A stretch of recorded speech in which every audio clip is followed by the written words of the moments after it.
Welcome to Balwin Padel, Waterfall City.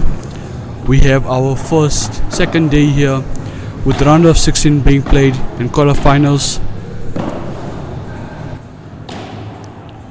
It's gonna be an amazing day today.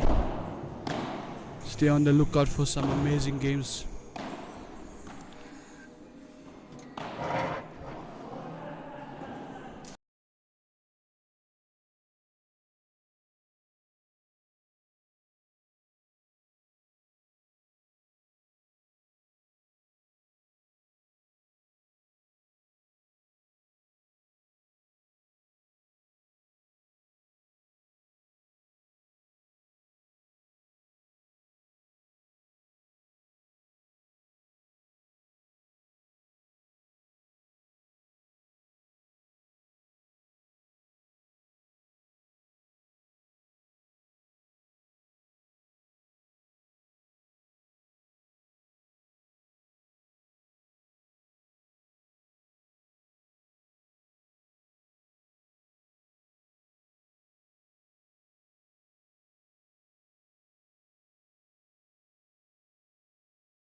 Testing, testing.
Testing, testing.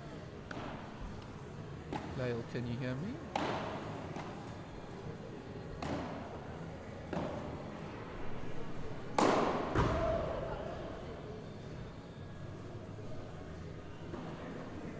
Good morning. Testing, testing.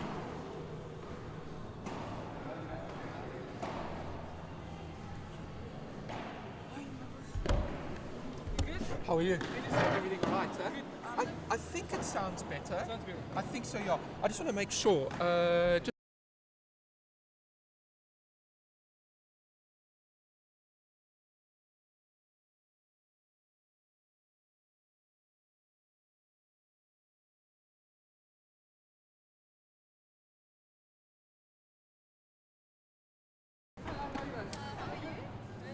And then,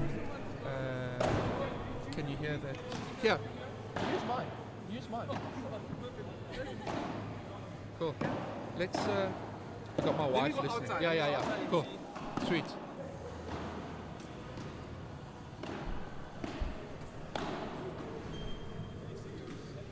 And how's that background noise? Better than last time, Emmanuel. Can you hear me, my friend?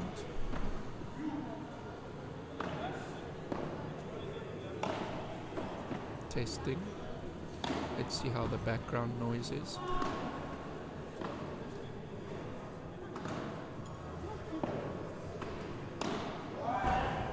It's not too bad. Not too bad, huh? Okay, cool. Alright, sweet. Okay, cool.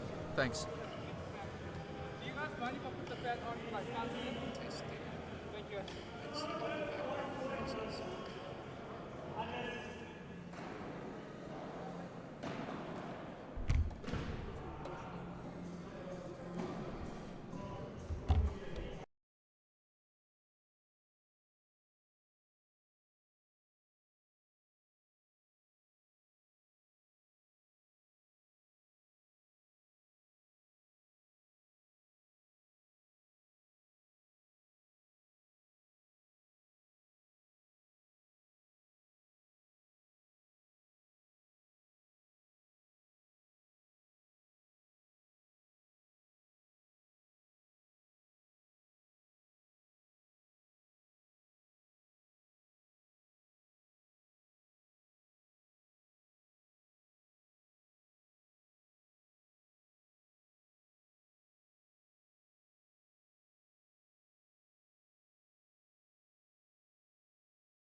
Good morning to everybody watching today. Welcome to Balwin Munyaka Waterfall for the second round of the Balwin League.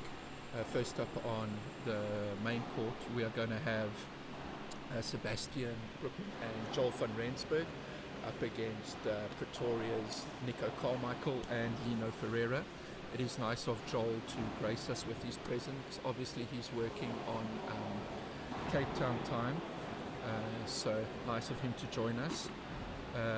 Just want to give a shout out to Balwin Properties for hosting such an exceptional event at this world-class facility. Balwin builds world-class eco-friendly lifestyle estates across the country, making dream living a reality for South Africans. From Johannesburg to Cape Town, Durban to Pretoria, it's the modern green community focused. It's probably a Balwin estate. I know a lot of us from Pretoria are looking forward to when Balwin put their courts at Mooikloof undercover, so that's going to be pretty cool for us over there. We're looking for a world-class indoor court in the east of the city, so that's going to be pretty cool. My name is Sean. For those who don't know me, I'm going to be with you up until about 4 o'clock this afternoon, commentating. The YouTube link is up. The YouTube link is up. Comments are open on YouTube as well. Don't enjoy speaking into a echo chamber, so please, if anybody's got questions or comments about the match or tactics or anything like that, don't hesitate to ask. So just a little bit about the players on the court here. Furthest from the camera, we've got Sebastian Brookman, one of the owners of Balwin Padel. He'll be playing on the right. He's sporting a Diego Forlan headband over there and wearing his South Africa Balwin shirt just for some intimidation factor over there. Then next to him, it was established the other day that Joel is the Ferensburg brother, not the Van Rensburg brother, but he's coming up fast. They did play in the last round of the Premier League. They also lost in the round of 16 there. They lost to Max Lendl and Mark Stillerman. Then nearest to camera, we've got Lino Ferreira with the cap on backwards, sponsored by Fila, and then representing Thrashers Padel, probably the glue of the Thrashers Padel Club. You've got Nico. Lino, he's an icon in Pretoria. He has probably been playing paddle as long as I have in Pretoria, been around since day one there, and doesn't matter what the tournament is, Lino is in it, entering and working very hard. Has a bit of an unorthodox style to him. Nico is playing on the left today.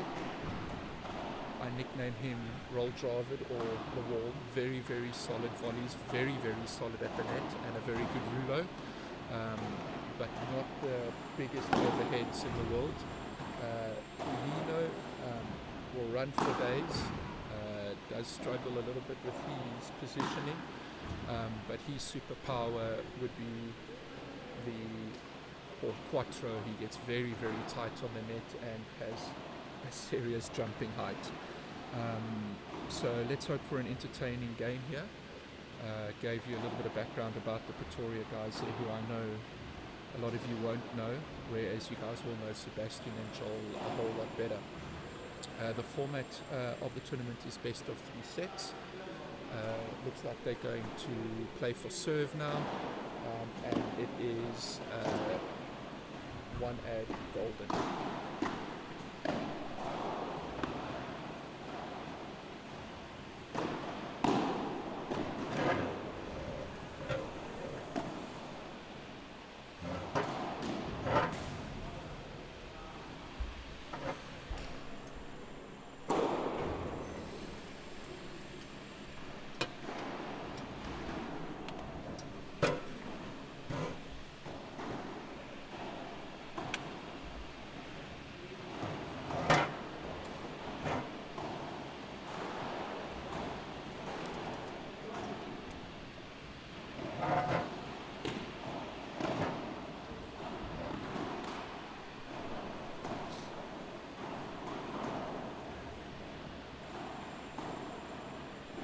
say Nico is more traditionally a right-sided player, but being the stronger of the two, he has chosen to go on the left here.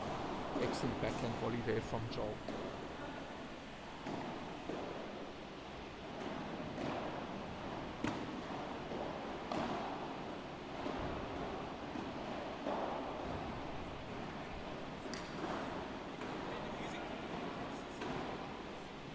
I don't know. There's only one way to know, but I think it will be caught here. Yeah.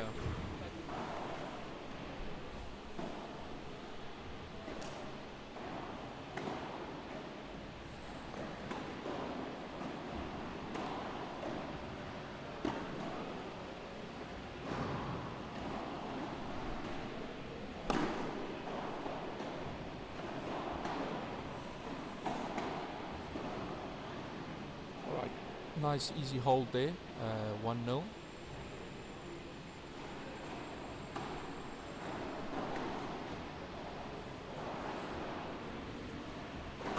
So just a little bit more about our sponsors. Balwin is all about smart, sustainable living, offering residents everything from gyms and lifestyle centres to swimming pools and restaurants all within your estates. Each Balwin development features energy-efficient design, fibre-ready apartments and beautiful open spaces that promote an active, balanced lifestyle. It's not just about homes, it's about communities. Balwin estates bring people together.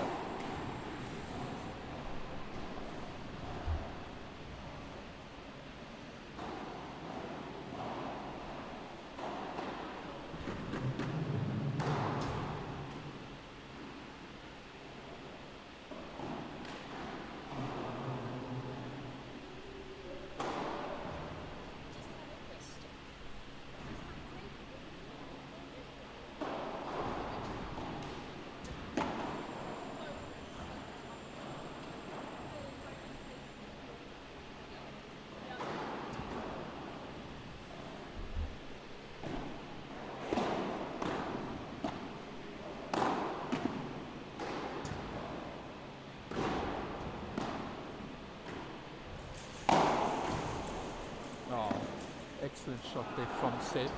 Lino going for one of his big overheads. He's going to have to make sure he gets them because he's going to be picked up quite easily by Seb and Joel. They really do move quickly around the court.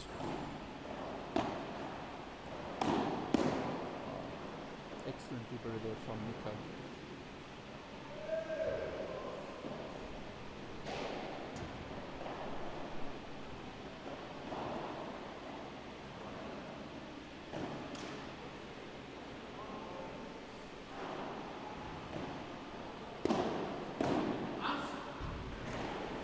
Uncharacteristic miss there from Nico, but really good return from Joel, keeping it low, keeping it nice and low. Nico having to play that volley from below the net, always quite difficult, but Nico usually is rock solid on that.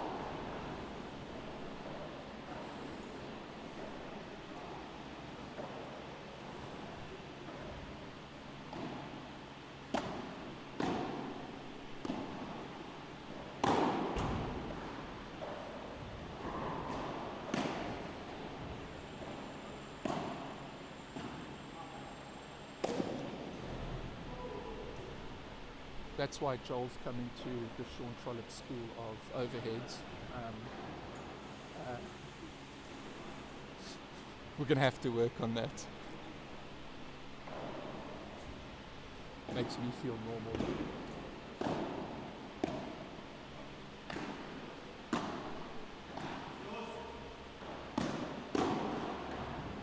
Lina's just going to have to be a little bit careful on those overheads. You see two now. To Seb, and Seb's read them quite nicely, and it's actually given up the net. He's either going to have to find that side fence eventually.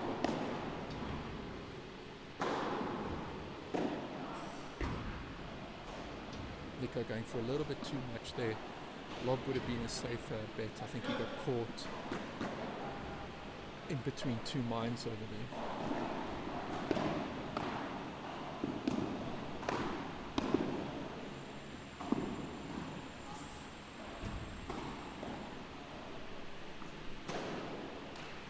Looks like a little bit of nerves at the moment from Lino and Nico, excuse me.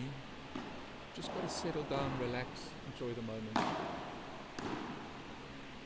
Make more balls.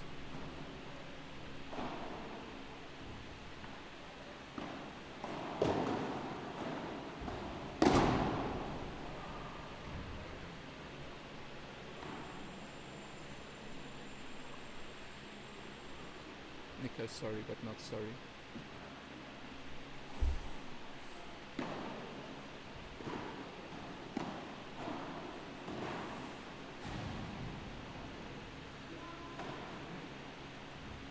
Lino just trying to go for a little bit too much from that back corner. They need to start playing the percentages a little bit more.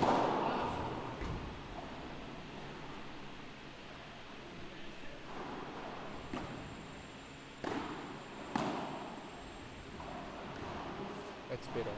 Look for that lob. Bahada, come and get tight, boys.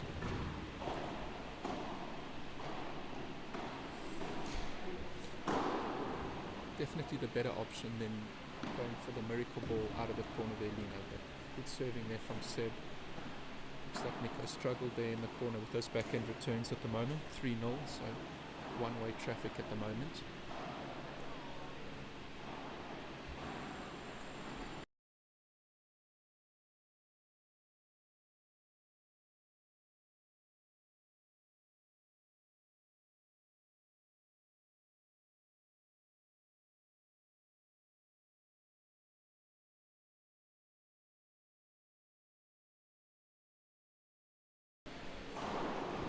Just had a quick chat there with Lino.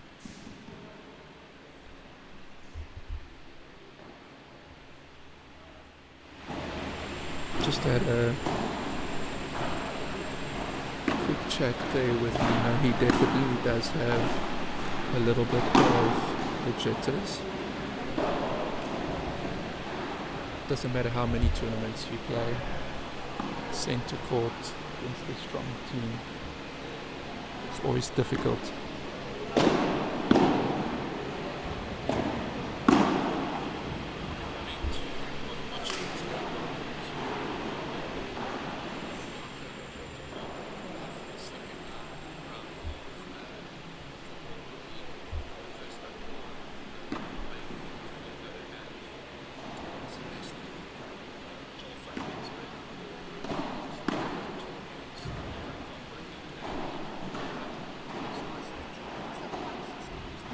Running through that volley a little bit there.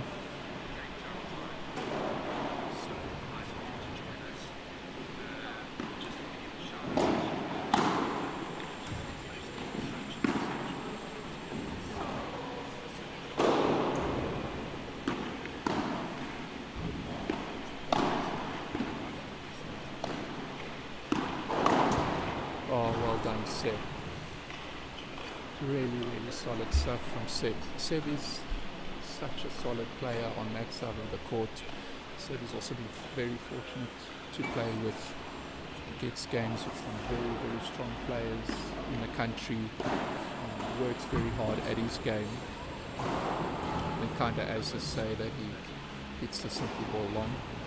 Also, I think Seb and Willie train together quite a lot. Like really solid player.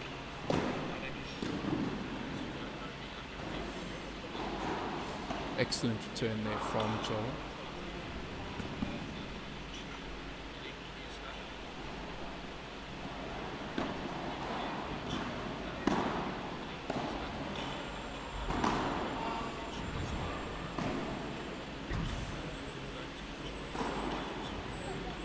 That's a tough one there.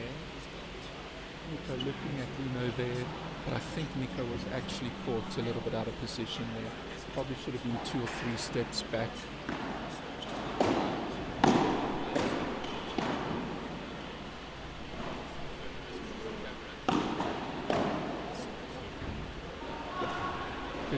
Good move there by Nico. Nico going to his trusted ruler there.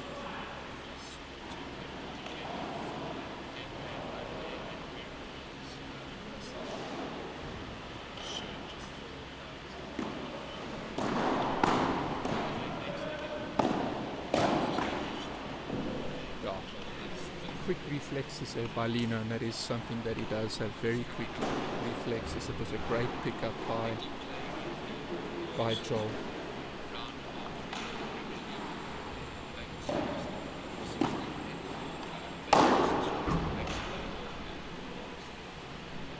Another excellent overhead there by Seb. So just watching this game and tactically thinking about maybe what I would do. Seb is definitely well in control. You can see he's warmed up well. He's not missing anything, super solid.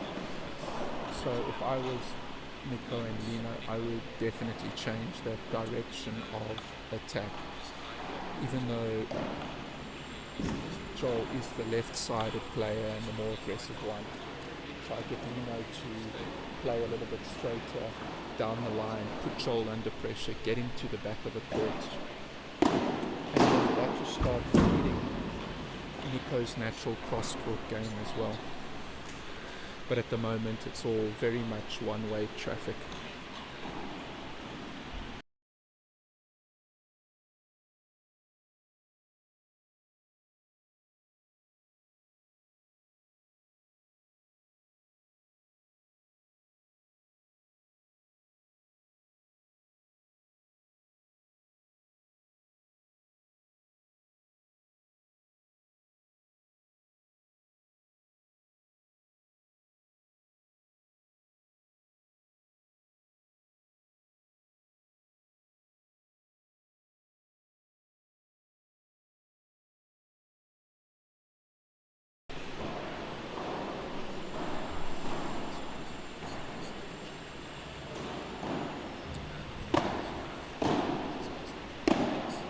I've been scolded by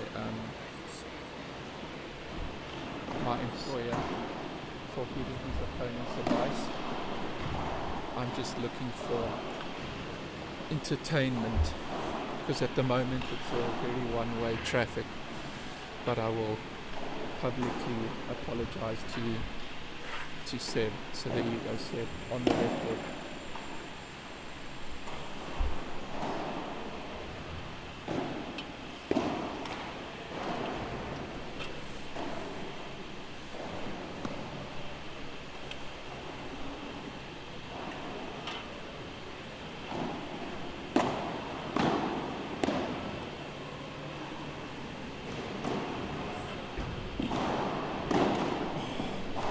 Such a nice setup. Nico just not able to follow through there. So I will say what I mentioned to them. I said maybe try to bring Joel more into the game. Nico play more cross-court, Lino play more down the line. Seb is just not missing. He's so solid at the moment. Look at that.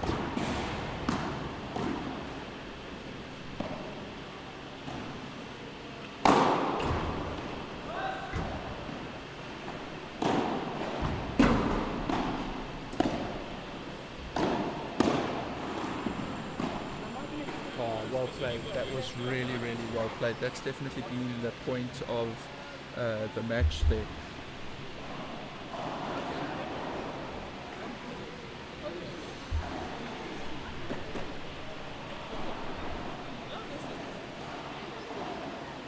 And again, Seb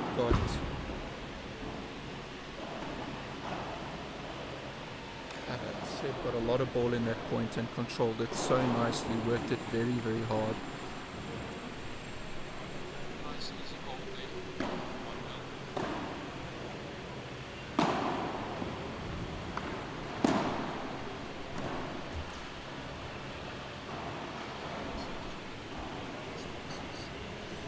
If you guys, I see the YouTube comments are open. YouTube comments are open, so if anybody has anything to say, let me know. I'll read them out here.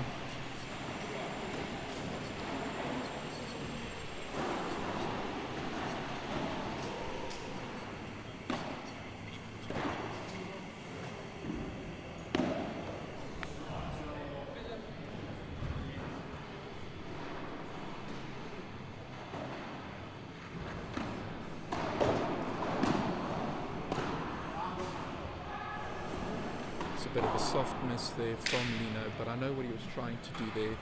was trying to go down the line, change that direction, but you don't want to force it on. There's Nico playing the natural game. That's where you want to keep Joel.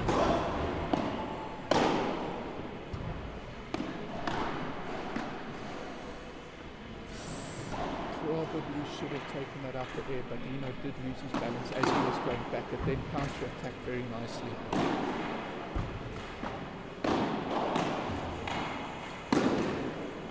Sure, another great point there. Well played, gents.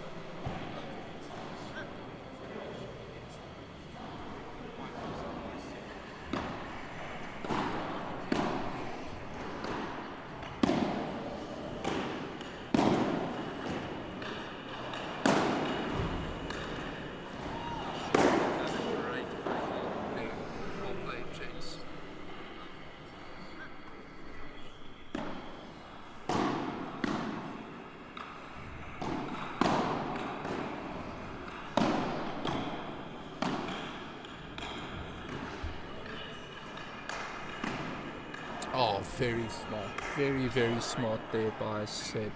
But a lot better the points there, a lot more entertaining.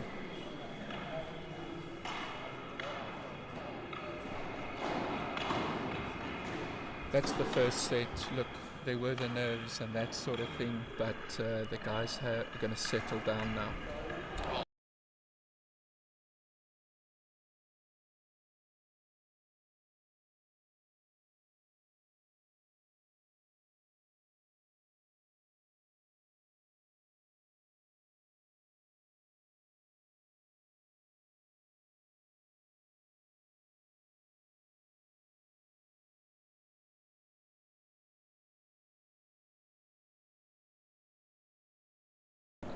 That set was all pretty one way there. Just a little bit more about our sponsors. Balwin is a leader in green building innovation with all the developments certified by the Green Building Council of South Africa. Being green helps Balwin get its clients lower interest rates as their bonds and lower monthly utilities. They're deeply committed to sustainability with eco-conscious construction and community initiatives that make a difference. Balwin also invests in social impact, supporting local school sports and community development projects.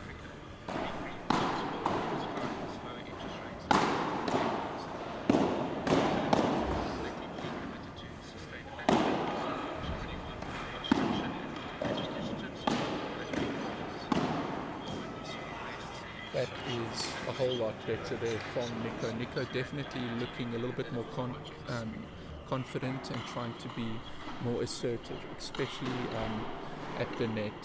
If you see his volleying technique, it is excellent. I mean, we all have flaws in our game and that sort of thing, but if I could choose somebody's volley, Nico really has a great volley. Great pickup by Seb. Well done. Completely surprised Lino. I don't think Lino expected that to come back. And that's the thing about Seb's game. The balls just keep coming back and back and back.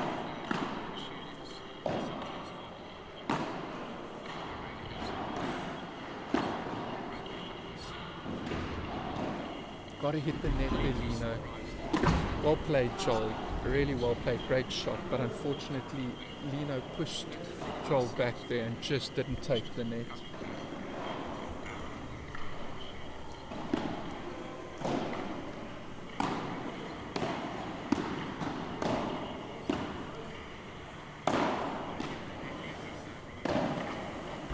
Oh, great volley, Joel. Excellent option. Had a lot of options there. Went for the safer one. Slice volley down the middle.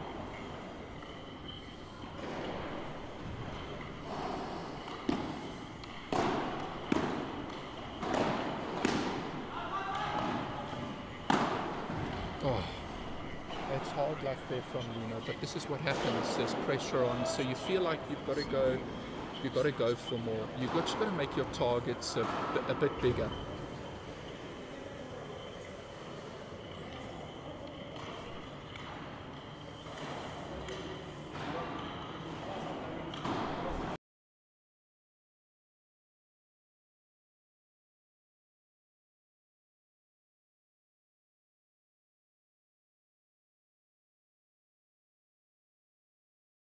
So just on the comments there, my beautiful wife Lael Chollop says hello.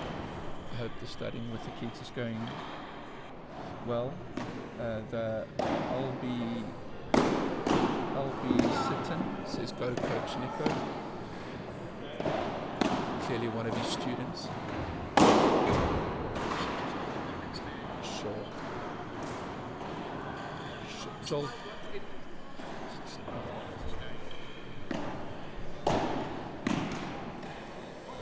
Uncharacteristic miss there by Seb, but sure, his technique is so good, he gets so low on those volleys.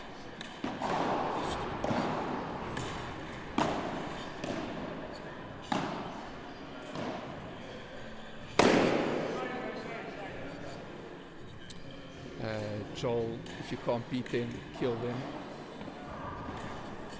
So just for those, I know there are a couple of people from Thrashers who are watching Nico.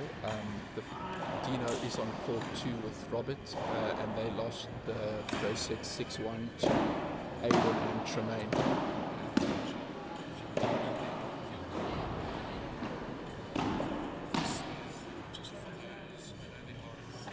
Look like a...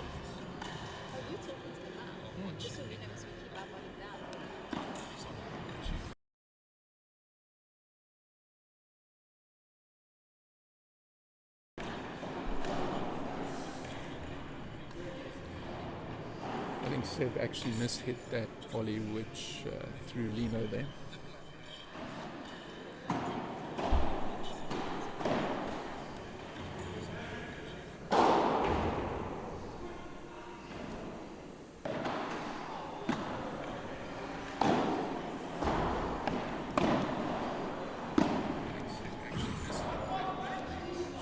It's a bit of Joel's tennis background going there, looking for the big forehand, but not the place for it here.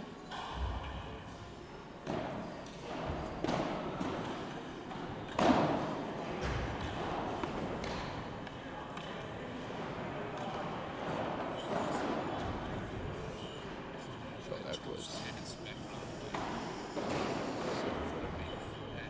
tough call there, close.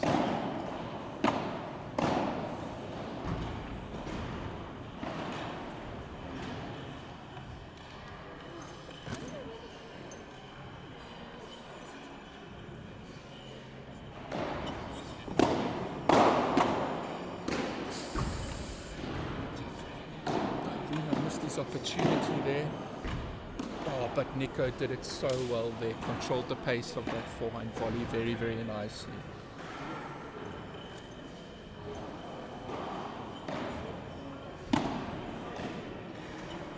Excellent return there, catching Nico out of position.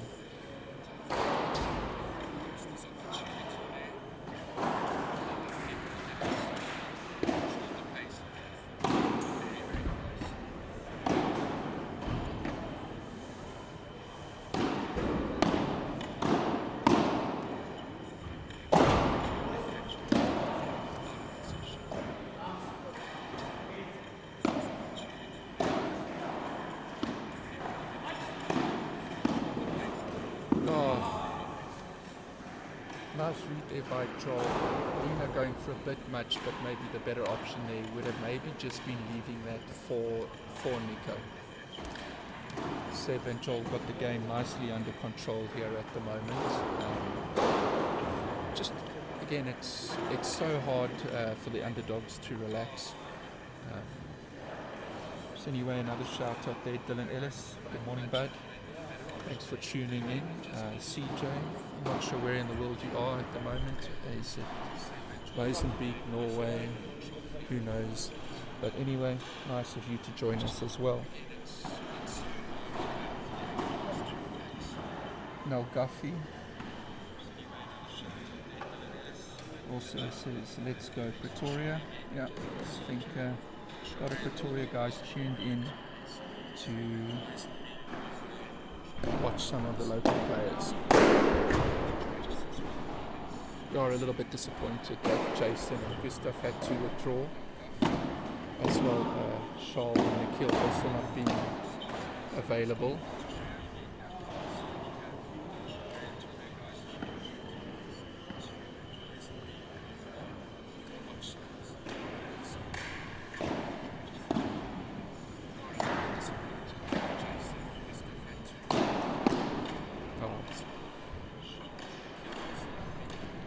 Really nice bandeja there from Joel catching Nico at his feet.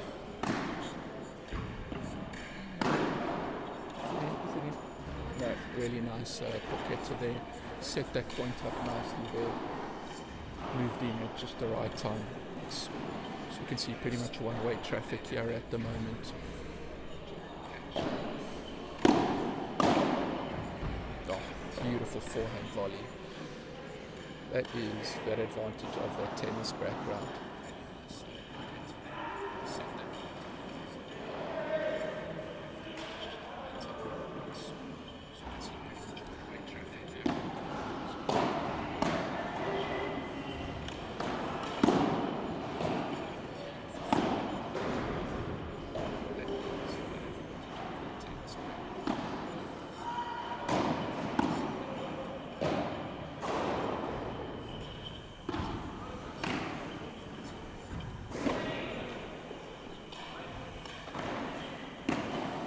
Seb using the middle of the court very nicely there. Oh, it's just so nicely set up there. Seb puts it down at the middle, moves Lino back, Joel with a little drop volley, and then unfortunately Lino couldn't handle it properly, and Seb just put it away quite comfortably.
Oh, filthy there from Seb. Guess who's doing the cleaning up tonight? That'll be Seb.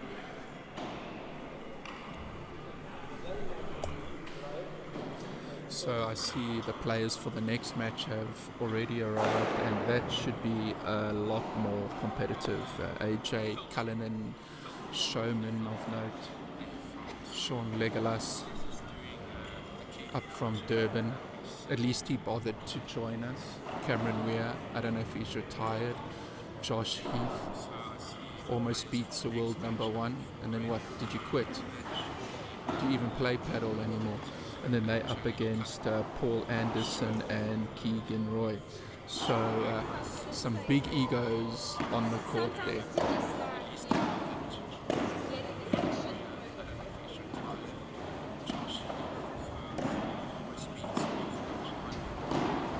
Seb is everywhere. It really is so. I'm not just going to say it. Like the guys who know my game and that sort of thing, I consider myself to be a bit of a grafter and working hard and that sort of thing. And I know my level and where I can compete. But if I could get up to about where Seb is playing at the moment, on the right side, he's just so solid and makes so few mistakes. So really playing nicely here. I think he's controlled the match more than anybody else here. Oh, Nico gets it up there, goes for the big one, just not executing. Just hasn't gone their way.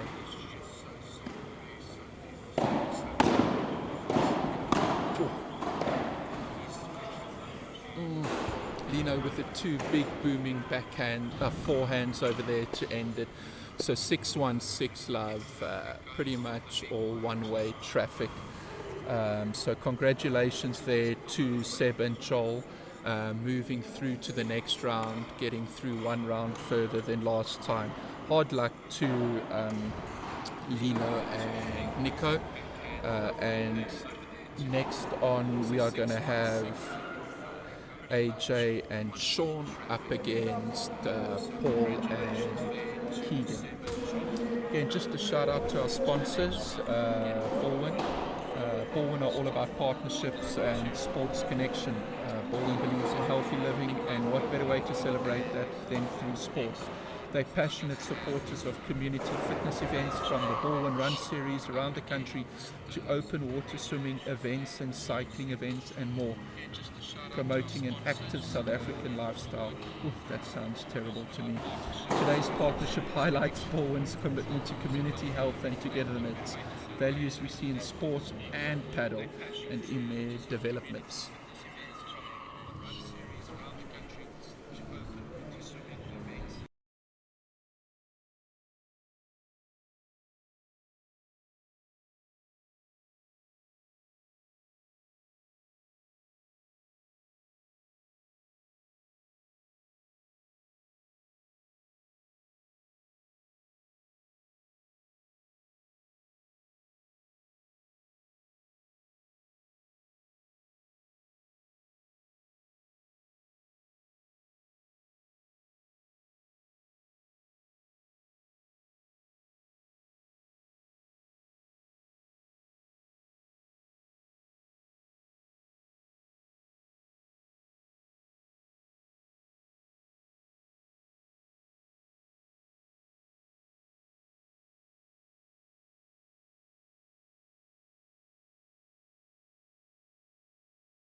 All right, everybody. So we've just been joined after the game quickly by one and a half of my friends. No, two of my friends, Lino Ferreira and Nico Carmichael. Lino representing Fila, and Nico Thrashers, and he's the coach at Thrashers. And I just wanted to get their thoughts. First of all, look, it was a tough game, guys. Hard luck. Look, to me, maybe I was wrong. It looked like you were a little bit nervous in the start, centre court. Was I right about that? Look, I think nerves always play a massive role in any game. What they did really well was they were consistent from the back, minimum errors, and they consistently kept holding the net. So you weren't really getting much from them. And every time you played a ball, it felt like it had to be a higher quality play. So did you feel that maybe because of the pressure, instead of going for, in your mind, you know, just got to be consistent, we just got to keep the point going on longer, restart the point? Did you feel under more pressure to go for maybe that glory shot? Lino, that's kind of what it looked like to me. Exactly. So the pressure was on, and then you're kind of trying to reset your mind, and you're trying to play the perfect shot, but it never happens. And then they kept coming back, and it was flow after flow. So they were very consistent, and they just kept playing. So Lino, I keep telling everybody, when it comes to these tournaments, like, you're almost my hero, but like, you keep entering them, you keep going, and that sort of thing. So what would you, like, you've done a couple of these now, what would you do now if you were to play this game again tomorrow? What would you change up? Well, definitely this week me and Nico didn't have enough game time because of the rain, so we didn't get to train. I think that was important. We needed more game time together, so that when we strategize, we really get into the niche of things. And the pressure that they put us under, we kept trying to change the strategy, but it was just too much. Yeah, Seb, look, we've got to give a shout out to Seb. Seb played amazing. The paddle guy was the consistent guy today. Yeah, no, I mean, Seb was, on form, but I think anybody who watched that game, I think it shows, look, Seb's weapon is his consistency. And you guys know me well enough, and I keep saying, if I could go up one more level, I'd want to play more like Seb. The guy just doesn't make a mistake. Okay? And he can hold pressure well. He holds pressure very well. He keeps coming back. It's like wave after wave after wave. So you have to find a gap. Yeah. But I mean, on that point, I also want to give a shout out to Balwin Padel for what they're doing for their athletes. I could tell immediately in the warm-up that Seb's technique has sharpened up a little bit. His ball has a bit more weight. So obviously, you know, having these world-class coaches available and making use of them, and, you know, really putting their athletes out there is really working wonders. Yeah. Definitely. Okay, well that's good to know. So will you be entering week 3, round 3 of this together as pairing again? 100%. I like it. 100%. I like it. Lino's stuck with me. No, I like it. I like it, guys. Hopefully in the next week or so, I'm going to be a bit fitter and that sort of thing. I can help you on the training court if that's what you need, you know, to boost your confidence a little bit. Nico loves to beat me, so. But anyway, guys, thank you so much for your time. Hard luck today. Keep fighting. And like I said, Lino, when I'm bigger, I want to be just like you, bud. Thanks, my man. That was awesome. Thanks. All right, guys. Sean in Capital Paddle, thanks a million. And Balwin, beautiful venue here at Waterfall. Come check it out, guys. Amazing. Yeah, thanks, guys. Under roof. Thanks so much. So yeah, you just heard there from Lino and Nico.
So I just got a score update for the people on the Thrashers, from the Thrashers club there.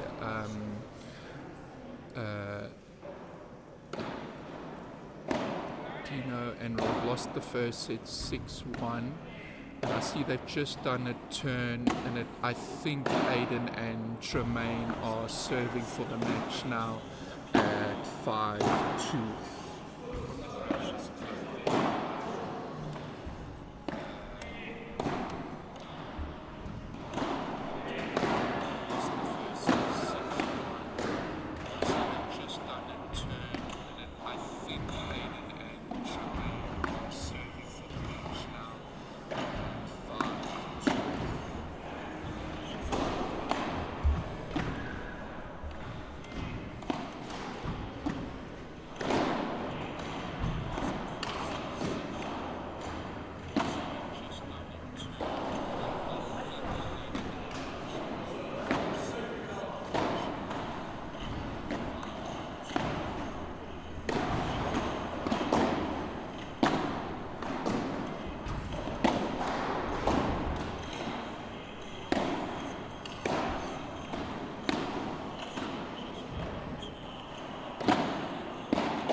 So,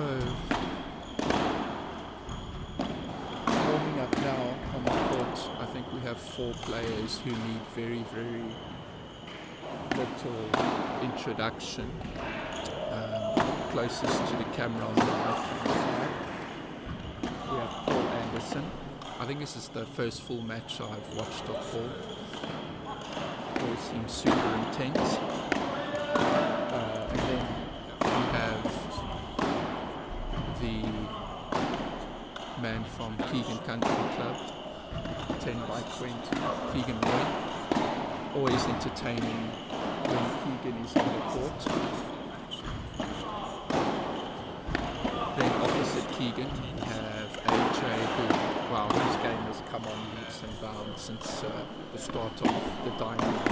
AJ really pushing to become one of the top players in the country. Always entertaining on the court, always intention. I love his intensity of movement and purpose on the court.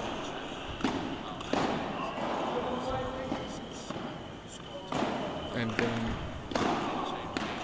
his partner, the human elastic. I never quite know if he's in position or not in position. I call him Legolas because he bends like an elf. Sean Legas. Again, at least he graced us coming up from Durban. So just there's a bit of a change here. The first round of the Premier League, Sean played with Richard, and they reached the semi-finals. Richard and Sean in the round of 16 beat Eras and Zine 6-1, 6-1. And then in the quarterfinals they beat JL from Dunfermline and Josh 6-4, 6-4.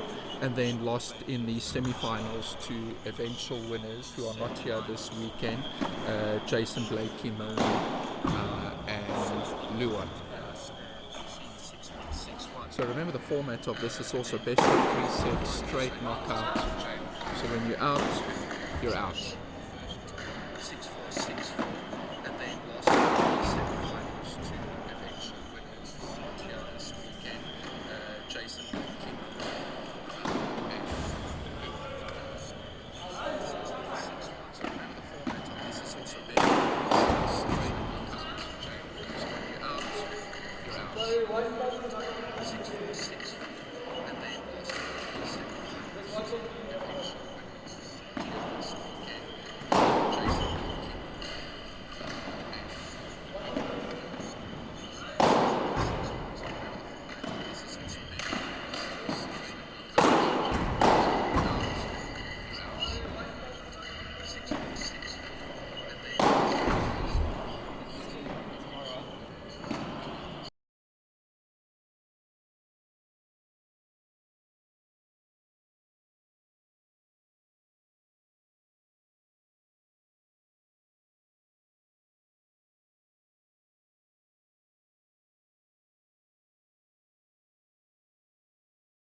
Alright, so definitely a much more even matchup over here, 1-1.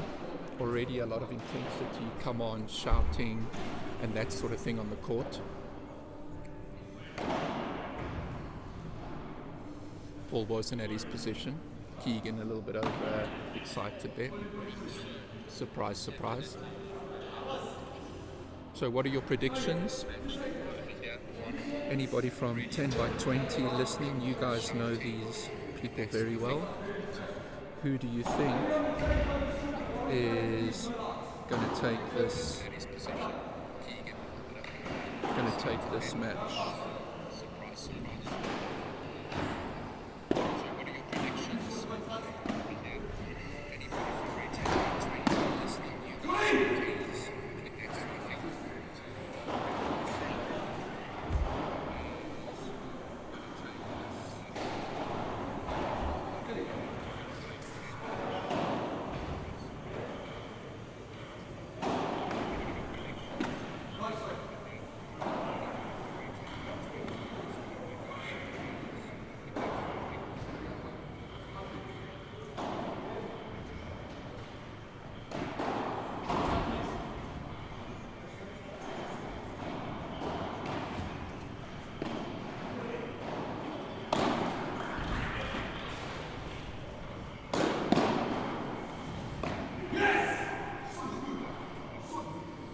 You see there, AJ definitely brings a lot of energy to the court.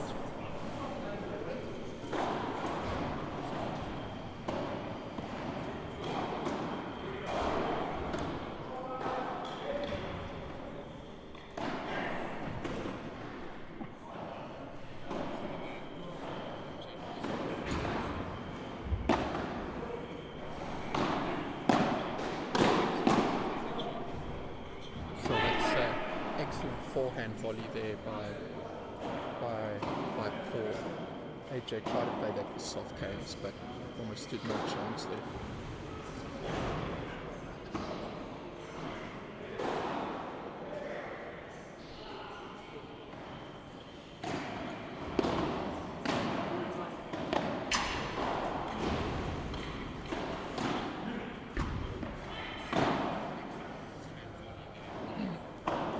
Going for the hider off the back, but good defense there from Sean.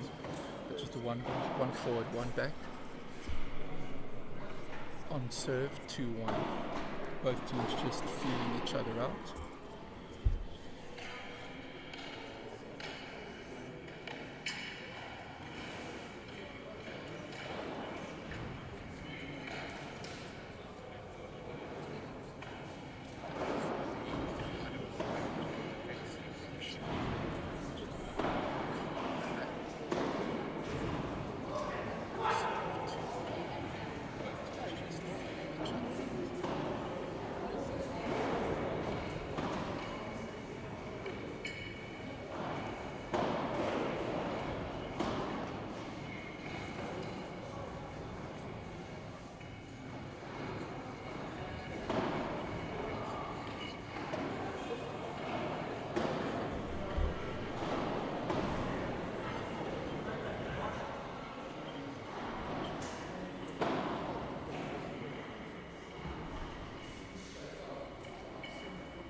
There by Keegan, just high enough and far enough to push AJ back there.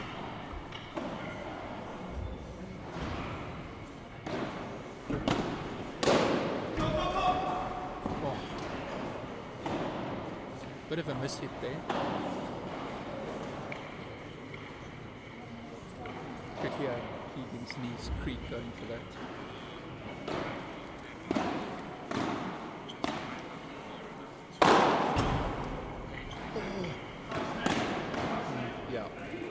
Yeah, Keegan looking a little bit surprised, Paul calling it. Keegan did really well to get to that, but yeah, Keegan did run into the net over there. Great sportsmanship there.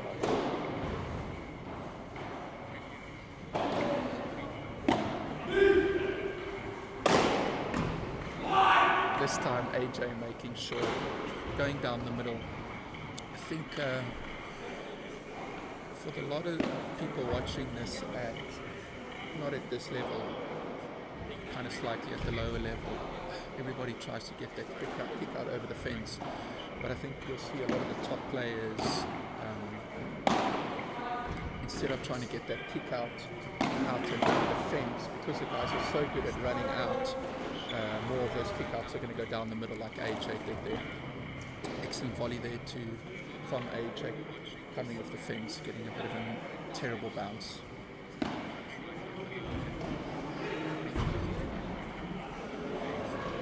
It's a bit close there. I think those of you who've listened to my commentary know how I feel about missing a return of serve. Yeah, you can hear Keegan's disappointment there. My mother-in-law said I shouldn't swear today, but Keegan's got me covered.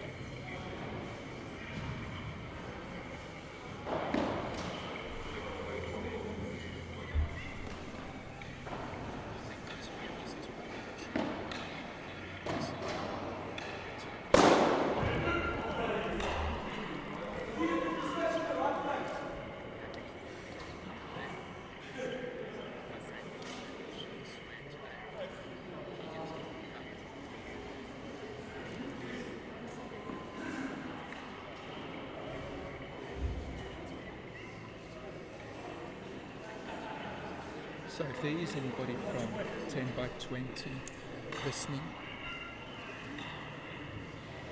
on the WhatsApp group or on the YouTube comments, you guys know these guys well. Who are you predicting? Yeah. Excellent overhead there from Paul. AJ just missing it though.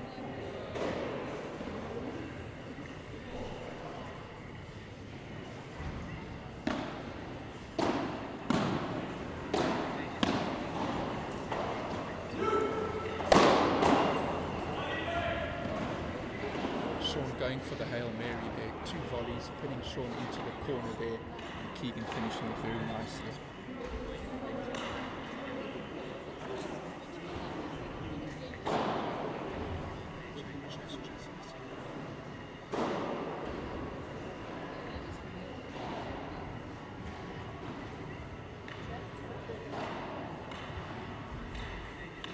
So just a shout out to our sponsor, and again thank you so much for an amazing event here. Balwin is all about partnerships and sports connections. Balwin believes in healthy living, and what better way to celebrate than through sport.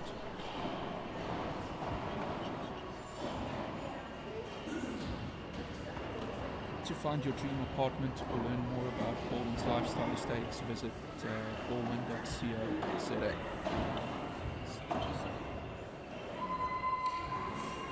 Alright, 3-2.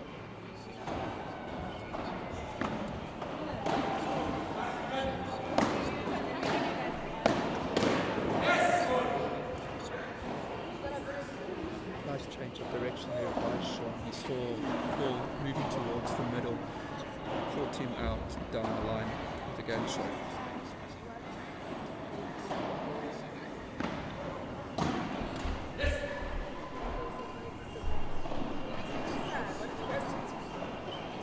Love.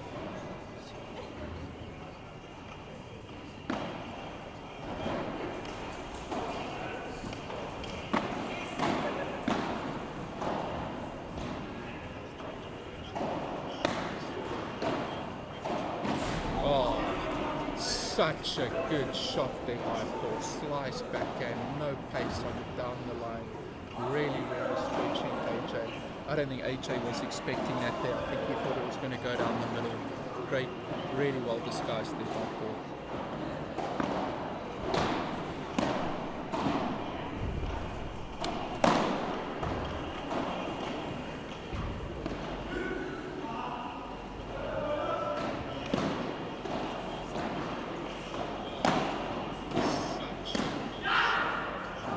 think they did well there. I think on that overhead of the back glass, Paul did get a little bit in Keegan's way there. Keegan did well just to keep it on the point.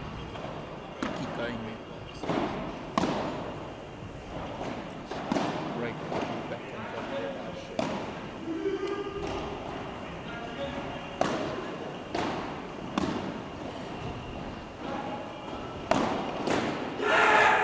Listen, that is such a good example of pressure there. Once you've got a player in that back corner, Sean didn't let them out at all.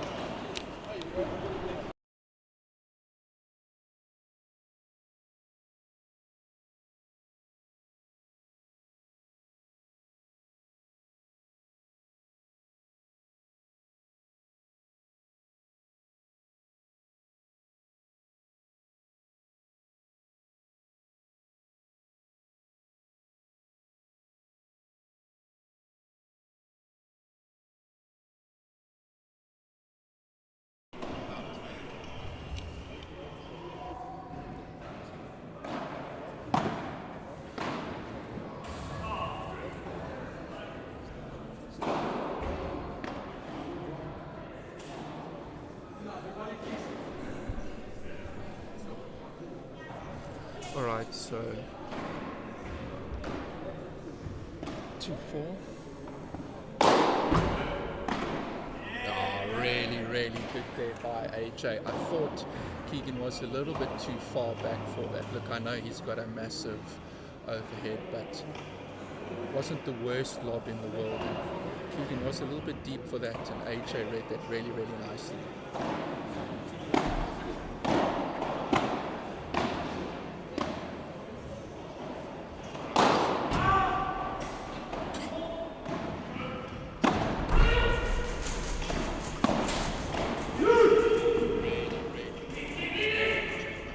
Oh wow, what a point there. Gee whiz, Sean did some amazing defending there. That was incredible. Keegan is going to have to just watch it on those kicks. That's the second one that's been picked up in a row. But that one was very tight to the net. Sean did really well there. I think he'd be disappointed by hitting that one a bit long, but it's an excellent point there.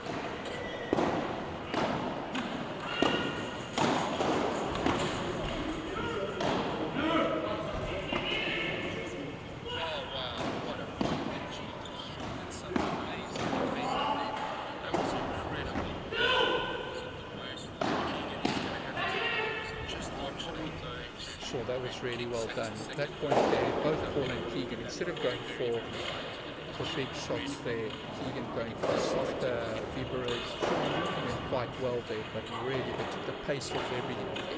Very well there. Also a long down the middle there from Paul. Nice strong hold there from Paul and Keegan. 4-3 on the turn.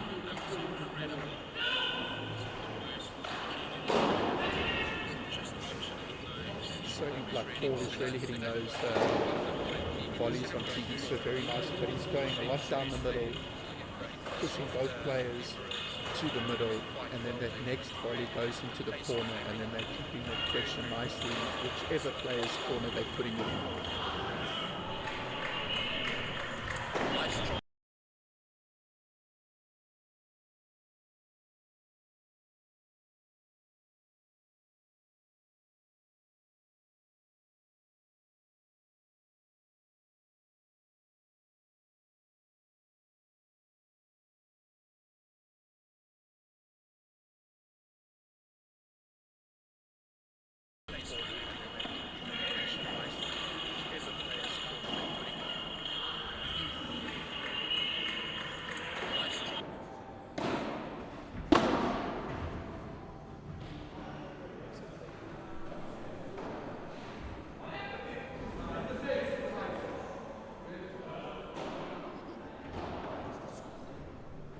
That's love 15.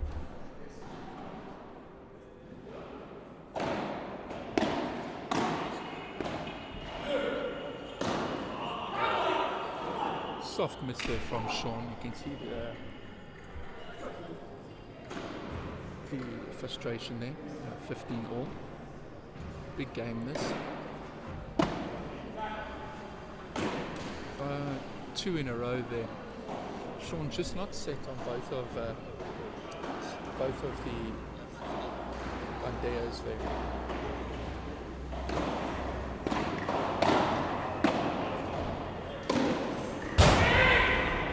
You can see this is a big game, bit of pressure now. No reason to be under pressure, but this is a massive, massive game.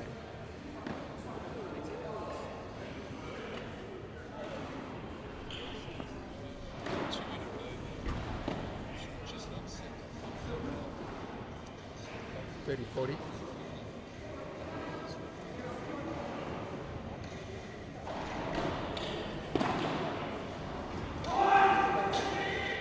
Wow, that's good.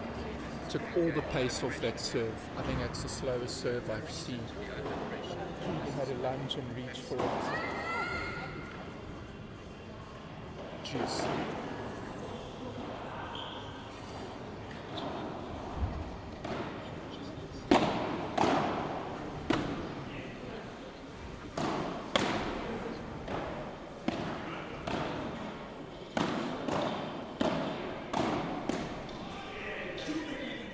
Not often you see Paul lose a volley battle like that.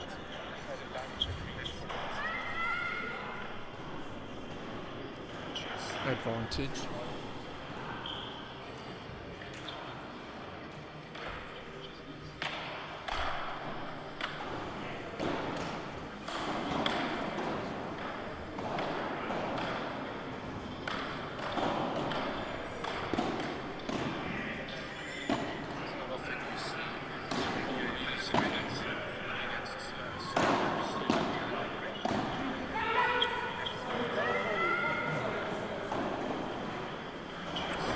That's hard luck there. AJ putting his hands up there. That is an exceptional hole. 1540 down there, but it looks like Paul has the same problem IB once the vehicle's in reverse. It's very difficult to get it into first gear.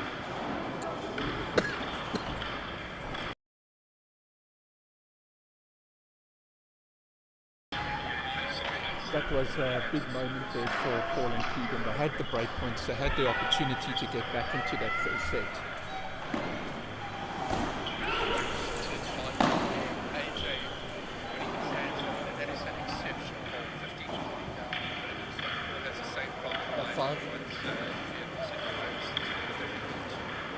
Over that disappointment of missing those 2 break points.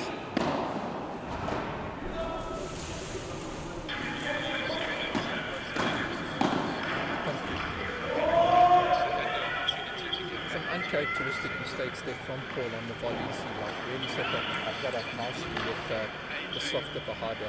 Came in and he just accepted Paul with those volleys of these two. Be making those.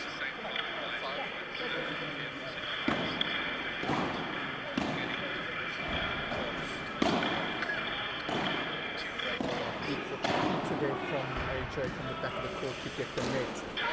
Then a sneaky, well played.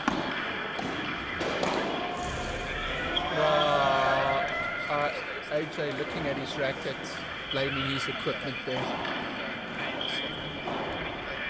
Almost got away with it as well. But great counter-attacking there from Keegan and Paul.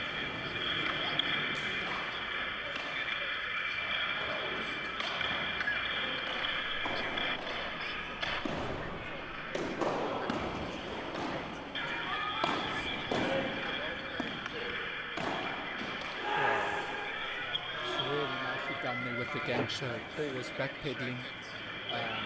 I know it's split second to make a decision, but maybe the better option would have maybe just hold your ground and you would have been able to play that volley.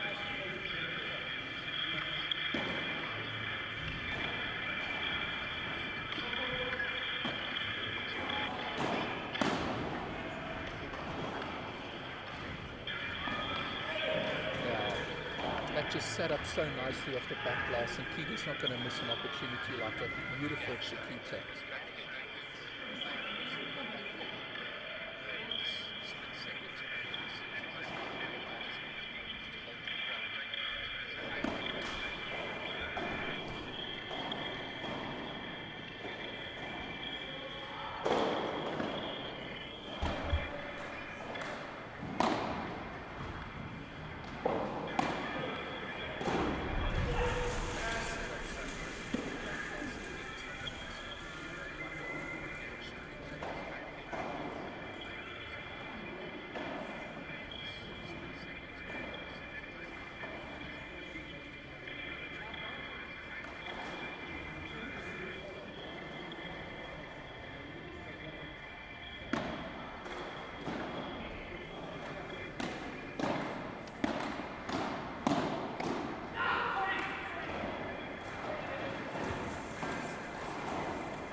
Keegan celebrating.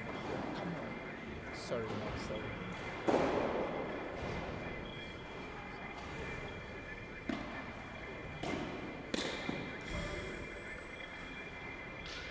Right down divorce lane there. Beautiful, beautiful shot there.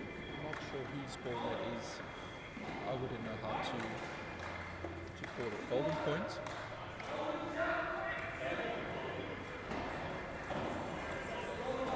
Yeah, so golden set point here.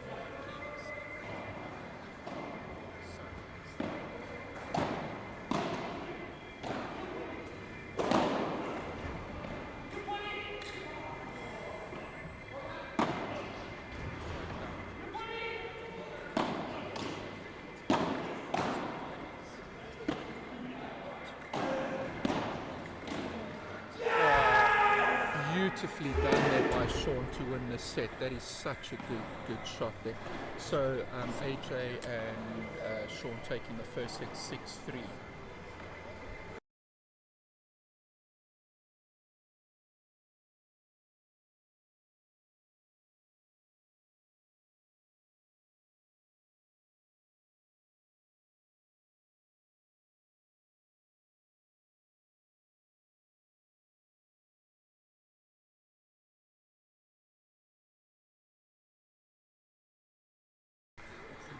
So I just want to welcome one of the most competitive people I know, the owner of Thrashers Padel, Dino Pavlo, tennis legend in his own right, and getting into padel.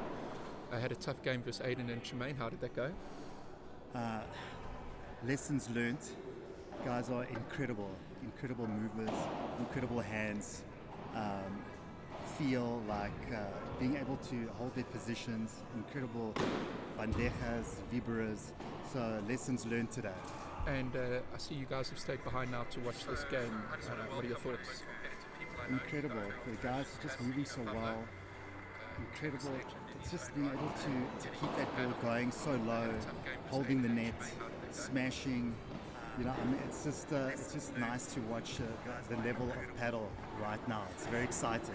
So you and I play a lot in that kind of higher advanced level in Pretoria. I know I'm not sure you have the potential to and that sort of thing, but watching this set here, kind of what would your advice be, or what would your takeaways be by watching this sort of paddle to the guys back in Pretoria? Patience, and practice, because you can see how these players are able to get into position, take their time, and execute the right shots. And I feel like that's something that has to be trained on the practice court and practice matches at this level. So I feel like we need more of these high-level matches to really elevate our games to the next level. Just because the more you see it, the more you get conditioned for it.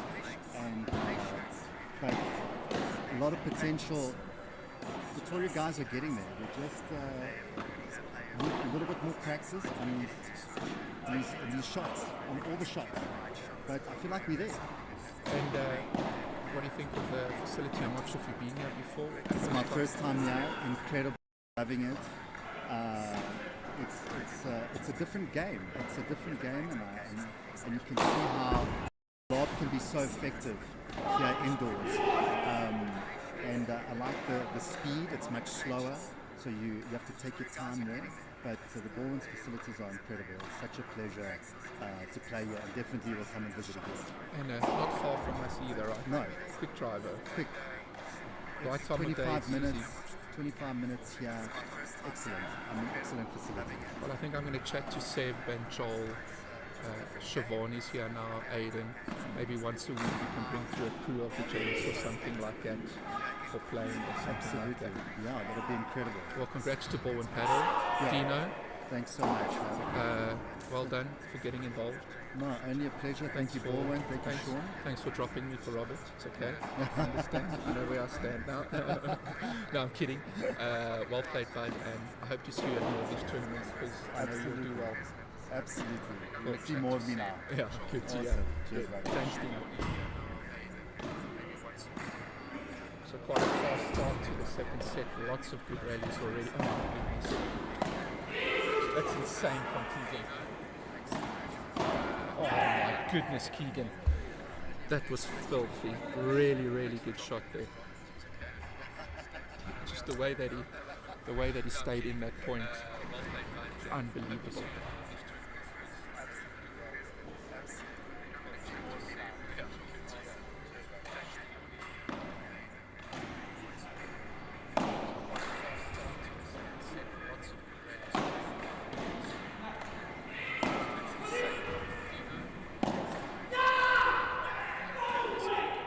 Keegan definitely come out super fired up here in the first set.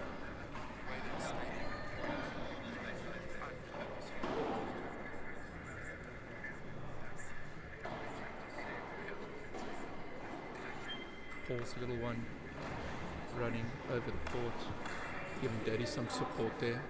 That's what we like.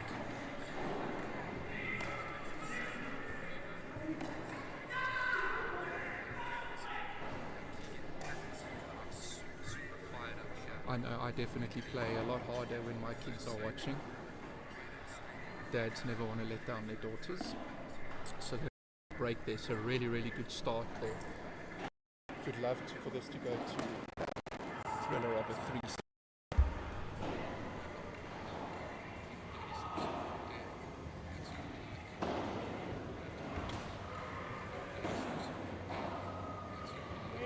See, we do have some people watching on the stream.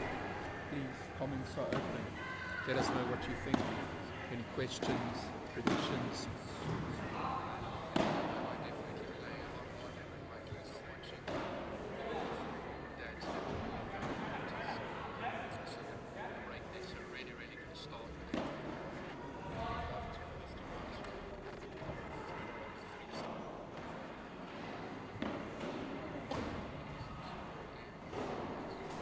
A little bit soft there from Sean. You've got to be doing more with the return of serves. Just get it over.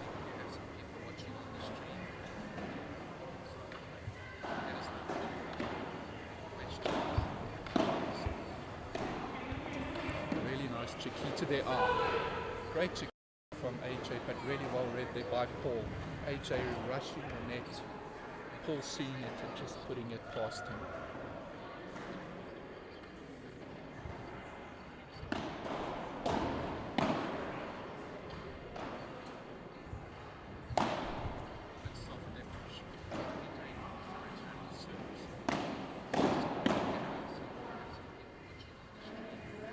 Paul's missed a couple of those volleys down the middle today. I said I haven't watched Paul play, but everything I've heard is the volleys are his strength there, so maybe a little bit disappointed with those. He's going for the big one. AJ doing really, really well to keep this point going though. And winning it. And winning the point. Well done, AJ. That was absolutely incredible. Just shows, get the ball over the net. And then he scrambled well to get it.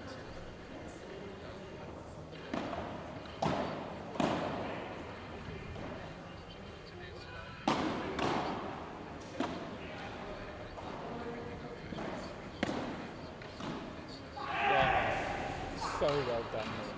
So well done. I think what happened there is Keegan kind of changed the direction. Paul was defending in the right place, but Sean's not going to be missing volleys like that. One will break straight back. Not a break until you hold again.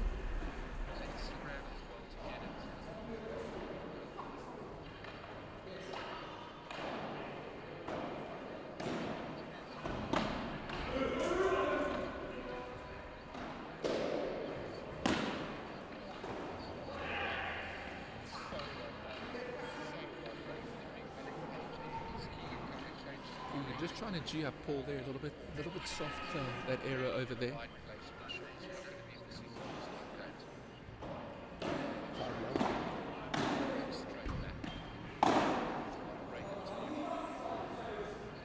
And a couple of those.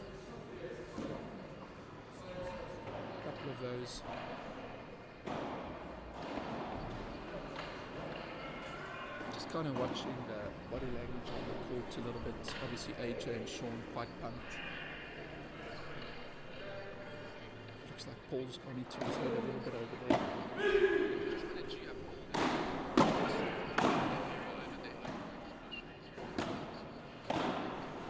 Keegan somehow getting that back. But that backhand from Paul from the back of the court was incredible. Should have maybe left that.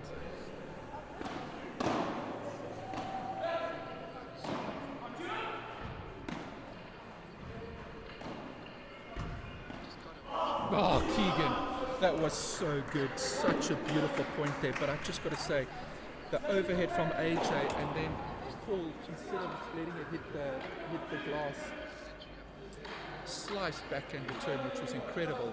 Then it goes straight at Keegan's body. Keegan somehow getting his bat in the way, and just showing the kind of that triangle part there. But what a point!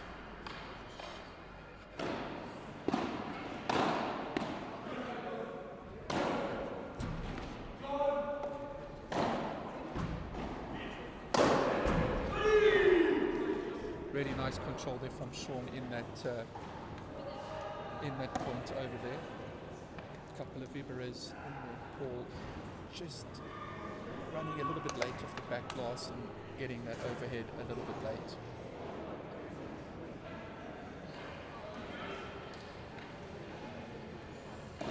Sadie's arrived for his next match, another really, really good match after this. So please stay with us. We've got Rio and Sadie up against Kyle Oliphant and Mark Stillerman. Beautiful hands here from Sean. Oh, great defense here from Sean.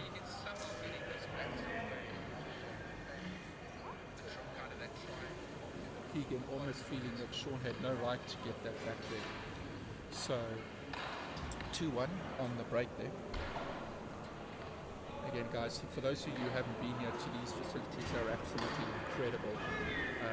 Thank you to Balwin for hosting and sponsoring this event. The game is proudly brought to you by Balwin Properties, South Africa's leading residential property developer. Balwin builds world-class, eco-friendly lifestyle estates across the country, making dream living a reality for South Africans. From Johannesburg to Cape Town, Durban to Pretoria, if it's modern, green and community focused, it's probably a Balwin estate. And like I said, we really are looking forward to that upgrade in the Pretoria facility. Having world-class courts would be awesome for us.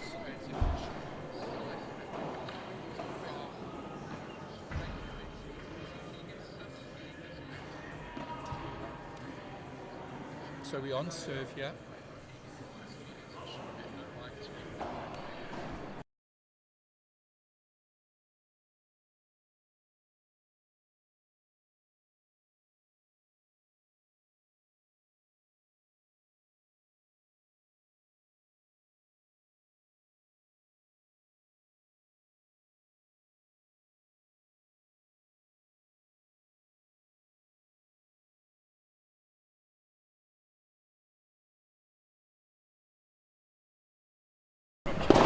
Apologies, I believe it was a little bit soft.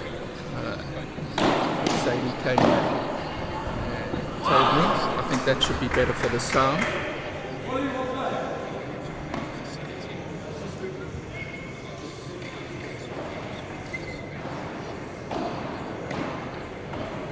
What is that box?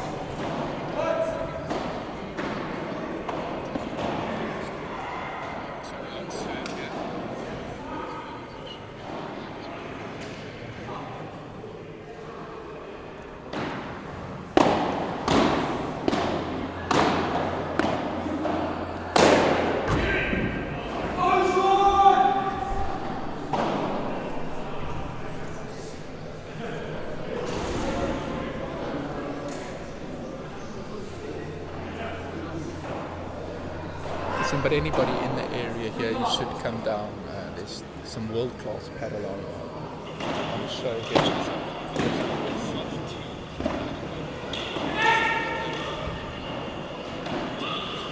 Nice hold there, 2-all.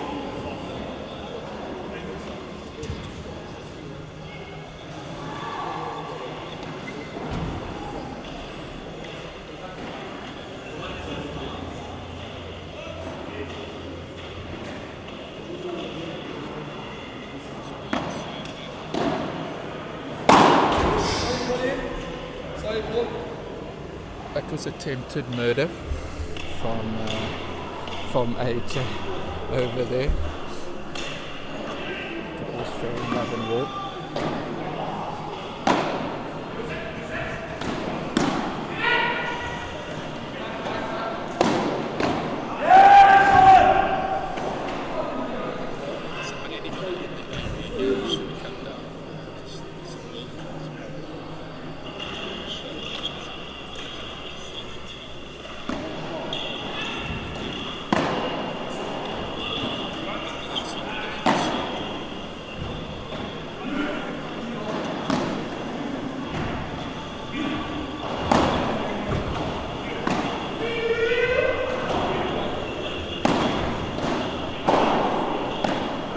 Oh, well done. Fake smash there from Sean. Really, really well done. Read the situation so well there.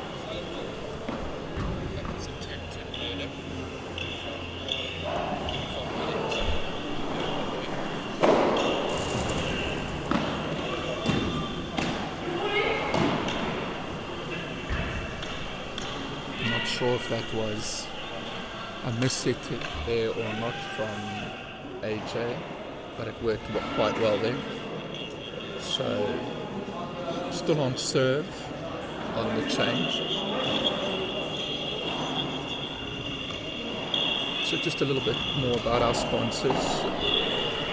Balwin is all about smart and sustainable living, offering residents everything from gyms and lifestyle centres to swimming pools and restaurants, all within their estates. Each Balwin developer features energy-efficient designs, fibre-ready apartments, and beautiful open spaces that promote an active, balanced lifestyle. It's not just about homes, it's about communities. Balwin Estates bring people together.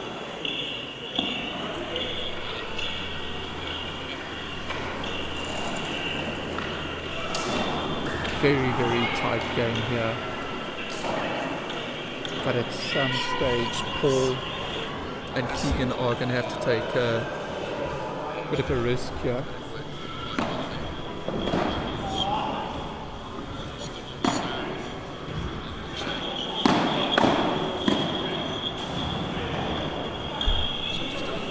Another backhand volley miss there from Paul.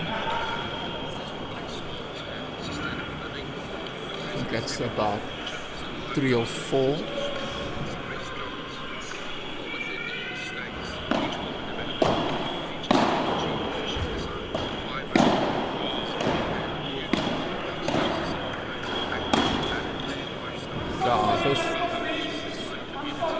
You see, that's Keegan on sorry not sorry moment there.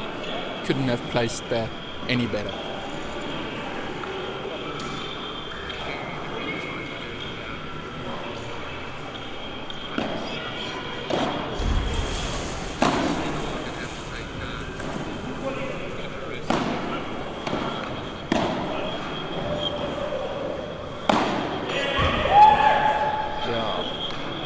Very disappointed with himself there. It's a soft miss there. Keegan should be doing a hell of a lot better than that.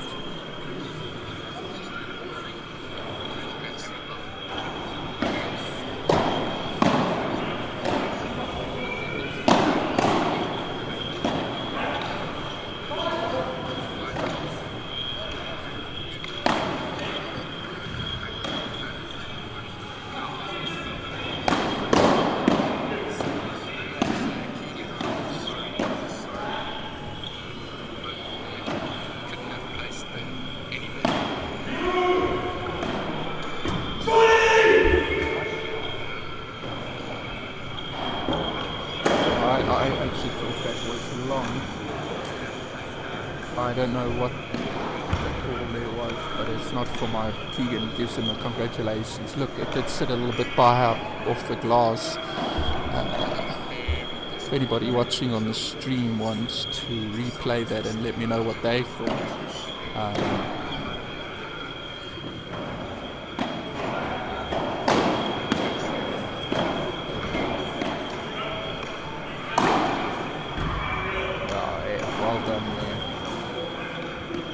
And as soon as I said Paul and Keegan have to do something, they're going to have to take a chance. Look, there was a very, very close call there, but it was Paul and Keegan's call there. I may have just misseen it as well. So there's the break. AJ and Sean control. Pressure's off a little bit if they can just hold here now. Here, Paul not taking any chances on that call, calling that out.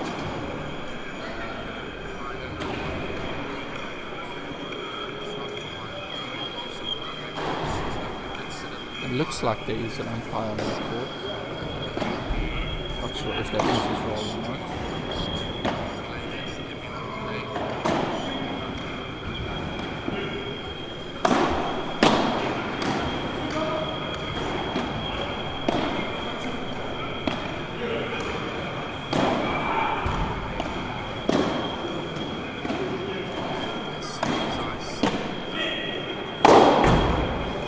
Keegan's defense out of that corner was so good that they had to change the direction.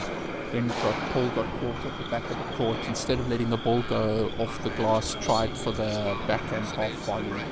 A little short and finished very, very easily.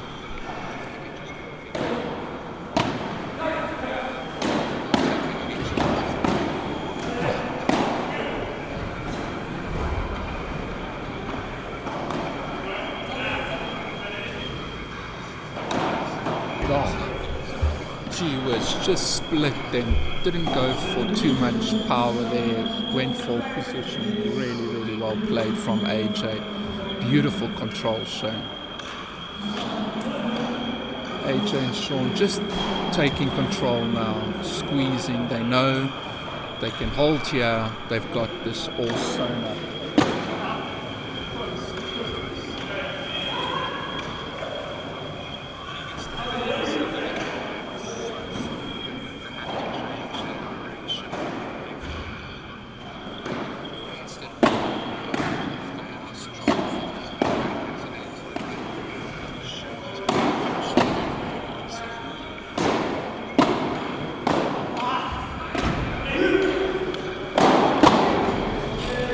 Incredibly fast hands.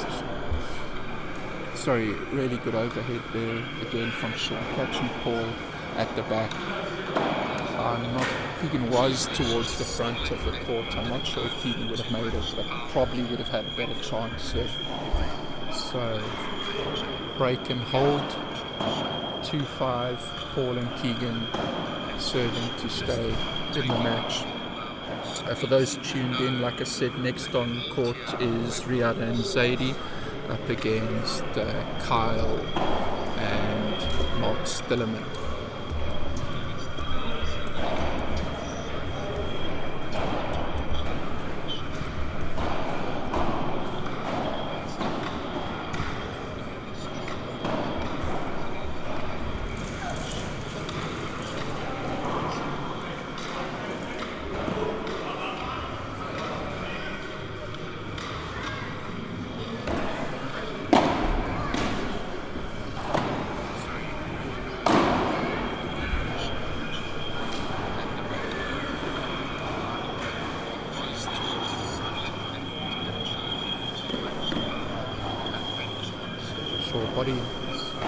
Paul's body language looks like he's unfortunately checked out a bit.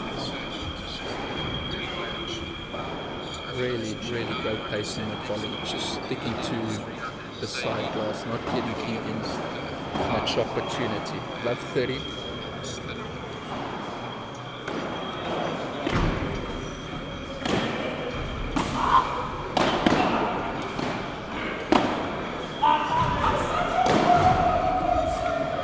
I feel like if I was in the corner against Sean, I'd probably hit him with the bat by now. Like, he just doesn't go away. He's a pest. Keegan did well to keep his head there and keep his patience. Going long there. AJ's really been playing those tricky talks, attacking the net really, really well. They must finish this from there. No, backhand volley bounces a bit higher. Keegan doing everything he can to stay in the point, stay in the match. They have had some tough bounces over here, but AJ and Sean have been very, very consistent.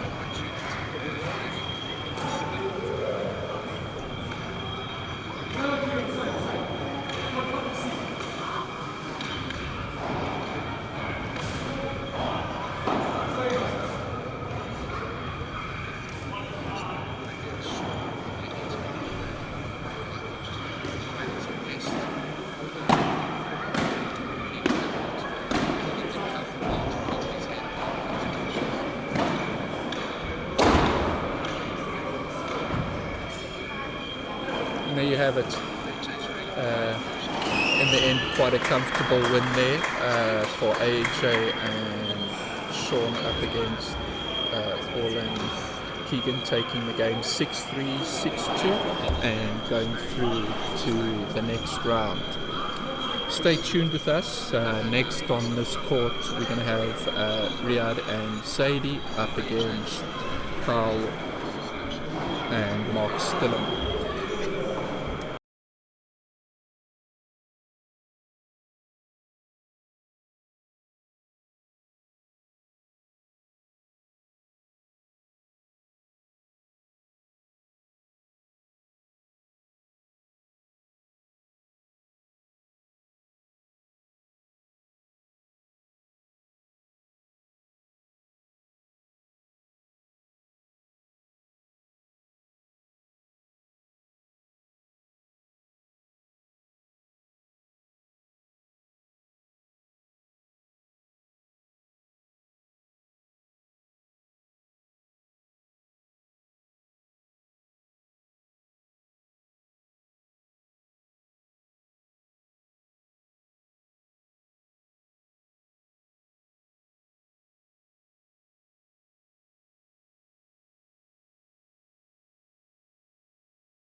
There we go. It was that. Yeah. Okay, cool. Okay, AJ, we ready? Sorry, I got unplugged. So guys, I'm welcomed here by AJ, who's just come off the court. I want to ask him his thoughts on the game, how it went, and kind of the tactics. Was there anything before going on to court you guys planned ahead to execute? Yeah, so firstly, hi everybody. Lovely to be here. Thank you, Sean, for the intro. Yeah, it was a good match. Me and Sean actually played well. It's our first time playing together. Like even with all the traveling and stuff that we've done together, we never actually played together.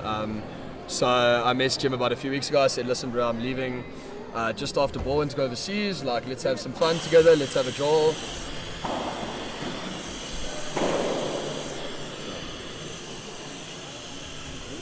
Okay, yeah, go for it. Yeah. Okay. So yeah, we thought let's have a draw. And then going on today's match, yeah, it went really well. I think our biggest thing was we were trying to suss out in the warm-up between Keegs and Paul who's hitting the overhead better.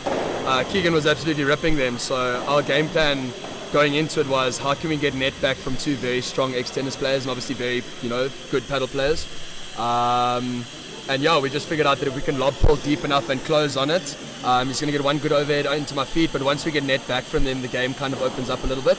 The biggest thing with them is you want to keep them at the back. Yeah. I think me and Sean are quite proficient when we're at the back, so how can we now just turn the defense into attack a lot cleaner and more efficiently?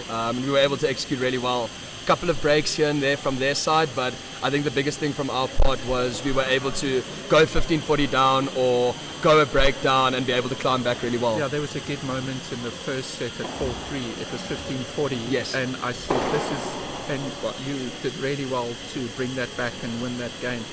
I also did note a lot of the times Keegan was defending really, really nicely out of his corner. But you wouldn't be going, you go one or two there, and then you would move it very quickly to Paul on the other side, and I thought he was half volleying a little bit too much from the back of the court. 100%. I mean, there is a standard like 3-4 ball technique that kind of all professionals follow. Keep 3 balls on the same guy until they make a mistake. You start realizing when there's like a balance issue within a team, so you see one's very good at defending and one's not. You're able to put balls on the defender really well, 3-4 balls, and eventually he's going to give you an easy one to go back to the guy whose defense is not so proficient. So we were able to figure that out quite well. Keep Keegan in his corner until he goes cross back to Sean with a little bit of a higher ball, and then Sean can come in and knife back to Paul, who's probably going to half volley or half block it. So when we eventually figured that out, it started working, and then things started kind of steamrolling a little bit. And so for the guys on my level, we kind of, I'm working, it's called the left leg, the right leg kind of thing. In the corner, left leg, right leg, and that sort of thing. Keep the guy in that corner. So it was really nice to see. But I also did feel, unfortunately, Paul, I haven't watched him play. I've heard he's got excellent volleys. 100%. May have been just a little. You guys got quite a lot of joy down the middle of the court while they were at the net. Maybe his backhand wasn't as good, and then looked like Keegan then was coming a little bit across to help. And you guys beat them quite often down the middle as well. Yeah, look, the middle started opening quite a lot because they weren't playing middle to us. They were kind of playing a lot to our sides, which kind of opens up space quite a bit. One of them kind of shifts a little bit too much, and then it opens up a gap. I think the biggest thing and a note for everyone is when you're playing against very strong ex-tennis players or two players that are very competent at the net, you don't really want to be driving hard to them. The harder you drive, the harder the ball comes back against these kinds of players. Yeah. And I think what me and Sean were doing really well was we were able to take pace off in our drives, kind of break their volley or net rhythm a little bit to where they would then give that more of a pop volley that then we can be creative and work with, whether going up top or counter chiquitering or making them move. So I think just a note for everyone, when you're playing against guys like us, don't drive so hard. You're actually going to find a lot more opportunities staying in the rally by actually playing at a more soft and medium pace and forcing them to try and put pace on the ball instead of absorbing the pace you put on it. I saw you did a lot of the chiquita and charge today. I know you like to play like that. Yeah, you were caught out once by a brilliant They hit shot. a great volley, yes. That was a great unreal volley. volley. Look, there was nothing you could do there. But yeah, instead of turning them with the lobs, it looked like you were shifting that net pressure with the chiquita and then taking the net, and then again once or twice instead of Paul holding his ground, he kind of back paddled and gave up that net. Well, that's exactly it. It's because I think I think strategically, teams can get very caught in one or the other. So it's either we're lobbing and closing and getting net back through that avenue, or we're going to Chiquita and close and go through that avenue. And very, very unlikely, or very, very seldom do you find a pair that's able to work through both avenues at a consistent rate. Because when you do one, so if I Chiquita and close the whole time, they're just going to stand tight on the net. Yeah. And then if I lob the whole time, they're just going to keep pounding me with overhead. So how can I find a good balance between the two? Because you want a Chiquita when they're expecting the lob, and you want a lob when they're expecting the Chiquita. So it's also to have a very clear mind. I think a lot of us on our level, we come up with a game plan, well, this is working nicely.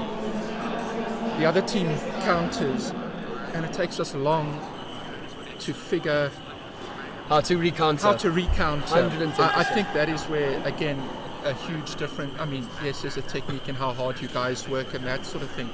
But if you and I were to play, okay, cool, I can do this to AJ. AJ will counter it, and then what? Then what? I think you couldn't be more right. I think, especially within the top 8, top 10 in South Africa right now, or let's say the top 5, 6 couples, we can all smash, we can all hit Fiboras, we can all defend, we can all do everything.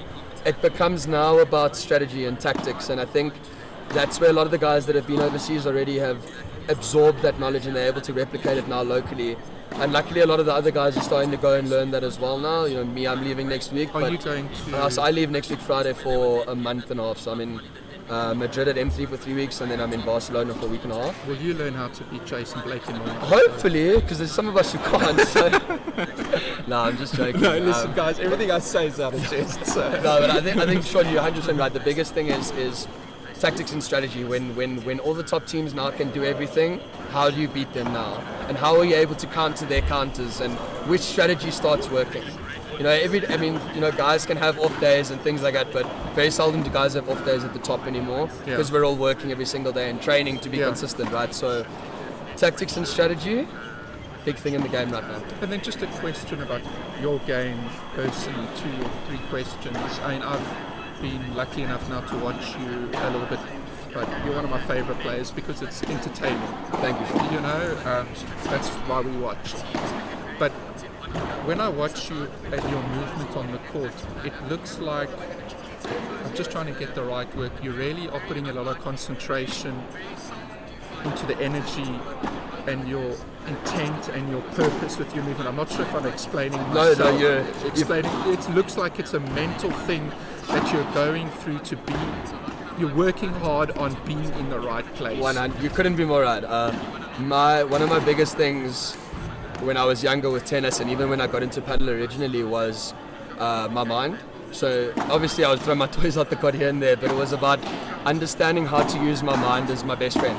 Yeah. And my mom is my biggest thing. She told me a year ago is sometimes you play like you have no intent, and you need to start playing with intent. And I started translating that into my movement, into my technique, into my work ethic, and everything I try and do on court is with intent, and it's confident. And I never ever want to be that person that loses confidence and starts pushing and too scared to do X, Y, and Z. Because if you're scared at the top, they manipulate you and take you for a ride immediately. You can't play scared. You have to play your game, you have to be confident, you have to be intent, and if you're going to miss and lose, at least miss and lose doing the right thing always. And miss and lose always playing winning paddle.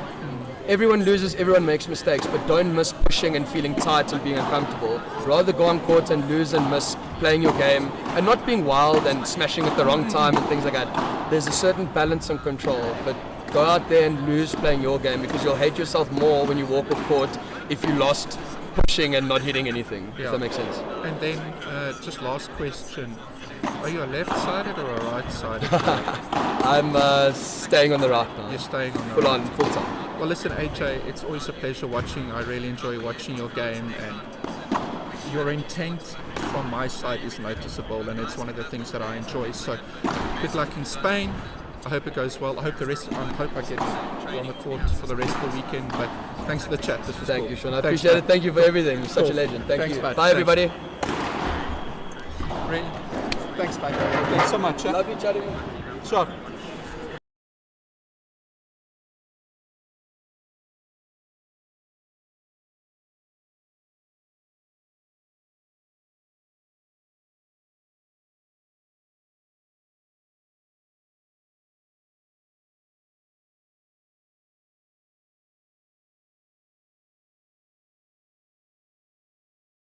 So now on to the next game.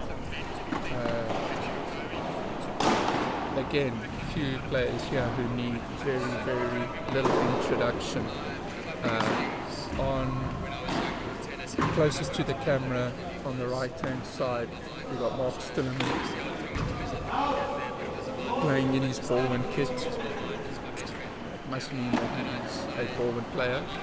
And his partner, one of the most chilled oaks I've met, Kyle Olafie, up against probably one of the longest pairings together, one of the most consistent pairings, Zaidi Patel in the white,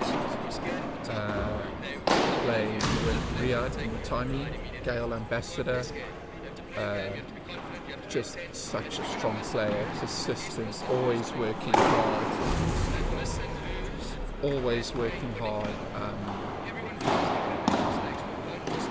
I heard Aidan Rhodes once describing him as a Swiss Army knife. Riyadh in any situation is such a good guy to have on the court with.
I'd actually just like a water, please.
Sure. So if you weren't sure on what sort of game you're going to get here, second point shows. I think we're going to have some very long points here for very hard-working players on the court.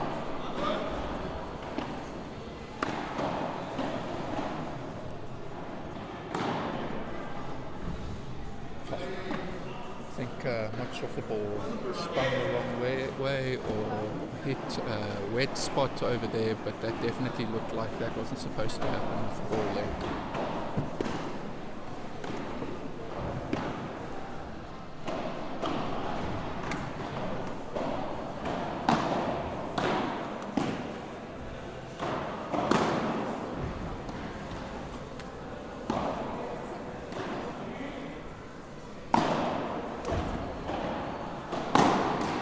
So first game over there, some really, really good points already.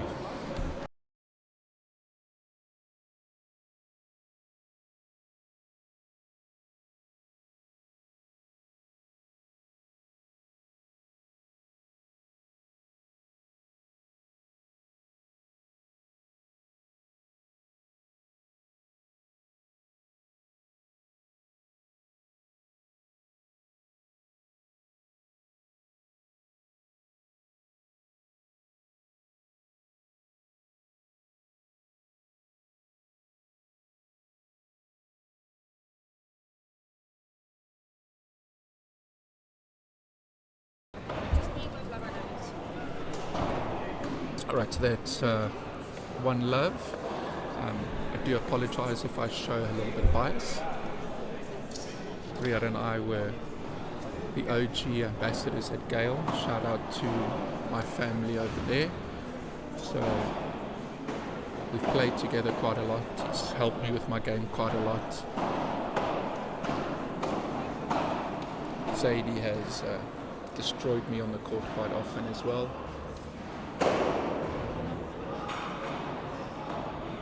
But saying that though, I do thoroughly enjoy watching Mark play. Never out of a point. Works so hard. He doesn't like the nickname that I've given him, the Honey Badger. But that's life. You got to deal with it.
Just want to give a shout out to Cameron Weir. Yeah, AJ did win.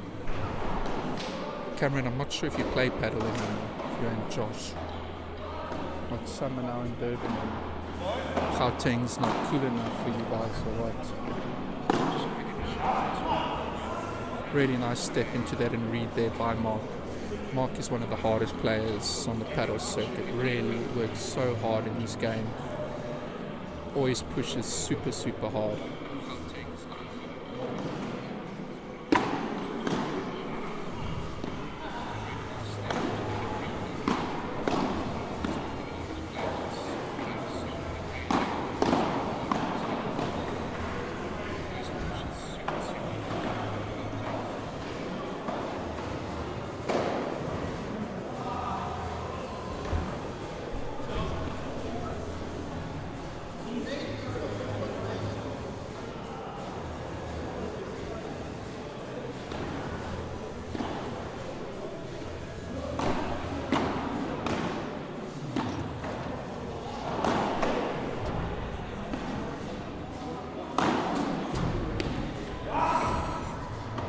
Excellent vibra there by Kyle.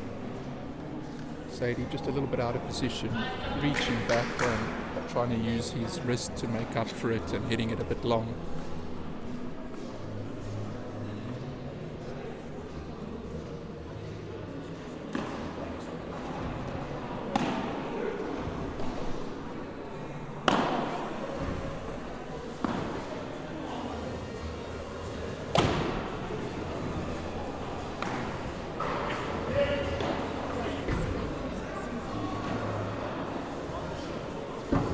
Oh, wow.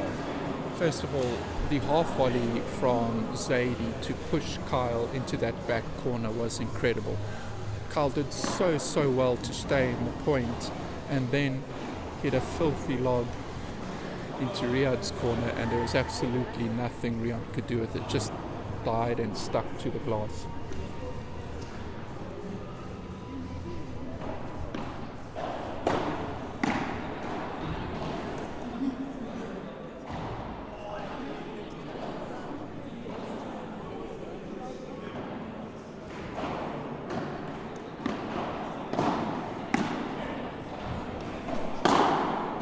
There we go.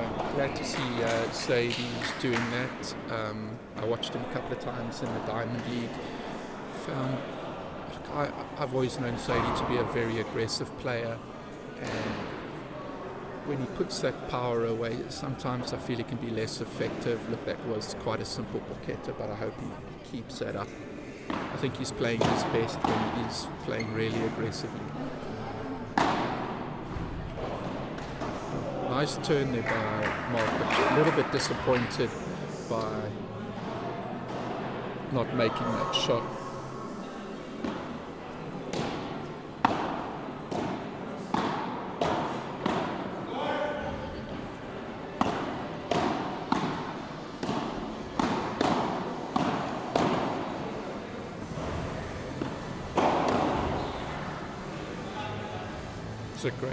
That's just a great example there of keeping the same person under pressure there.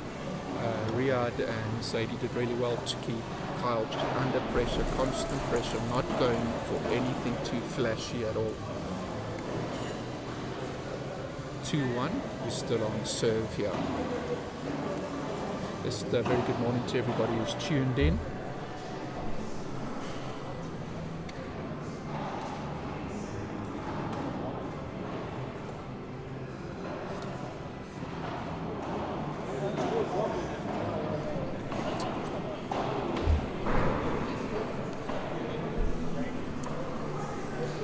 Somebody in Durban who looks like he's got major FOMO. I do think Cameron suffers from FOMO.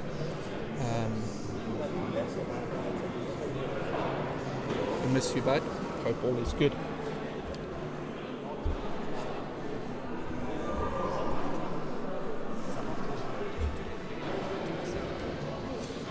So 2-1, 1-2 on serve.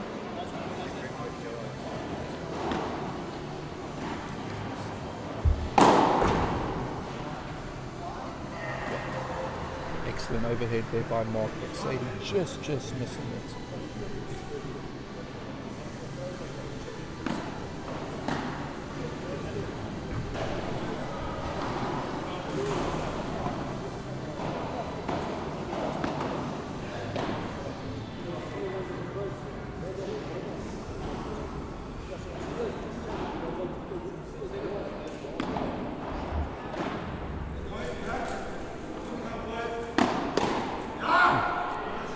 Excellent Bahada there, straight at Riyad's body. Couldn't get out of the way there.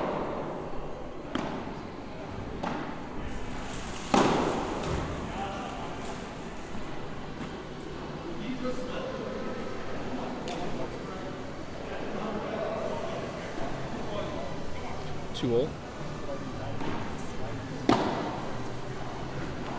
So in the first round, Riyad and Zadie lost a thriller a couple of weeks ago to Yasser and Steven. The score was 7-5, 6-7, 7-6.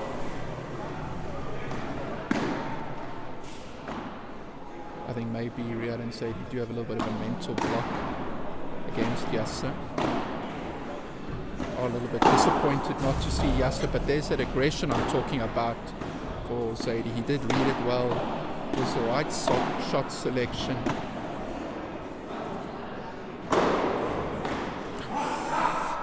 I think there's a bit of a miscommunication there. I think that should have always been Riyad's. Saidi missing it, making the right choice there.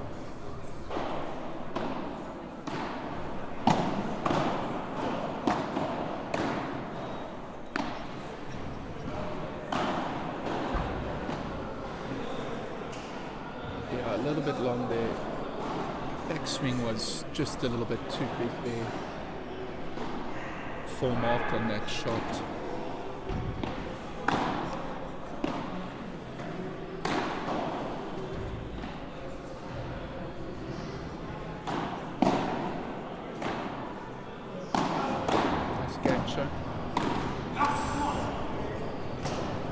It was really nicely done. They gancha down the middle and then pushing Riyad out wide. 30-all.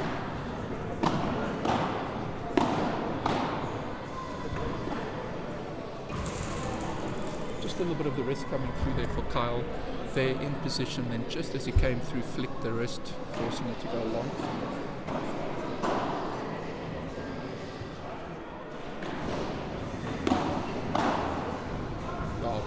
Beautiful pace. Really, really nice pace there. So if Saidi can mix that aggression with that control of pace and that sort of thing. So 3-2 on serve. Just again, this is a wonderful facility here at Balwin. Congratulations, and just a shout out to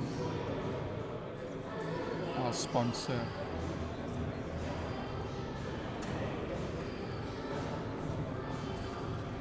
Today's game is proudly brought to you by Balwin Properties, South Africa's leading residential property developer. Balwin builds world-class, eco-friendly lifestyle estates across the country, making dream living a reality for South Africa. From Johannesburg to Cape Town, Durban to Pretoria, if it's modern, green and community-focused, it's probably a Balwin estate.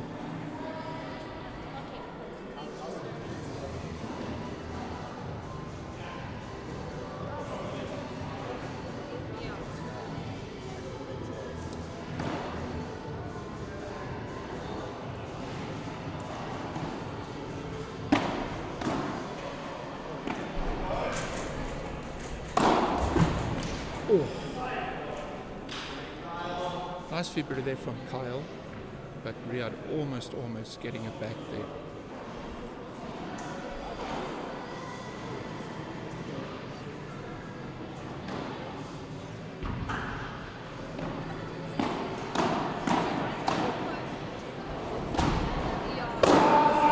Oh, very well played there. Kyle handling the Chiquita and the Chiquita from Saidi charge from Riyad really nicely, then able to push Saidi back into the corner, and Mark doing an excellent job to finish it off.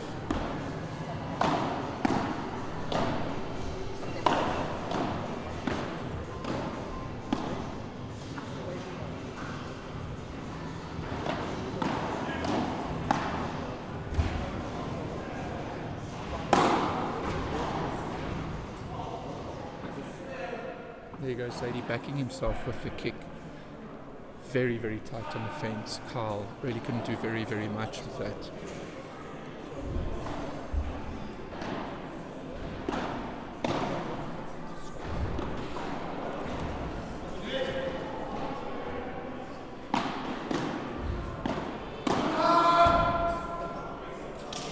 Sure, beautiful aggression there, shown there by Mark.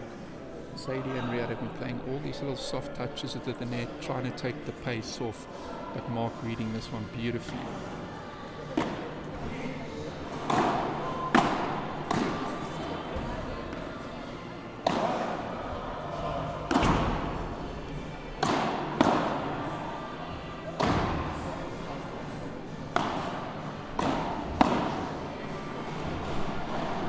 really good use by both Kyle and Mark of the gang show there.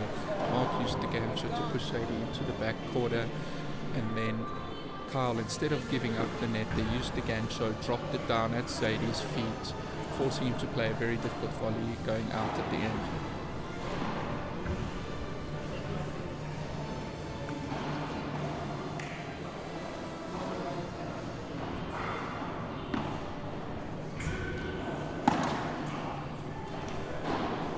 A little bit soft there from Sadie. Just don't want to give away any momentum here.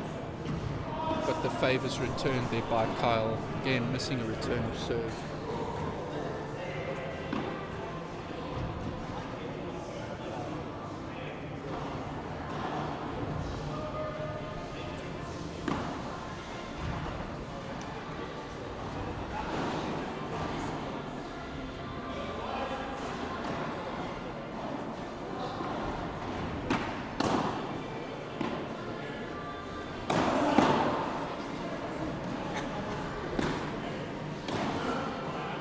Really nice control shown there by Riyadh. I think, for me, one of my favourite shots of Riyadh is his Bahada.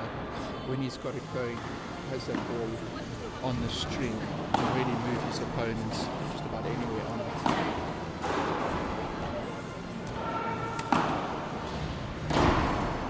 Well done, Mark. That was very tricky.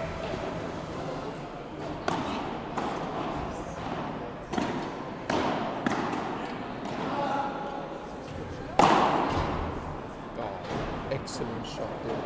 Mark was under a lot of pressure in that point, and they just kept that pressure constantly on him. Pressure, pressure, pressure, pressure.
I'll call you afterwards.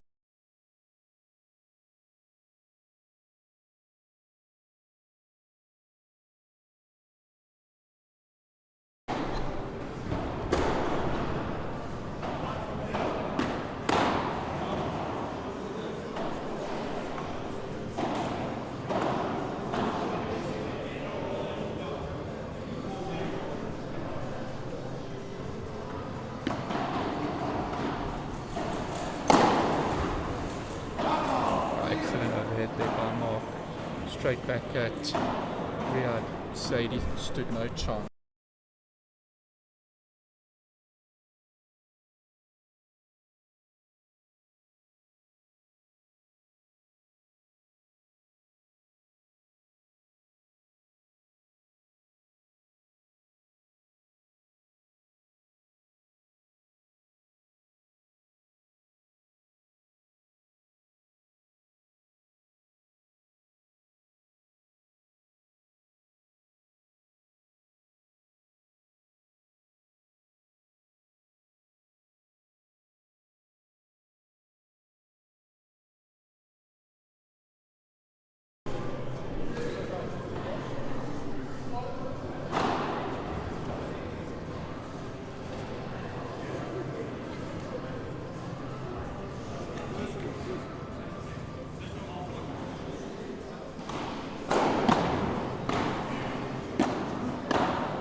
So I'm joined by Sean.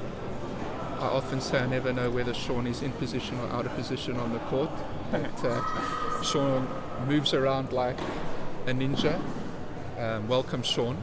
Thank you. Congratulations on your win. Thank you. It was a tough game.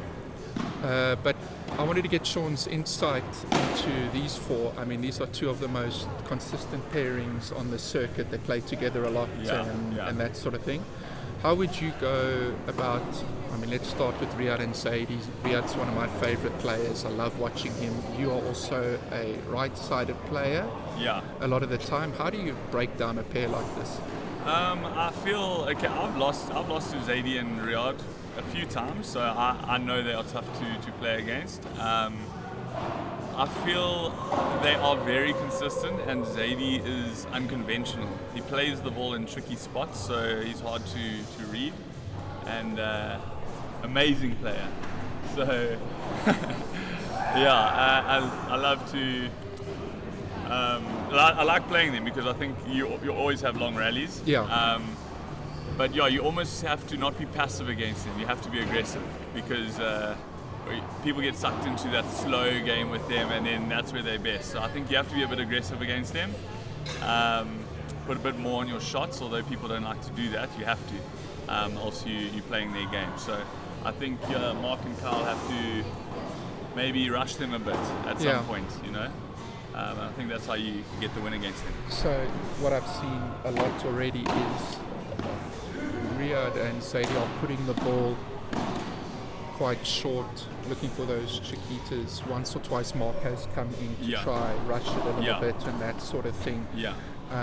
Getting the ball shorter to Kyle and Kyle and Mark, is that a good tactic, or is it better to turn them around, get them off the net?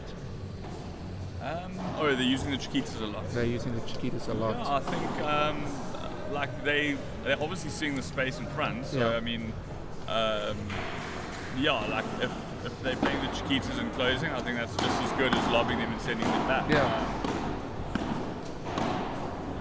Well played. That's what they so got to good. do. That's what they got to do. They got to put pressure on their volleys. Like Riyad's not going to miss volleys. He's going to block all day. But yeah, it's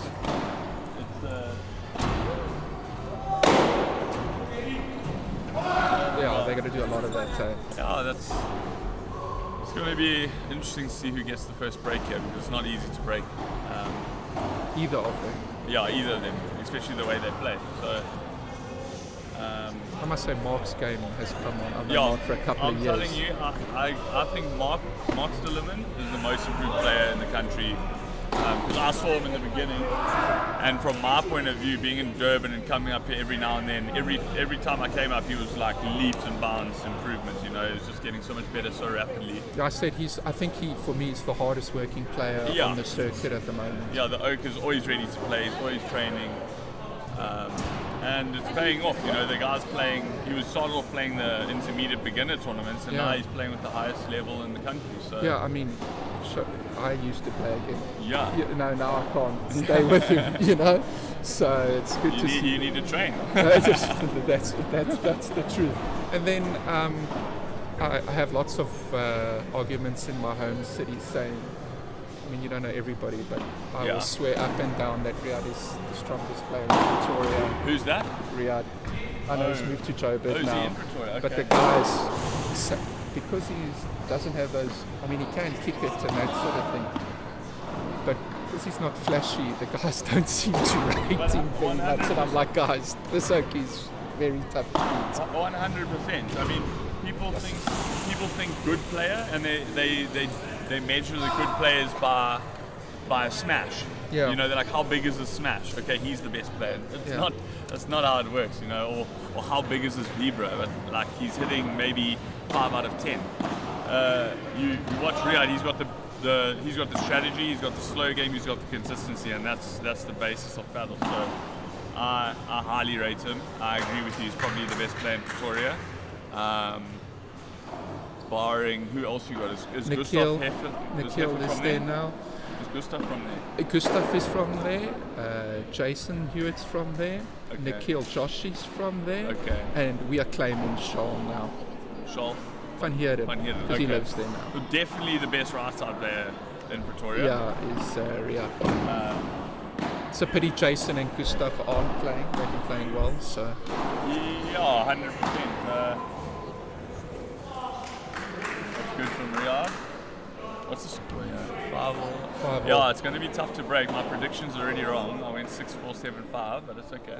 Yeah, but these guys. But anyway, Shauna, thanks so much. It's lucky to get your insights. Appreciate it. Thanks But for having me.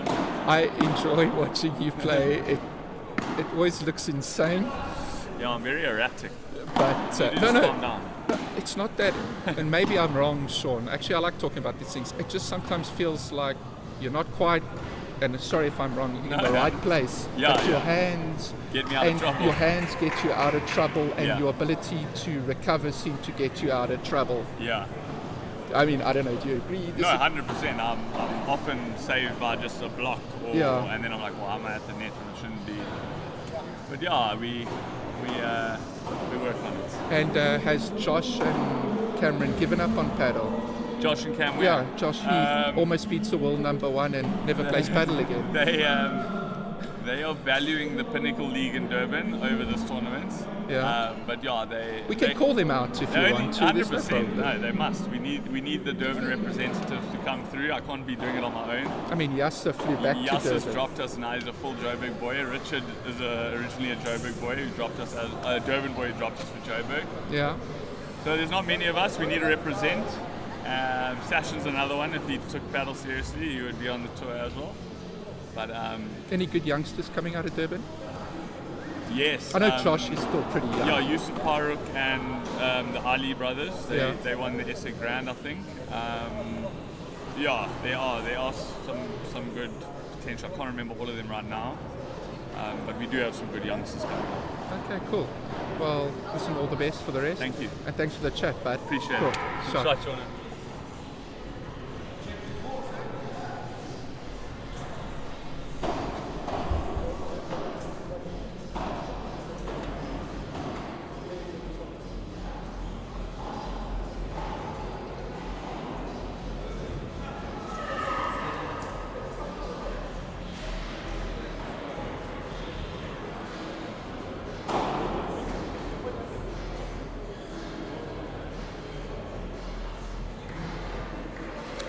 So just, sorry, I didn't see any of the comments there.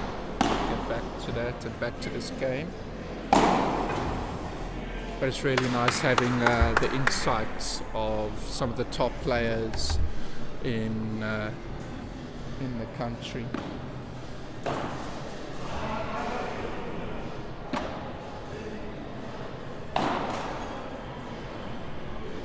So, Sean been saying the whole time, it's going to be very tough to break anybody's serve here.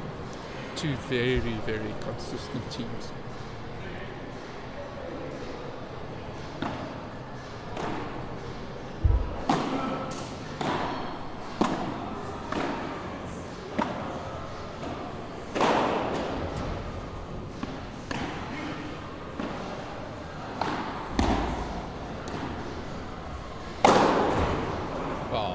Point was controlled so well there, chasing Riyadh all over the court, never giving Riyadh an opportunity to get out of pressure at all.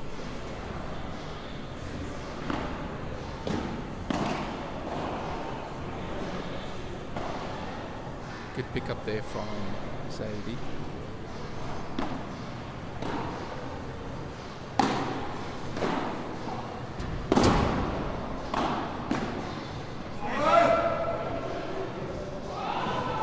Don't want to let it slip now.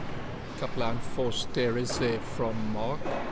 40-30, massive point here.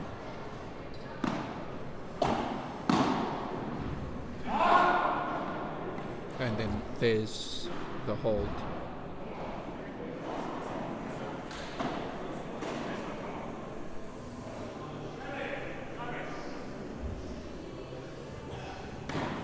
I'll get to the YouTube comments after the tie break.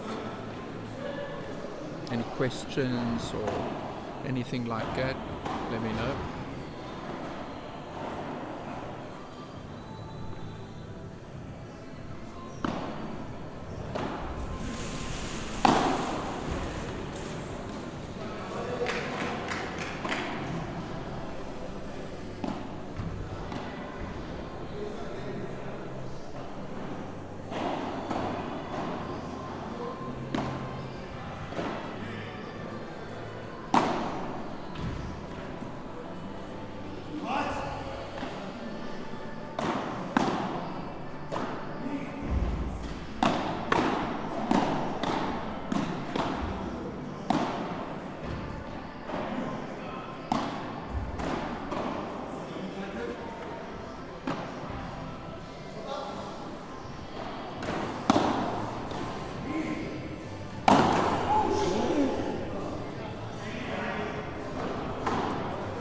Mark deciding, again, if you can't beat them, kill them. Sadie running full on into that overhead. But Sadie controlling his temper a lot better than Alec Galan.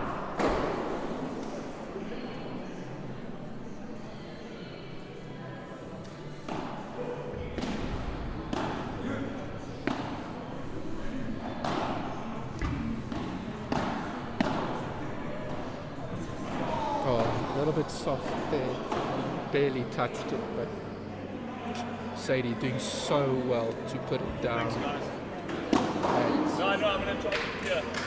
Mark's feet. You just don't want to do that in a tie-break. I keep hammering the point about return of serves, but in a tie-break I think it's doubly important.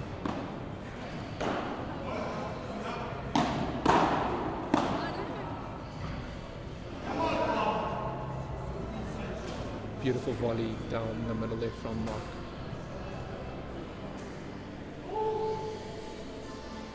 To 4 on the swap there. So just going through some of the comments here. Cameron's asking me who is my favorite player playing. I don't know. I like to support the underdog. But I don't know. Riyadh, probably. Both of us, Gale ambassadors, known each other for a long time. Yeah, and I'd love nothing better for Riyadh and Sadie to cause a couple of upsets or something like that. You guys know I'm very biased to anybody from Pretoria, so Gary and Jared, they have a tough match up against Eggy and Richard. I don't know, I just want to be entertained. So Cameron, I hope that answers your question.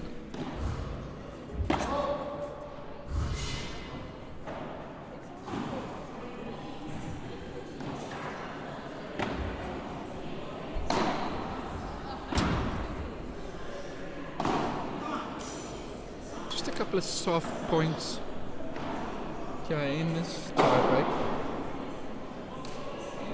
You really want to be, I mean, it goes without saying, you want to fight hard for all your points.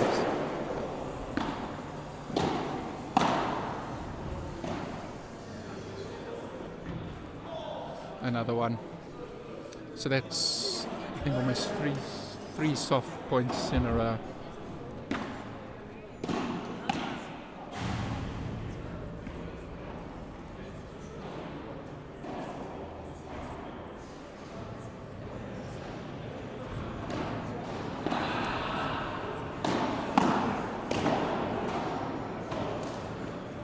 And there's the set. Very, very, very tight set. Riyadh and Sadie taking that 7-6. And then also just to shout out Andrew Budge, watching from Oz. What's the paddle scene like there? I hear it's not so big, getting some games in there.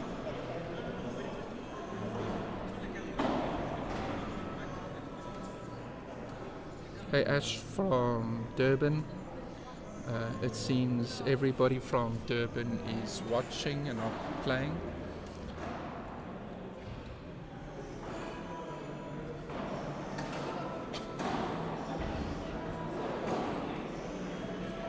But thanks for the comments. Thanks for reaching out. Nice. It's nice now not talking into an echo chamber. And again, just shout out to Bourne. Amazing facility here.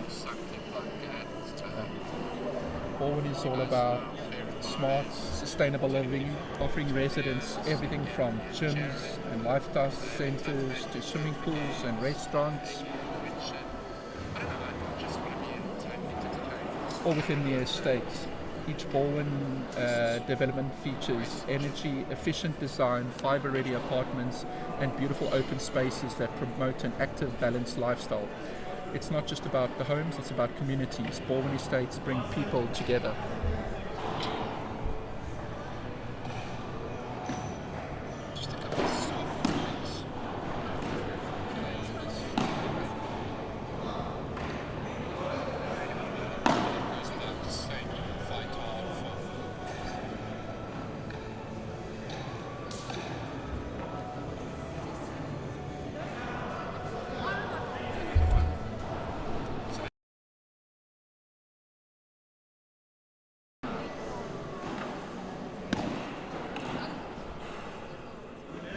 believe my voice sounds a bit slow. I will get a techie to see if we can fix that.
Wow, that was an excellent pickup from Sadie off the back glass there. Mark reading it beautifully, tried to go for the backhand pocket, or quattro, excuse me, hitting the fence. Riyad and Sadie fighting hard to stay in that point and then picking up the win.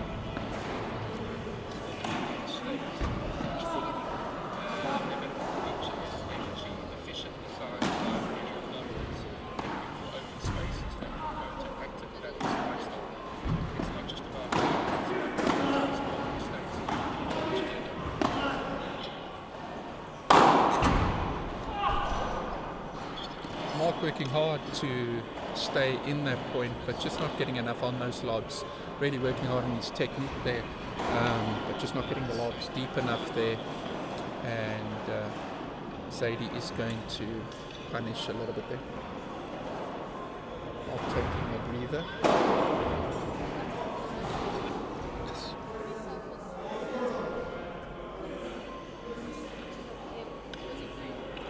Some big points here, Juice. First game was the set.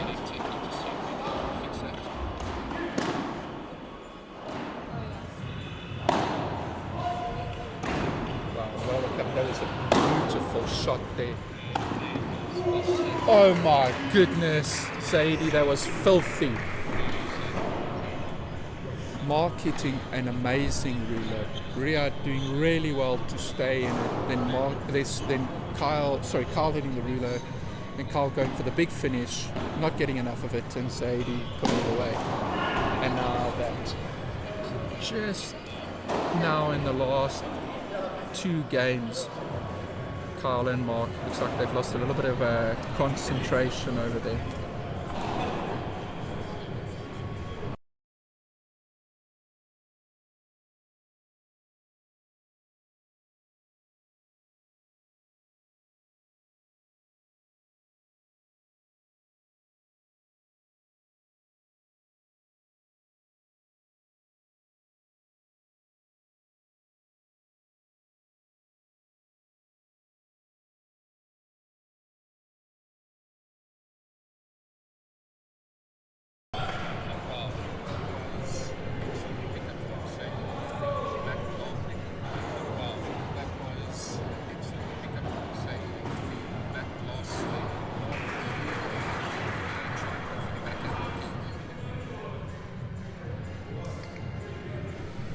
Yeah, Andrew, I believe, is it Patrick Rafter is also playing a bit of paddle over there as well. So that's good. When are you living in Australia or just there on holiday?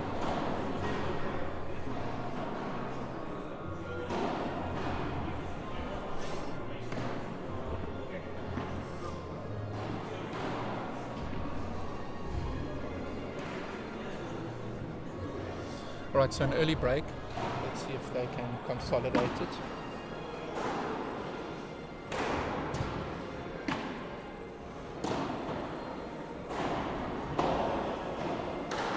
Again, like I said, just since that tie break, actually since 40 Love, 6'5", Mark and Carl have just switched off a little bit. I'm not used to seeing Mark like this low energy. Just got to dig deep here.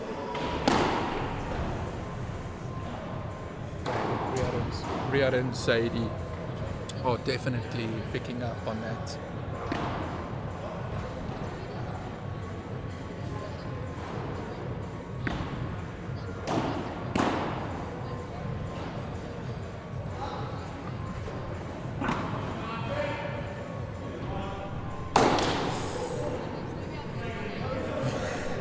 Kyle trying to murder Zaidi there, taking out his frustration.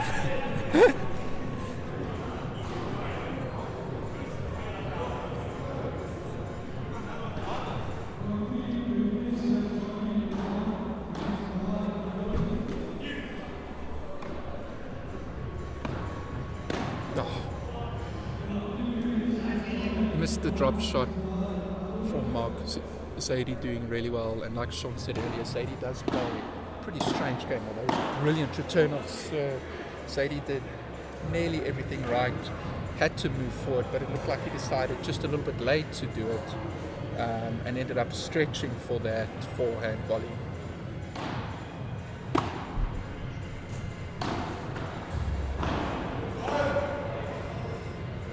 Bit of a late call there from Mark. Yeah, that's that unorthodox play from Zaidi again. I mean, you're expecting the big booming Bahada, and where does Zaidi put it? Dinks it right behind you. There, better movement from Zaidi. Nice covering from Riyad. And again, it just kind of goes to show Zaidi and Riyad have taken control of this game without any excess power, just moving Kyle and Mark around with soft touches.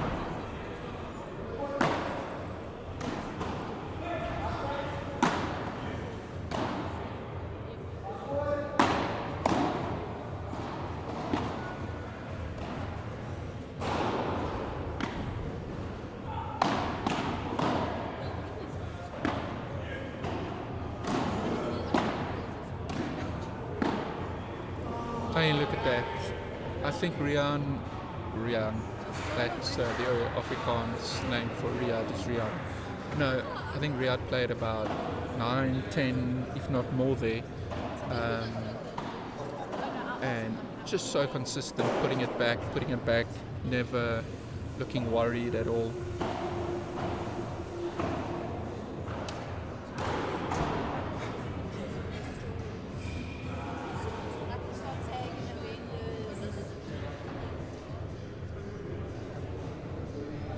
Oh man, that's cool. Glad it's growing there.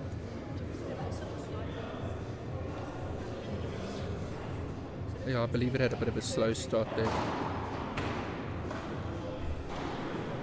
That's fine. Andrew, if it happens, let me know. I can come and commentate.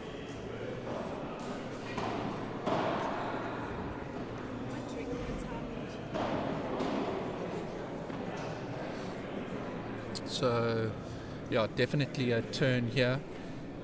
Zaidi and Riyad have taken proper control of this game.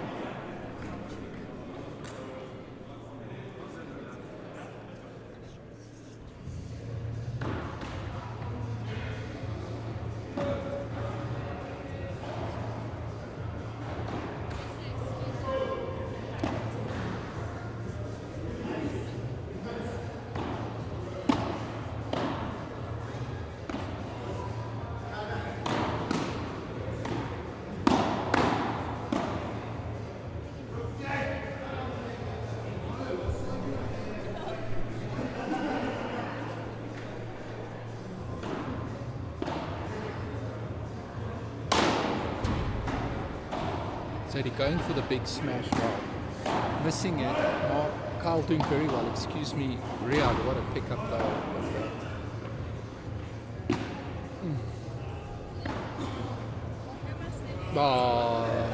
Zadie. I mean, it looks like Mark wants to punch him in the head.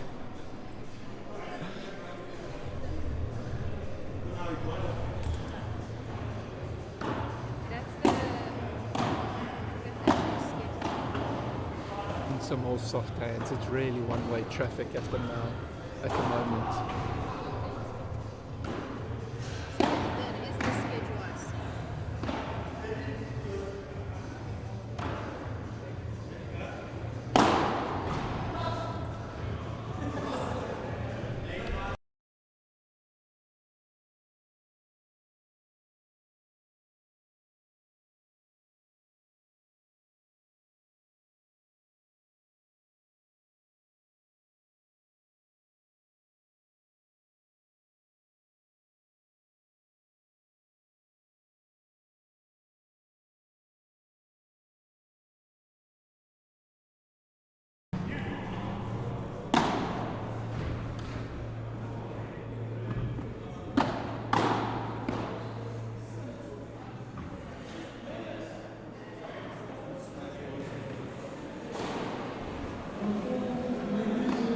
Not sure if the stream is okay there.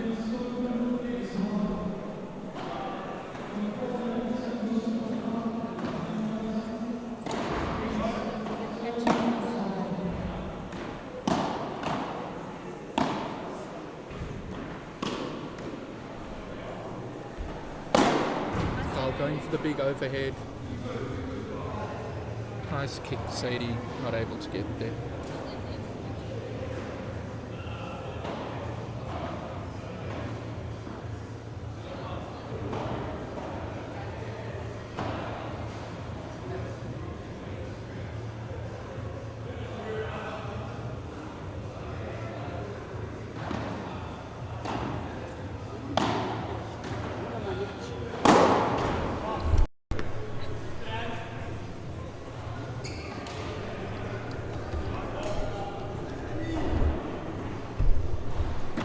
Buy me a beer later.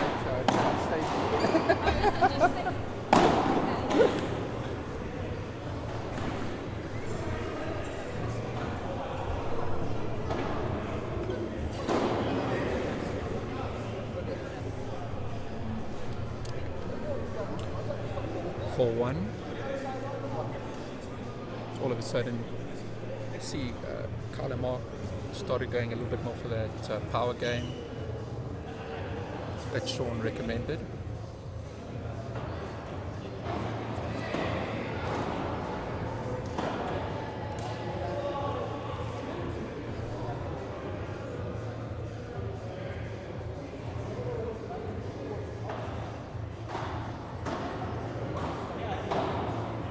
So Balwin is all about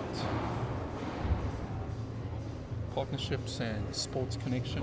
Balwin believes in a healthy living, and whatever better way to celebrate that through sport. They're passionate supporters of community fitness events, from the Balwin Run series around the country to open water swimming events and cycling events and more, promoting an active South African lifestyle. Today's partnership highlights Balwin's commitment to community health and togetherness, values we see in sport and paddle in their developments. To find your dream apartment or learn about Balwin's lifestyle states, visit balwin.co.za.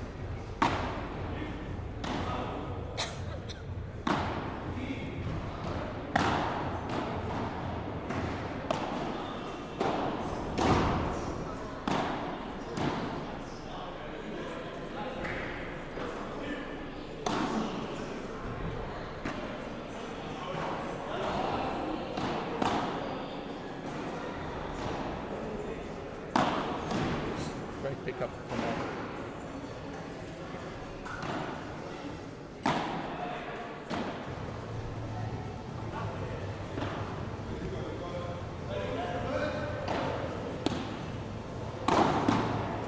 Again, there you go. Mark being just a little bit more aggressive there, trying to take control of that point. Working out. Just trying to change the momentum a little bit.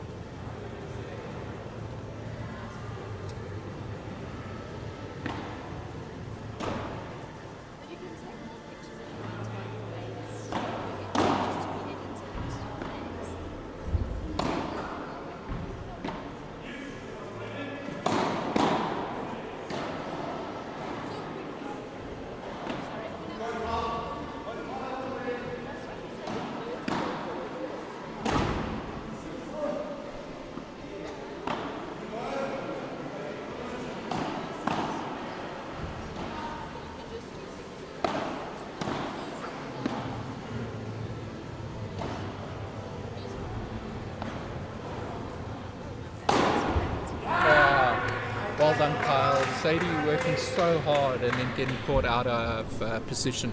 Just a congrats here to Balwin. This roof is high. I mean, Sadie was hitting some big lobs there. Really good point.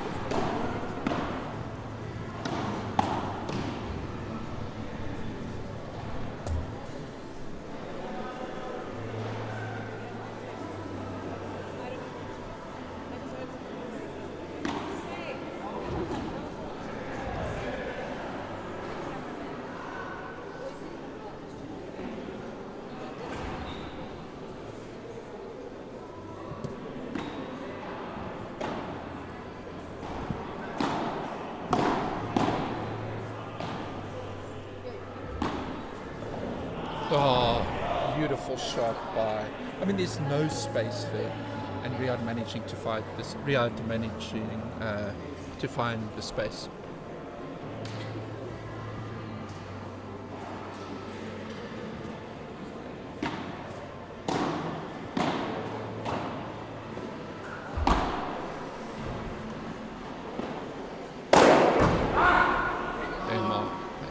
Got to see more of that. It's kind of like they put that away for about 15 minutes or so. Mark trying to pump himself up again.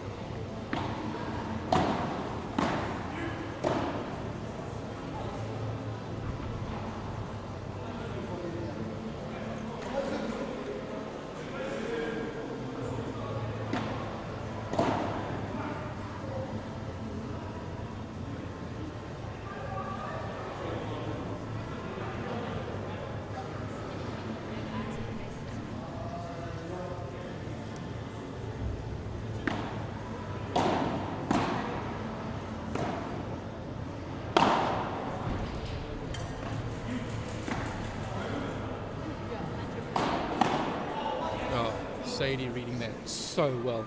Knew Carl was going to play the Vibra. Knew he was going for the slightly softer one, charging the net and finishing the point. Really well read there by Sadie. So if you look exactly this defensively, so like you kind of just push the hand chain that and then now it's not shooting, so then you just push down. Sadie still, I say sometimes tennis players are confusing it. I think Sadie's confusing this with soccer. Not supposed to use your feet, Sadie. Oh, but we'll stay on this until we do interviews.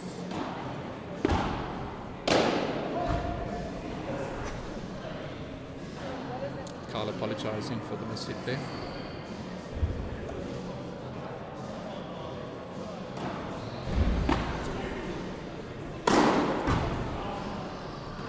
Such a nice technique there from Mark on that kick smash.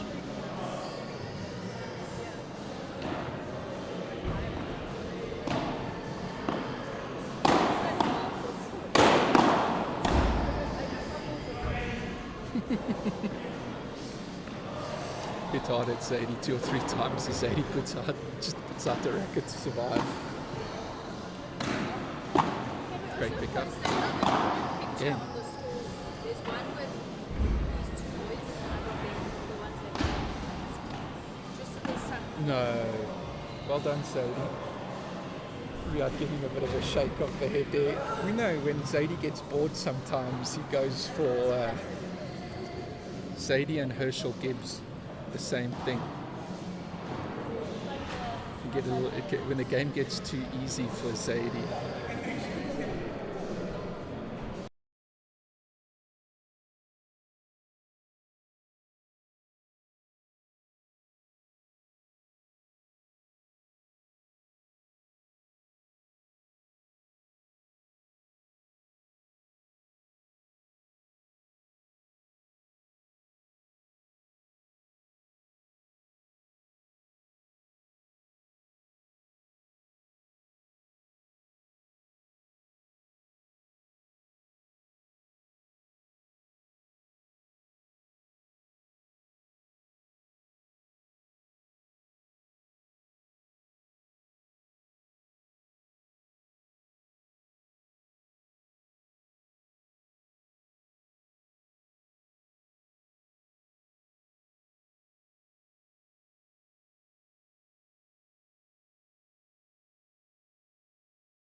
All right, so Sadie and Riyadh serving for the match. Oh, so good. The way that Riyadh can pick it up, turn with it, brilliant.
All right, guys, welcome back.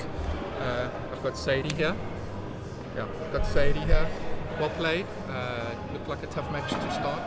One thing I did mention to start with, I think the two partnerships are two of the most consistent, long time together partnerships. You and Riyad have been playing together forever. Those two have been playing together forever. Was there a specific game plan you went into before the start of the match? Yeah, so firstly, thanks for having me, Sean. Kyle and Mark are really tough pair, very consistent. Their play style is very similar to myself and Riyad, very consistent, like you said.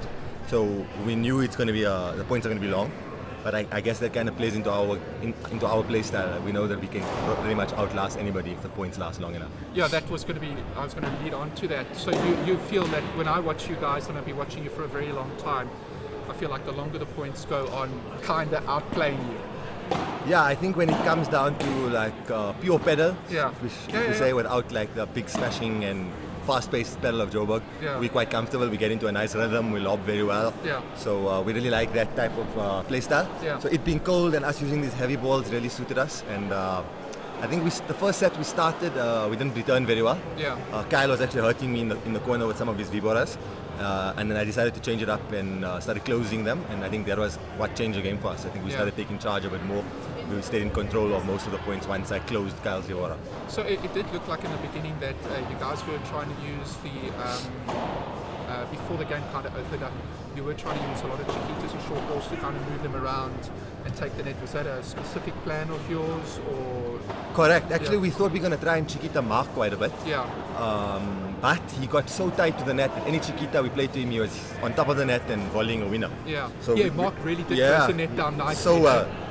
So after like game 2, I told Ree, change plan. We're not chiquitaing Mark anymore. He's right on top of the net. Anything that goes to the glass, let's lob Mark. Kyle was coming over and hitting Bahada, and look, he hit a few magical winners off the Bahada of that corner, but he's not going to be able to do that the whole game. So Yeah. we ended up getting enough blocks in to take charge of the point. I mean, I felt Points. so Mark was moving in, and to me it did look like that Kyle and Mark in the first set were maybe the word aggressive is wrong, but they were definitely trying to put more on, more onto the ball, really put you guys under a little bit of pressure. But then it felt in the second set, and that's where I kind of looked at 6-5, 40 love. They won the game, but I felt the momentum started turning over there. But I felt that they made some unforced errors, but they also maybe went a little bit softer at, because of the unforced errors, they went a little less harder at you guys. Did you feel that, or not really, or were you doing something differently, like closing them? Or? Yeah, I didn't feel that they started playing softer actually. Yeah. I thought they played pretty much the same. I think the change was that with us hanging back, they could play the soft game, Yes. and it was still keeping us back. Yes. But once we started closing, it looked a lot better for us because then we were able to block, and a lot of high lobs, we managed to close and hit winners off. So yeah, that is very Do you good know for who us. you've got next? Yeah, we've got the best pairing in the country. Sorry, Jason and Luan. But Adam and Warren, Okay. good friend, former partner of mine, Warren Kun, Yeah. who I think is the best right-side player in the country. Phenomenal. Yeah. We're going to have some fun. We're going to try and make the points as long as possible. Okay, I was going to ask, what is the plan then? Look, if ever there were conditions to play against them, it's with old heavy balls in rainy weather. Yeah. So it's as slow as possible. Hopefully the smash won't be as effective and we can just keep the points going for as long as possible. So you're a left-sided player. Adam is a left-sided player. Yeah. I've learned to watch Adam a little bit more, and I feel sometimes Adam enjoys sucking in his opposing left-sided player.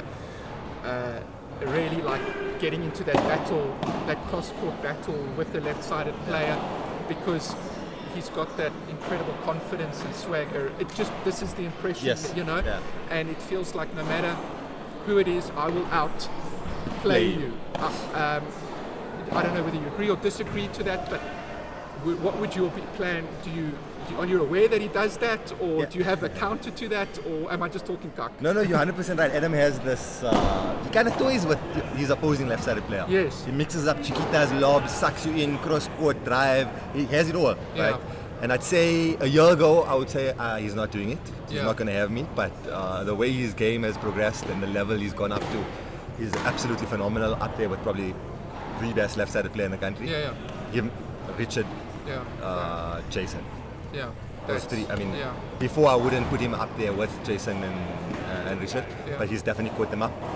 Some would say even better. Yeah. So usually, I can be quite good at avoiding the left-sided player if needed. Yeah. But the problem then is if I avoid the left-sided player, I go to somebody who's possibly even better. So what do you do and then? I know, but like you just got to, then if Yeah. you go down the line, it's got Warren. Exactly. But then maybe it just gives you that second, if Warren goes towards you, it gives you that second to, I don't know. I don't know. I think in a game like this with such two such quality opponents, we just got to play what's on and not Yeah. try and force anything because Yeah. no matter where we go, there's no real weakness. Yeah.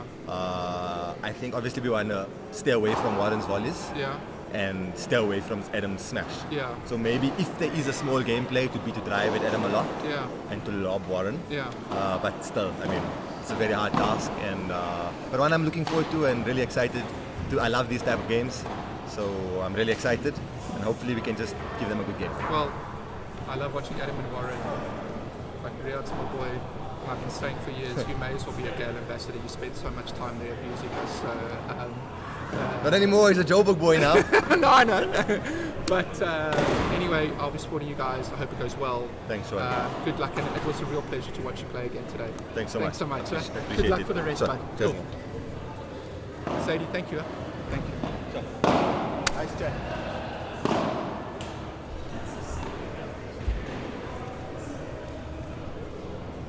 Did you clip that dunk, by the way? You clipped that dunk for me. I wrote down the time. Oh, So, find it on the slip. do you know what? I've got a whole lot of here, and then what I'm actually going to do during the week is just kind of go. So obviously this one is mine, right? That's the interview we just did now. Oh. It'll be one of these ones here. I'll find it and then send it to you. Let me just sorry.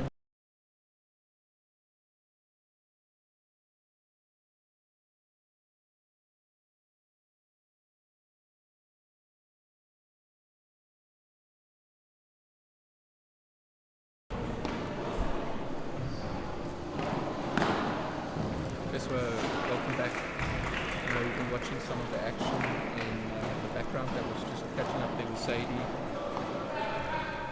After his match there, we've got Josh and Siobhan up against Eros and Alman. I won't lie, I don't know Eros or Alman. I haven't seen them play. Obviously, Siobhan and Josh are on the circuit a hell of a lot.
Comments there. I see the stream was frozen. How is it for everybody now?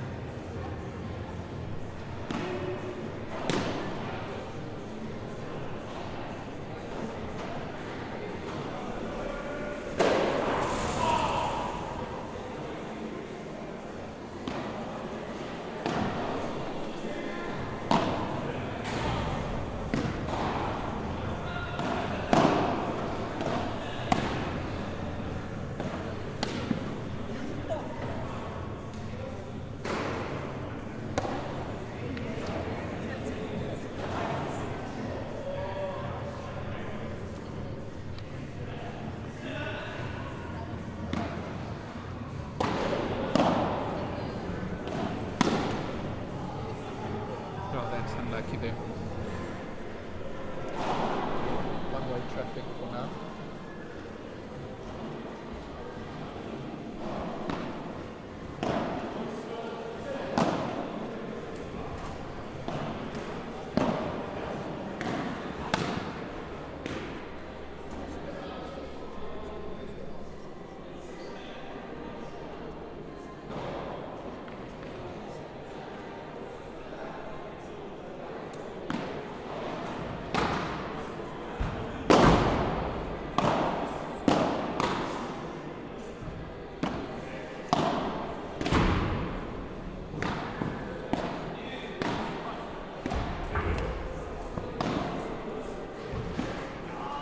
Excellent point. There's some great defense there.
So welcome back, everybody. We're getting down to the business end of the tournament now. We've got Seb and Joel, hometown boys, up against Tremaine. Tremaine is now playing out of Coalition Paddle. Shout out to Aiden Rhodes over there. There we go. Aiden Carrasito as well. Also, who plays out of Balwin Padel, also playing here now as well. So, look, obviously we think Aiden and Tremaine is going to take this.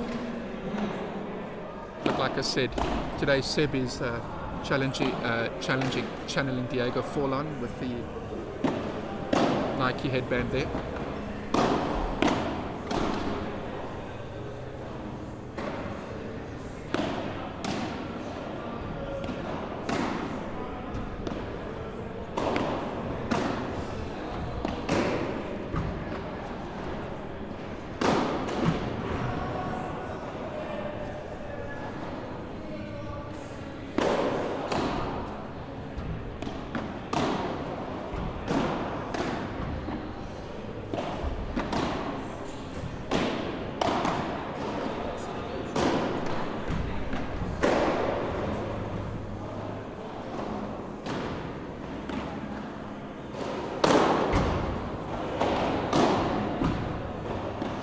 Tasneem, there was sound, but kind of muted it.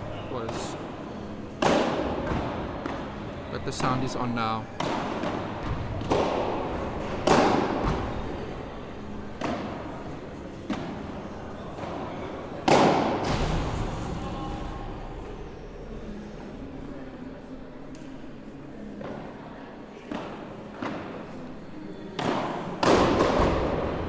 Seb and both teams actually beat Pretoria Pairs in the last round. Both also had players out of Thrashers. Seb and Joel beat Nico and Lino, and Tremaine and Aiden beat Dino and Robert. Must say Seb played exceptionally in the first round match, very consistent. He's going to hope for that consistency here, and also Joel got here a little bit late, so it's a little bit rushed, so maybe a slightly better start from Joel will help out.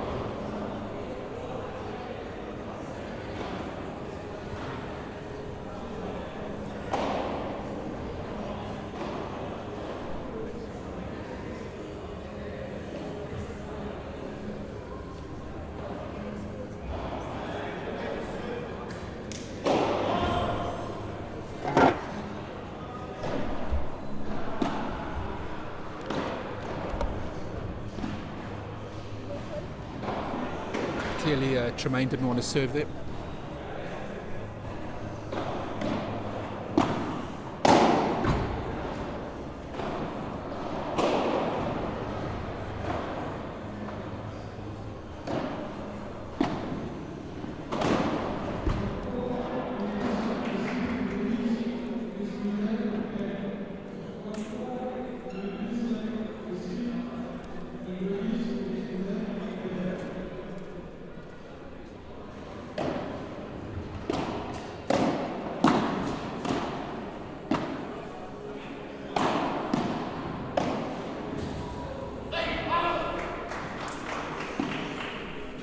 Excellent ruler there from Joel.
It's a bit soft there from Joel. Sebastian worked hard to get that point going there. Aiden changed direction. Joel going for the ruler over there. It's a little bit of a soft, unforced error there.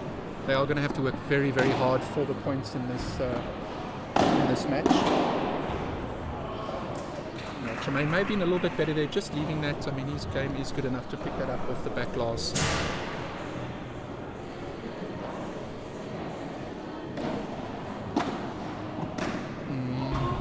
Soft.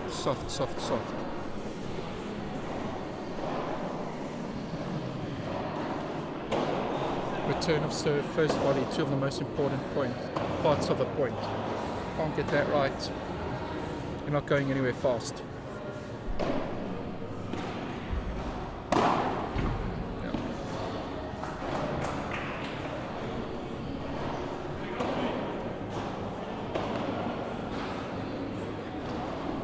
Golden point.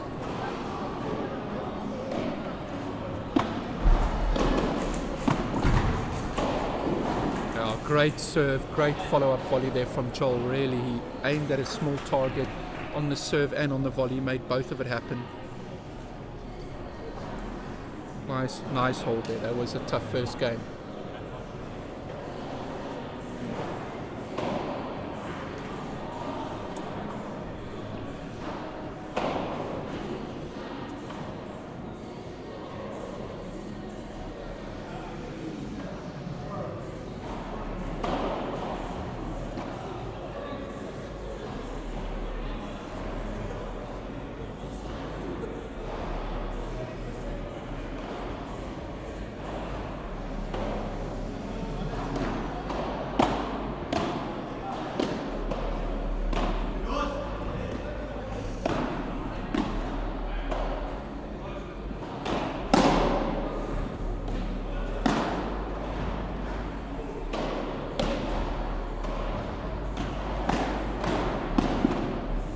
Maybe a little adrenaline there from Joel and Seb. I felt there were two opportunities to leave it and it was going out at the back, but just probably a little bit of adrenaline playing against these two.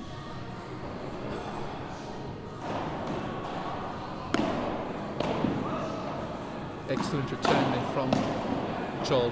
Great follow-up from Seb. Really well read there. Seb read his partner's return really nicely there. And that's what you want. You want your partner to read what you're doing on the court.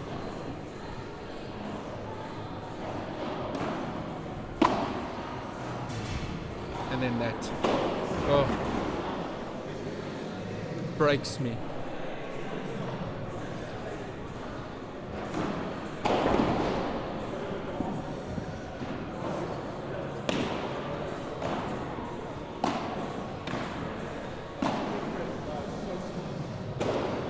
Both Joel and Seb hitting a good gancho there, but Seb just not following up his gancho, getting caught a little bit too deep to be playing the forehand volley. Got to work hard on following up those ganchos and bandejas.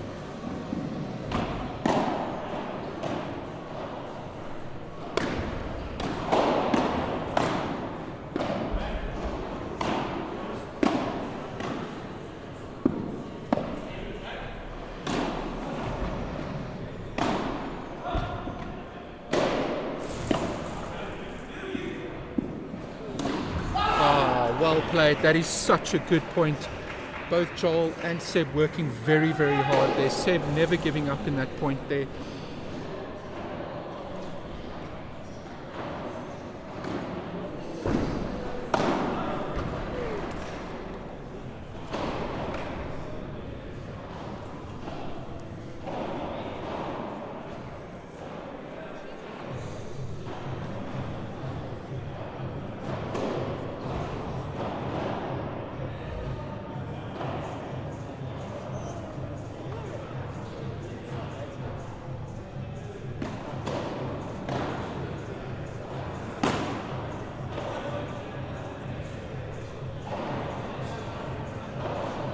I think just a little indecision there.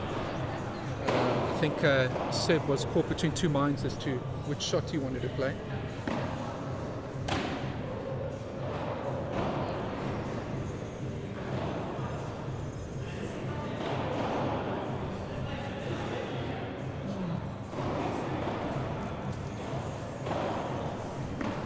Yeah, taking two there. That ball was close. Yeah, Aiden reading that really nicely, coming forward, and then that backhand volley, just catching Joel out of position over there.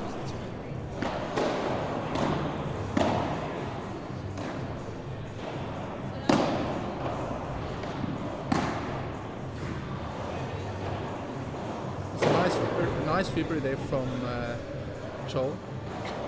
It's a bit like today. I've been fortunate watching body language and that sort of thing, and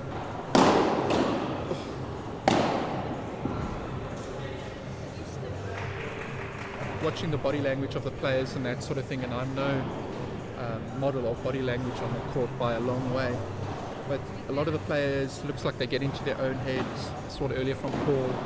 I mean, the match has just started, but Joel's already got a little bit of the head shake going. Got to stay positive, out of your own head. Says the pot to the kettle.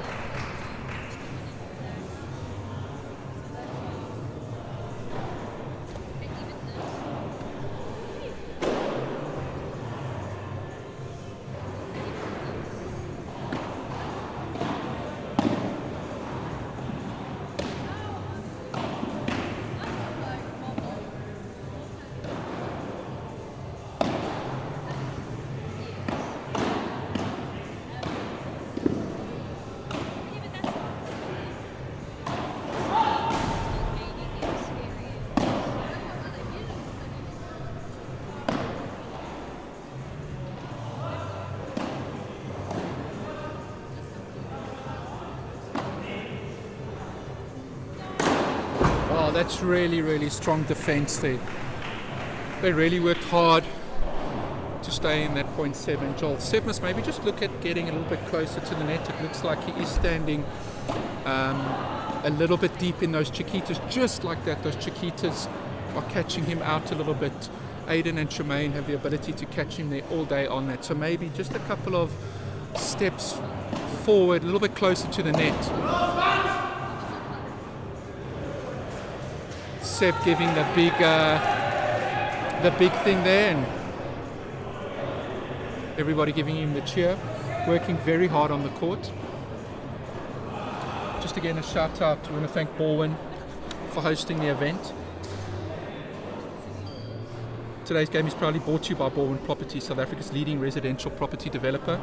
Balwin builds world-class eco-friendly lifestyle estates across the country, making dream living a reality for South Africans. From Joburg to Cape Town, Durban to Pretoria, if it's modern, green and community focused, it's probably a Balwin estate.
Great shot there from Joel. That's really kicked that, and it flew wide over there.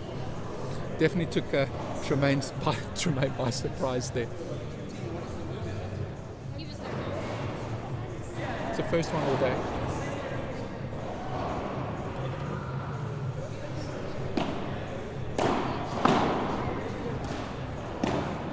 Excellent pick up there from Seb in the back. Could Joel have left that?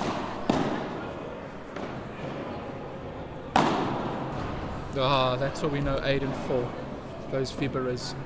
Seb was waiting for it, but I think just going for too big a backswing over there. Maybe just shorten up that backswing. He may have had it because it felt like he was catching up to that ball a little bit.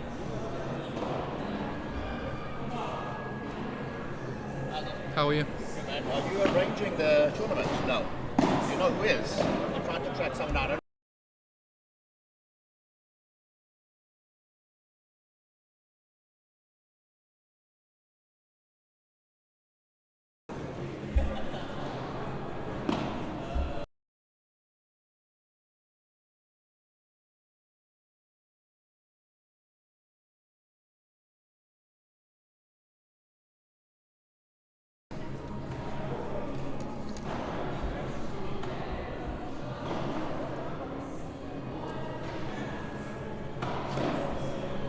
Alright, so 2-all. It's definitely not one-way traffic over here. Seb and Joel really are fighting hard.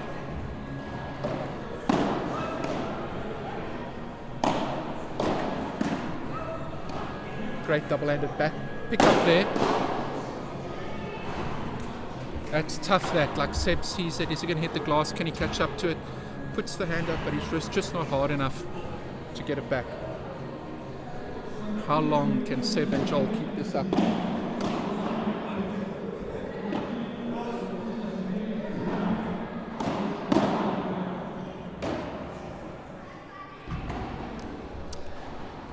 It's difficult. You're working so hard. You think, okay, cool, lob, right shot.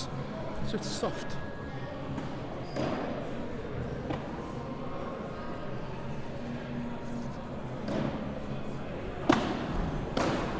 Again, I think that's the big difference between a lot of us at the moment. It's just that unforced errors, that unforced error rate at the moment. Like we all know, I think Joel is going to be a very good player. Still pretty new, I think, to paddle. Just got to work on that unforced error rate. That's 3 in a row. And there's the break. 3 unforced errors, break, and it kind of undoes all of that hard work. And that was without Aiden and Tremaine having to do anything too difficult. I know we had some stream problems, but if you guys are listening and want to say how's it on the stream, let me know. It's nice not to talking to an echo chamber. If you can hear me okay also, give a thumbs up. So we just want to say thanks to Balwin Properties again. Balwin is all about smart, sustainable living, offering residents everything from gyms and lifestyle centres to swimming pools and restaurants, all within estates. Each Balwin development features energy, efficient design, fibre-ready apartments and beautiful open spaces that promote an active, balanced lifestyle. It's not just about homes, it's about communities. Balwin Estates brings people together. Alright, so can Aiden and Tremaine consolidate? It's a good start.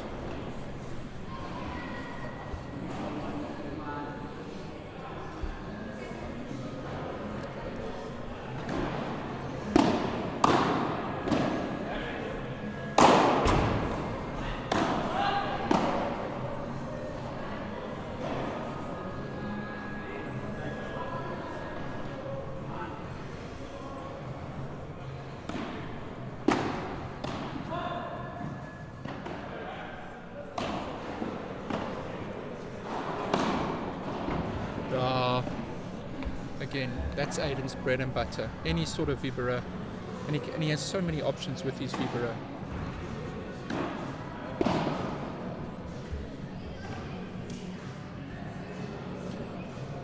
That's what you want after a break, just a nice comfortable hold.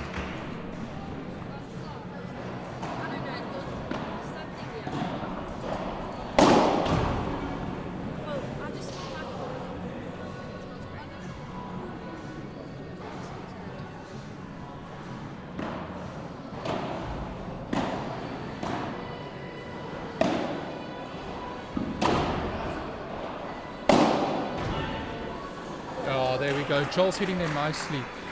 Joel's found a nice rhythm on those overheads. Really made a couple, missed a couple in the first match and then also last week, but looks like he's found a bit of confidence on that kick.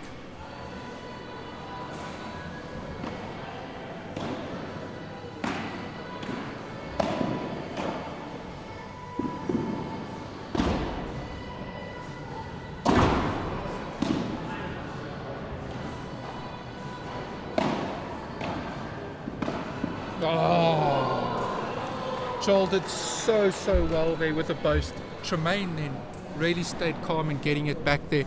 Joel controlled that point so nicely. The glory drop shot. There's a person sitting next to me, and I know he would have gone for that drop shot as well. You would have gone for that drop shot, huh?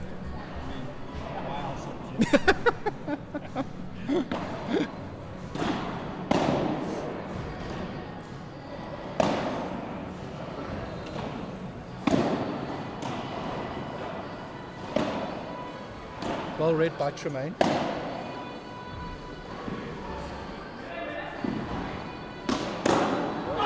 Well played, Joel. Really controlled that point really, really nicely. A variety of overheads there.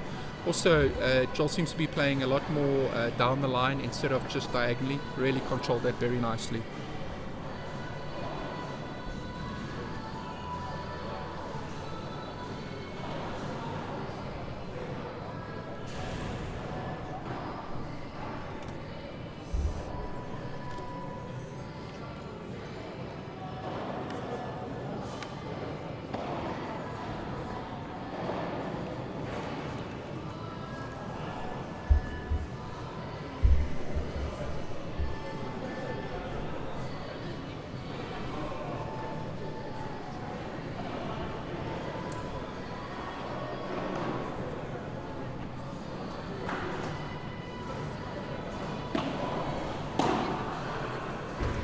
Excellent serve there.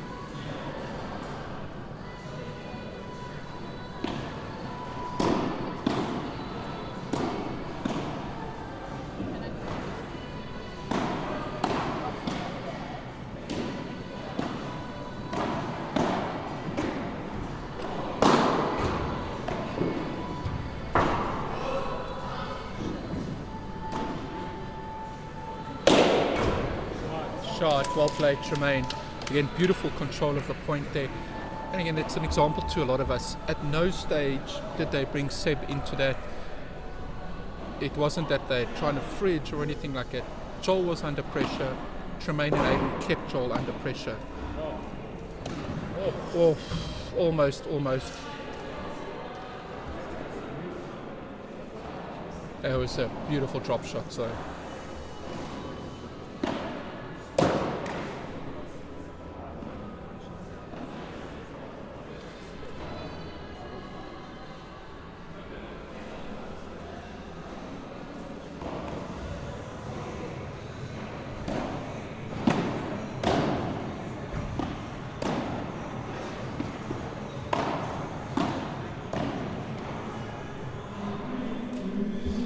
Tremaine and Aiden really are finding that speed, that space between the players and the net really, really nicely.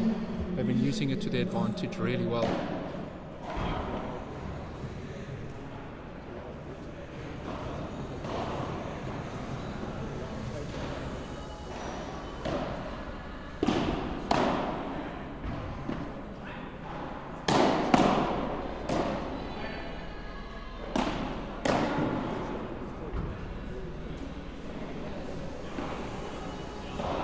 Joel, just again head shaking a little bit there. I mean, the last 5 or so minutes is the best I've ever seen Joel play. Just to relax, enjoy the moment.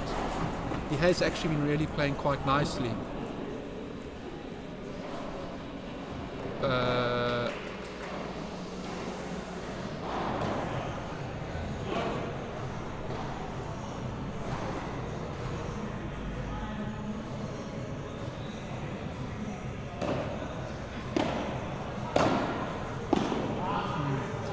Nice volley, but Tremaine, I think Tremaine wasn't expecting such a good volley coming back.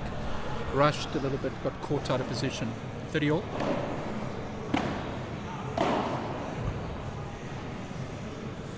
Serve was called out.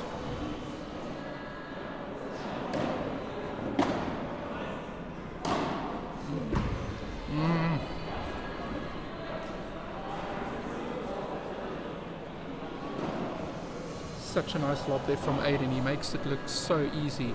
Almost no backswing, just a punchy lob, pushing Sebastian back. Again, like, Joel has been playing well. That's so disappointing.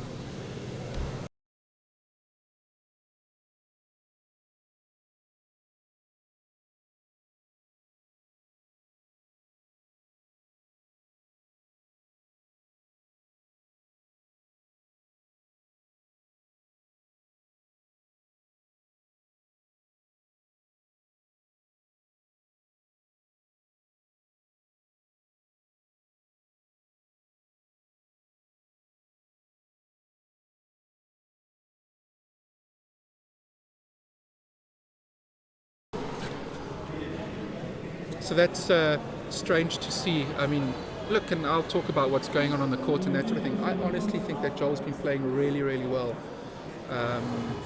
Man, he's just got to stay there, back himself, stay in that groove.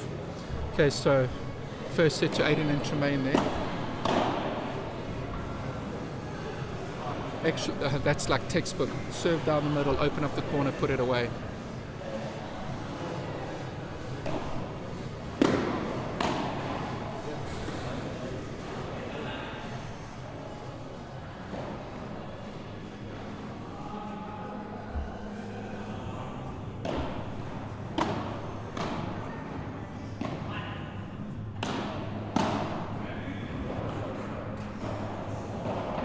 Oh. Tremaine getting away with it a little bit over there. Sebastian caught with the weight going backwards.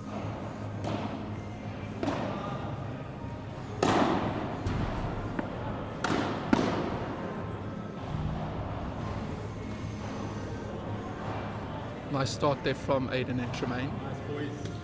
Just want to keep, look, and as you know, if you see that your opponent's head has dropped or whatever, you are going to now put that pressure there. Seb is a very experienced player. He's going to have to work hard just to get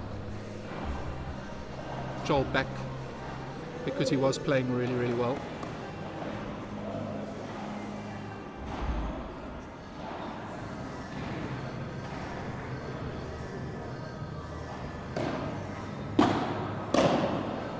Oh, it's a beautiful volley. That's it. That's what you want to see. Well played, Joel. Lift that head.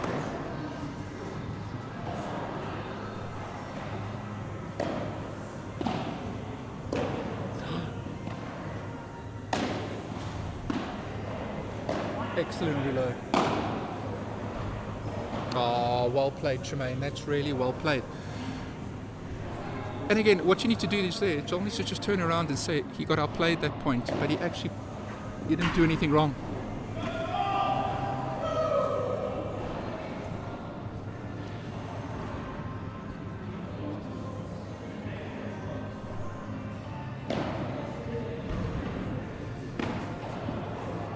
Yeah, and then again, then he wants to break his racket. Come on. But please note, to anybody listening, I am the pot calling the kettle black. I struggle with the mental side of the game as well. Well played. Really well played. But this is a beauty of paddle. It's a team sport.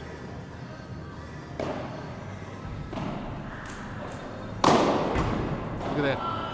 There's nothing wrong. Actually, what I am enjoying about watching this game is the mental battle at the moment.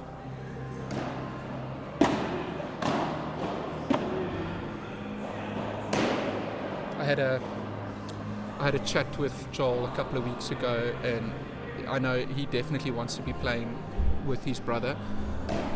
And he was honest. He said his game's not there yet. He has set himself some targets, and you can see he's got the potential.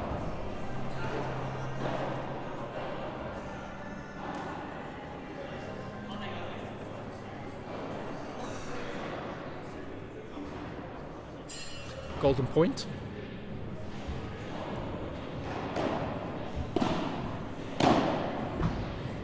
Oh, excellent. That's big. You hold the golden point. It looked like at the start of the game he didn't want to take the serve, and Seb told him to serve. That's a strong hold there. Well done, Joel.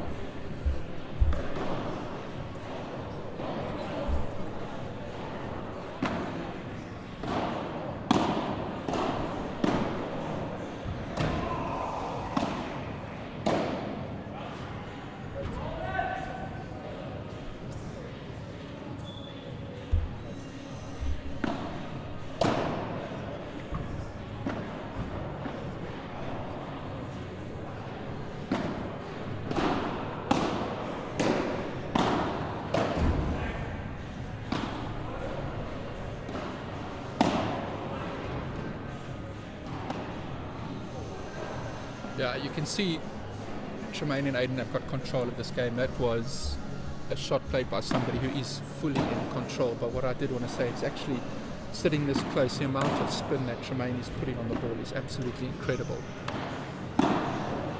Oh. Look, yes, it hit the net court, but if that didn't hit the net court, that Chiquita would have been filthy. It actually gave Sebastian time to come forward and pick it up there. Beautiful setup and finish by Aiden.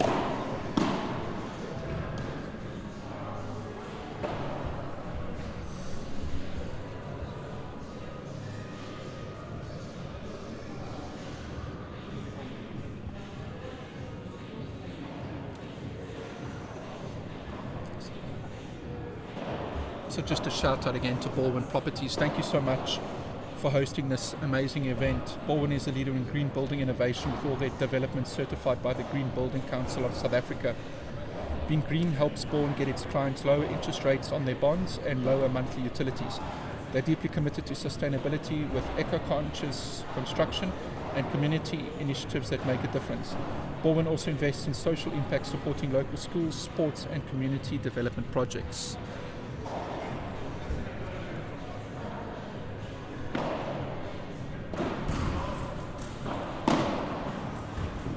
Oh, beautiful shot. It is such a good shot from Joel. Again, such a fine margin and he nailed it.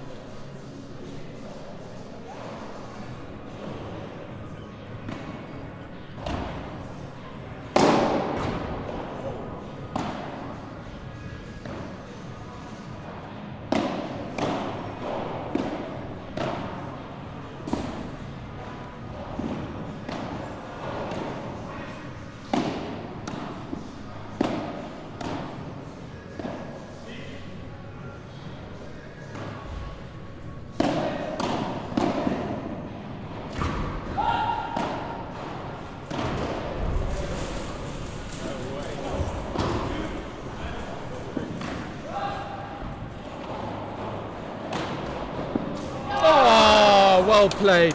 That is such a good point. That's possibly one of the best points I've watched all day. Really, really well played, gents there. And again, Joel controlled that point. He's showing he can definitely play at this level. Bit of a no-look forehand there, getting some confidence. I know the person sitting next to me would appreciate a no-look forehand volley and a kick smash to follow.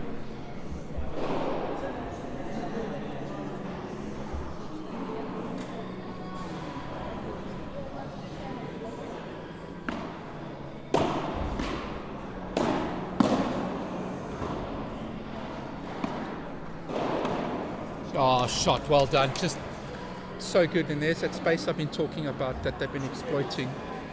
Tremaine and Aiden have been exploiting that space quite a lot. Really nicely done. But it was almost like that was a pre-planned move from the both of them. May have been. Like a rugby set move.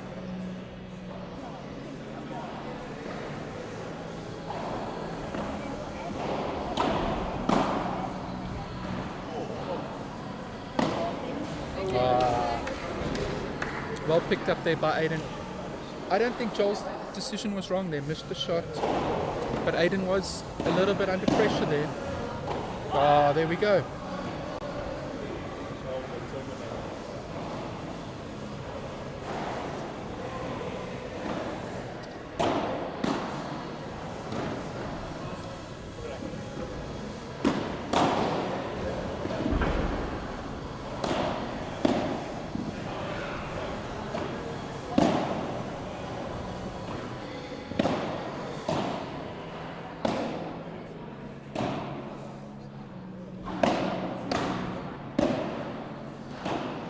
Tremaine playing with so much time from that back corner.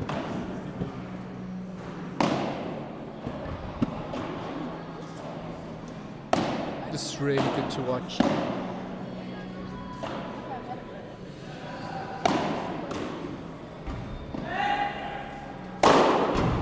Oh, well played. That was such a good point. Tremaine played that whole point as if he had hours to play. Really, really so good. And I mean, that just shows like the patience. Joel also was super patient over there in that point. Maybe at some stage could have changed up that direction, but it was really well handled by Tremaine. At no stage did he look like he was in trouble. Wow.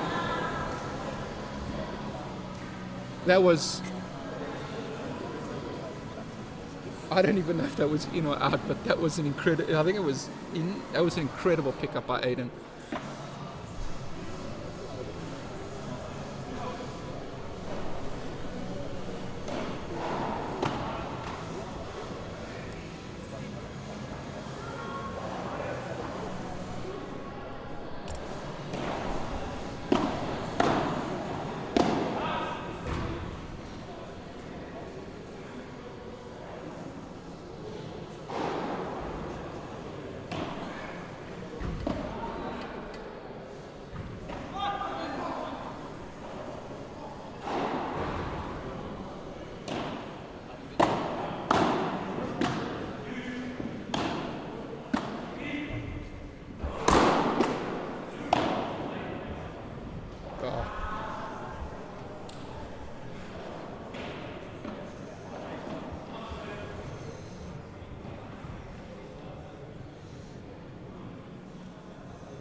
Good break and hold there, so Aiden and Tremaine well in control here, swapping on 4-1.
I think the big difference here that I'm watching in the game is,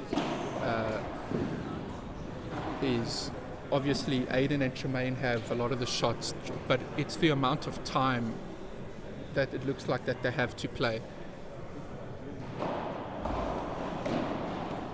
At no stage have I seen them rushed. I also think that Joel wants to show that he can do it against this level. I mean, telling you I get the same when I play guys who are better than me. I mean, shout out if they are listening, like Gus and Jay and Shoal and all of those guys. Like, I really get frustrated with myself, and by no means am I comparing my ability to Joel's. Joel is such a better player, but Joel, you belong. It's going to come.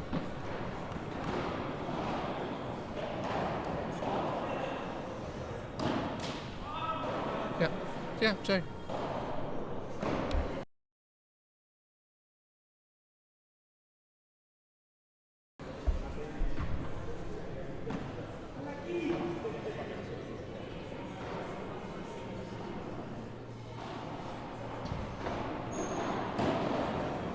Break point for Aiden and Tremaine.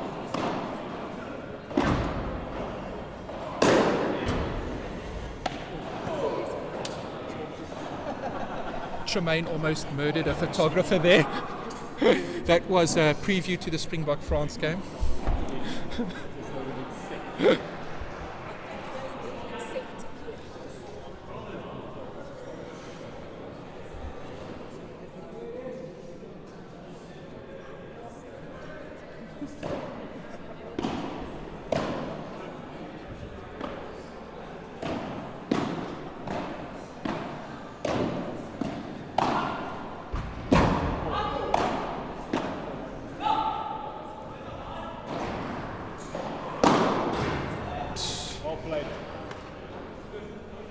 No, it was good.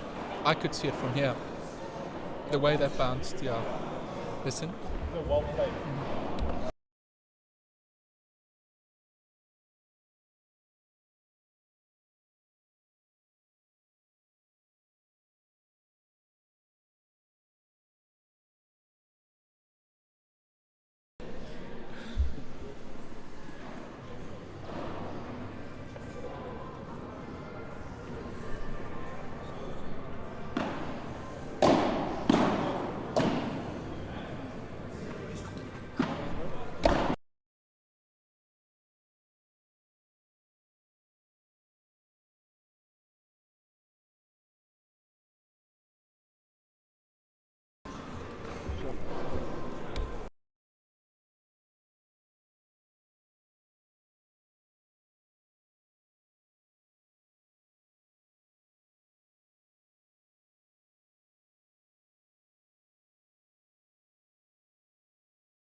Oh, Josh going for the, sorry, Joel, excuse me, going for the, oh, please, we can't trust Richard's calling. Can't trust Richard's calling at all. Yeah.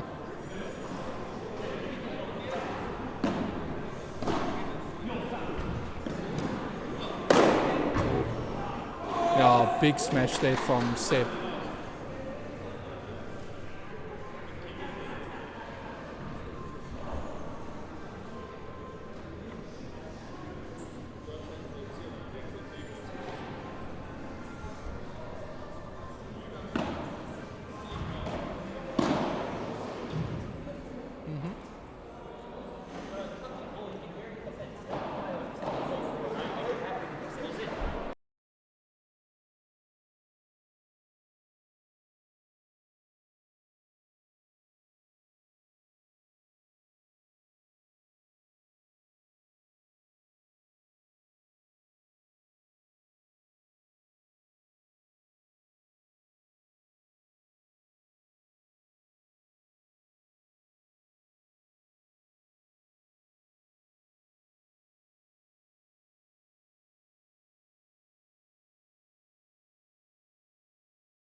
Sorry, so I just kind of muted it there. A lot of people around here talking, but that is the end of the match there.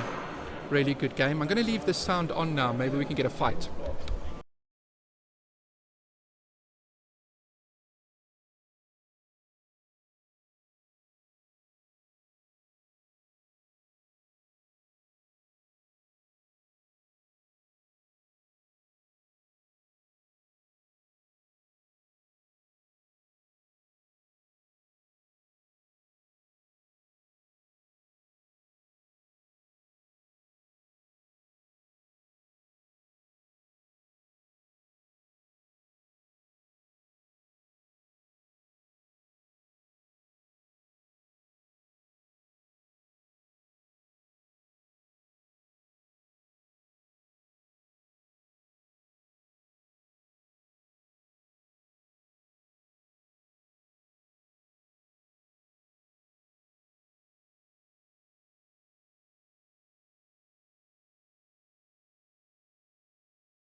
Welcome back.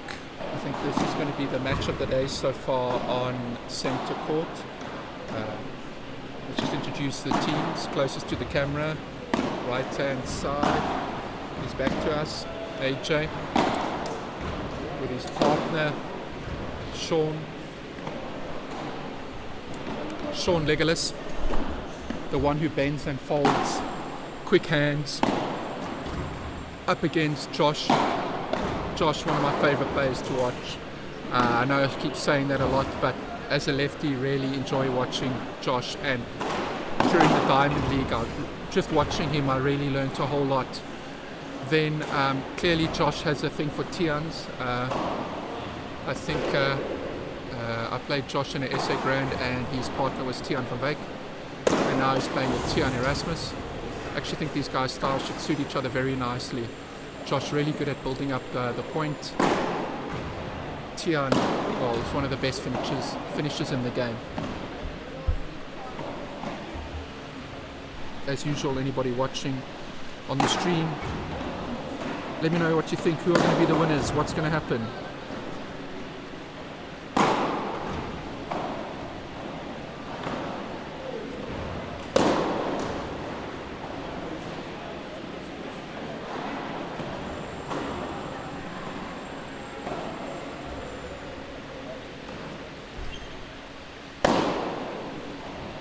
Now, I see there's a comment here, the Bioratile cheated, which Sean is out of pocket. Sean the commentator, or Sean someone else?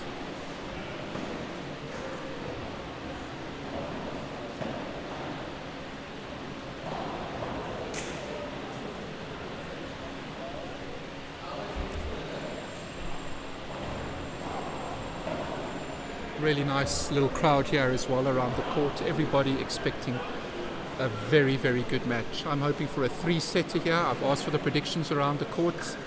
I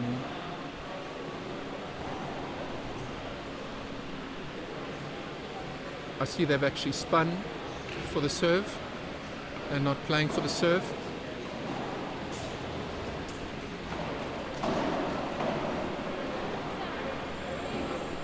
Here we go.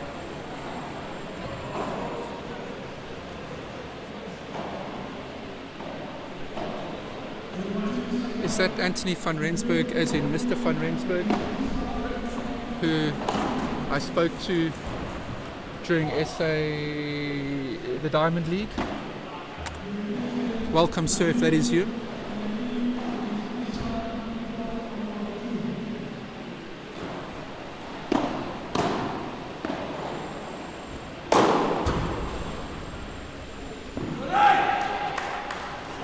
Well, that's a nice way to start.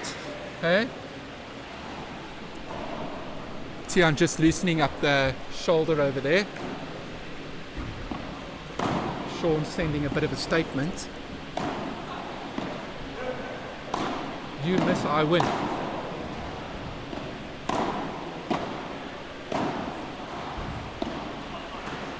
What I love about Josh's game is Josh gets so tight to the net.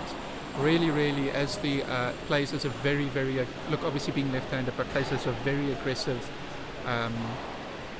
right-sided player.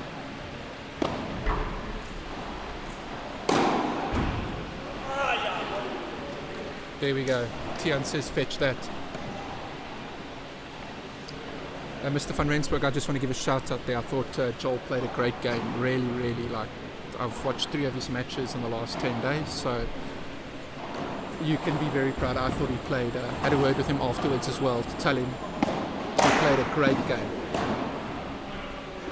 Oh, clash of rackets there. Both of them look at their racket.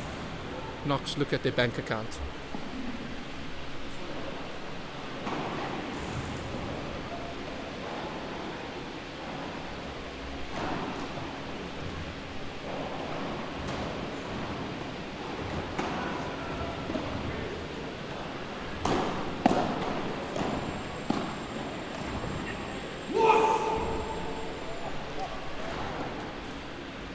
Couple of soft points here from Josh and Tian. They are going to just have to tighten up a little bit.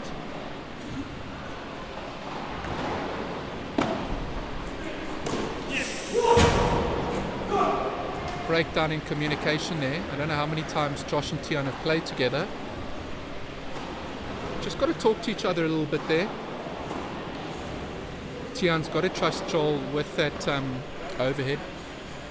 My experience of watching Josh is he's very competent with them.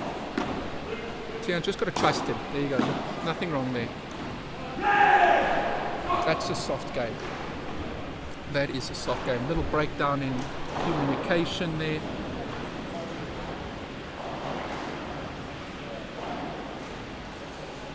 If anybody knows how long these two have been playing together, that would be great to know. AJ said earlier today, for those who were listening, that this is the first time that they've played together as well.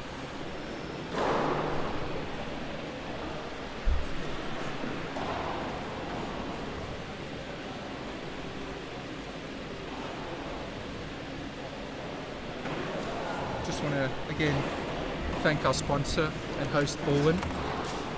Balwin believes in healthy living, and what better way to celebrate that than through sport. They are passionate supporters of community fitness events, from the Balwin Run series around the country to open water swimming events and cycling events and more, promoting an active South African lifestyle. Today's partnership highlights Balwin's commitment to community, health and togetherness, values we see in sport and paddle and in their developments. To find your dream apartment or learn more about Balwin's lifestyle estates, visit balwin.co.za.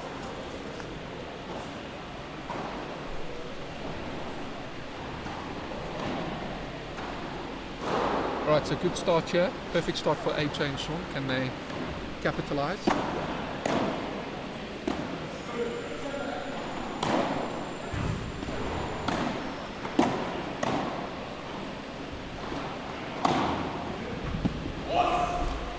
For those, I don't know if anybody did hear that interview with AJ we had earlier. I spoke about this intensity of play and movement.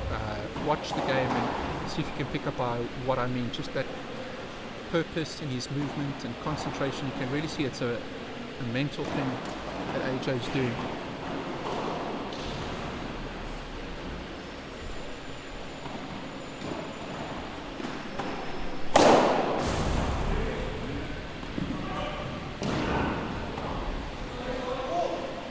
So the answer to that question there about change of season is, well, obviously this is indoors, so it shouldn't affect it too much. But today is still a little bit cooler and rainy, so it is slower. However, if this was a hot summer's day, it would be a lot faster. So yes, the conditions should be a little bit more stable indoors, but the play is definitely a lot faster in the summer. But if it is overcast and isn't raining but still overcast, and you know that it does slow it down. But on a hot day, it's quick. But saying that though, it should be more consistent indoors. I hope that answers your question, sir.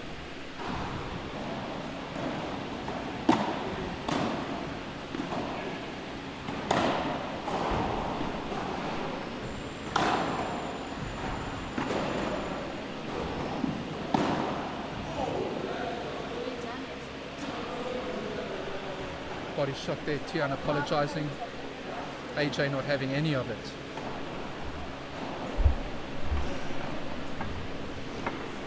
.30-40.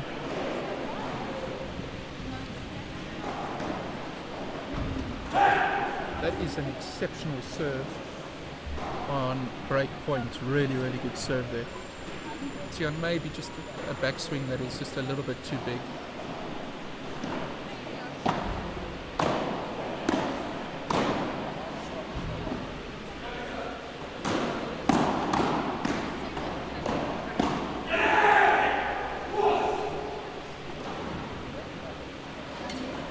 Excellent exchange there.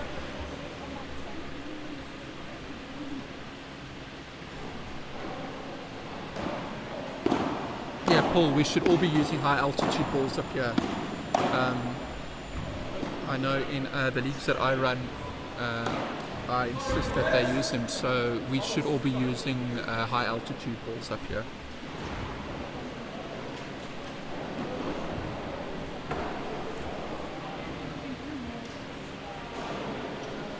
That was a really good hold there from Sean. A little bit of pressure there, 30-40, but came through with some big points.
who's... I actually don't even know whose point that is. Let me find out.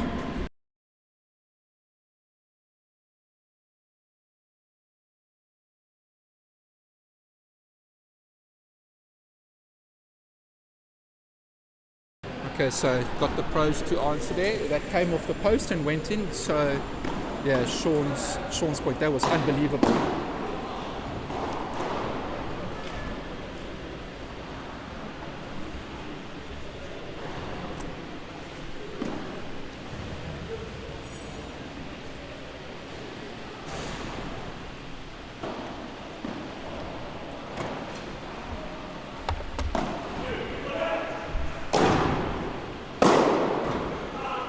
Yeah, great moving there from AJ, but that's the sort of thing that you want from Tian, not messing around there.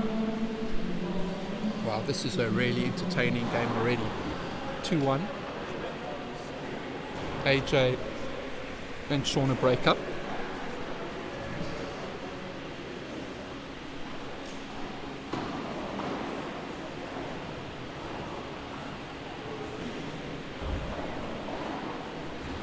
So just got asked Adam, who's sitting close by, just clarification on that call because I didn't know the rule. So on that run out there by Sean, for those who saw it, came off the pole and then bounced in. So that's fine, it's not a problem.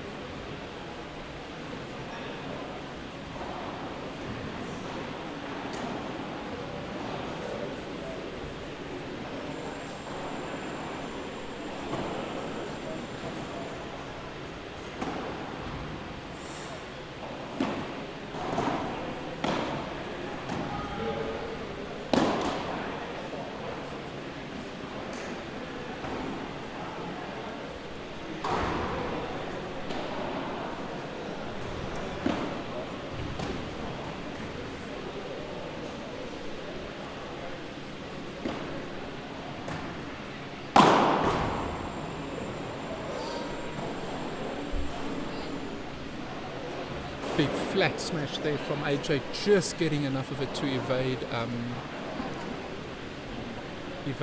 Tian.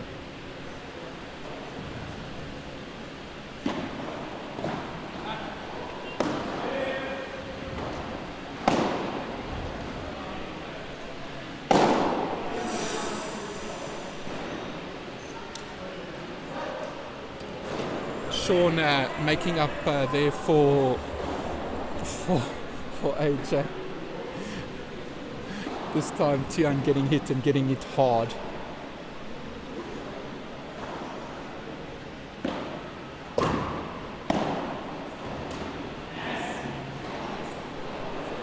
Tian's weight just a little bit going the wrong way there, standing up in the shot. Just got to stay a little bit lower on that.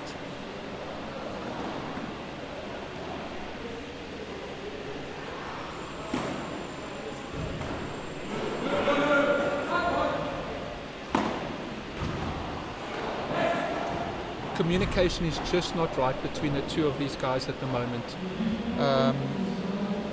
Maybe Paul knows on the stream or how long Josh and Tian have been playing together for.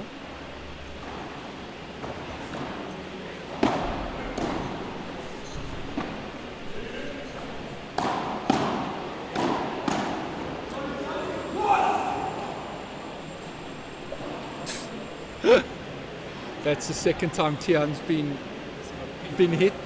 AJ says sorry and then gives a big come on at the same time.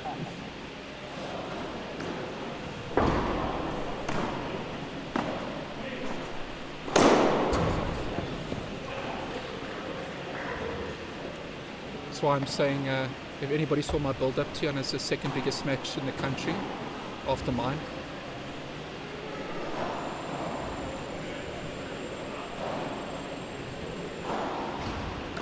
No, we know there's some big hitters here today. Still have to see Adam hit one. Oh, look at that communication again. They are just... Oh, has he got it? Has he got it? Oh, hard luck. Just not there.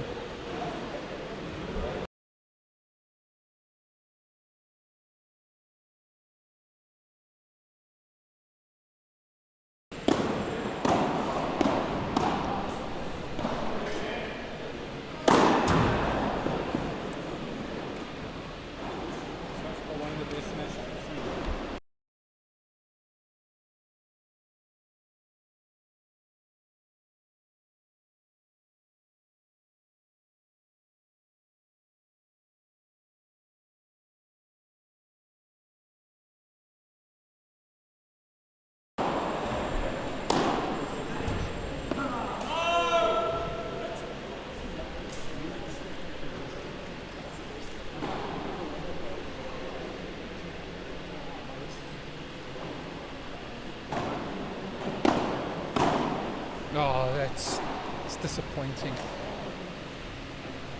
Fighting to stay in it, 40-30.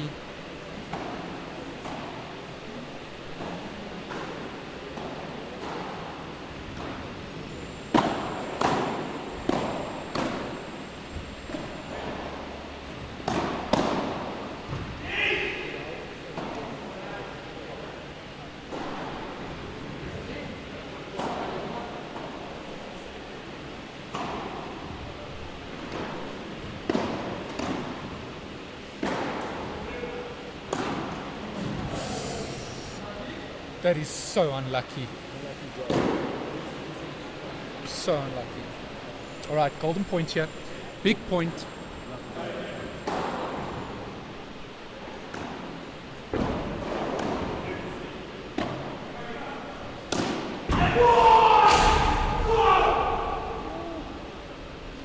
It definitely does look like there is a game plan where Josh is leaving a lot of the overheads for Tian.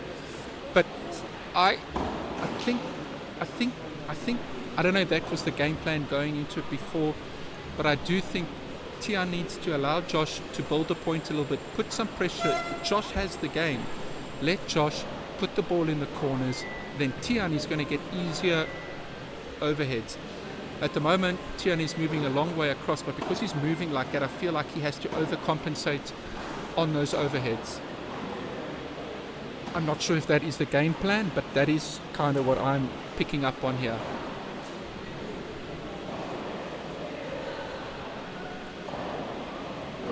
At the same time, if you are going to do that, I feel then Josh should maybe be getting tighter to the net, letting Tian run behind him. But at the moment, Josh is just moving towards the fence, and it is also leaving half the court open as well. So that's also putting a lot more pressure on Tian to finish the point.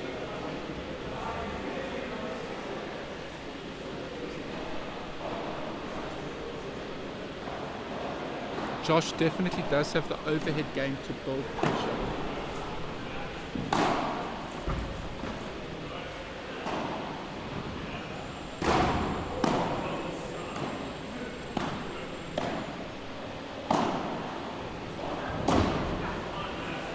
Well played there, beautiful weight there from Tian on that gancho.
Sean really defending well there.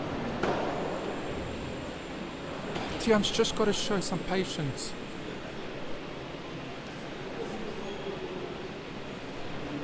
almost took that volley from the middle of the court and then tried to go behind AJ's back. Out of position. Sure, AJ and Sean really controlling this very, very nicely at the moment.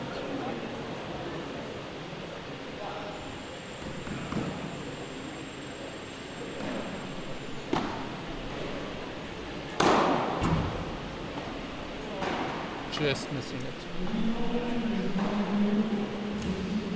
So one-way traffic at the moment. We were hoping for a bit of a tighter contest.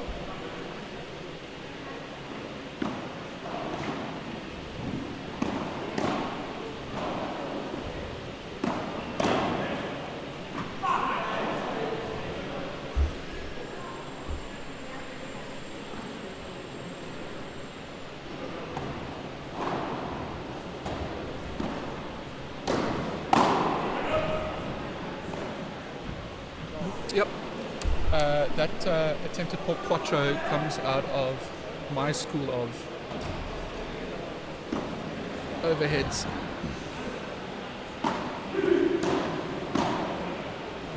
There we go. Well done. That's our superpower, the lefties.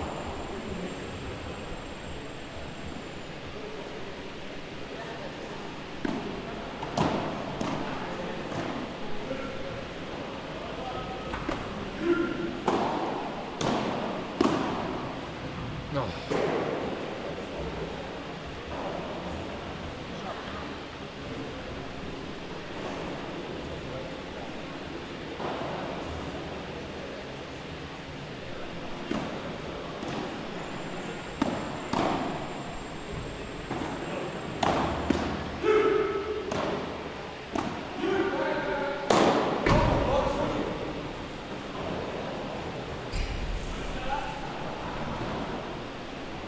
Quite a bad miss there from Sean AJ, letting him know as well that he wasn't impressed with that shot. Sean has missed a couple of Ibaras today, but they are well in control here though. AJ getting tight, reading it nicely.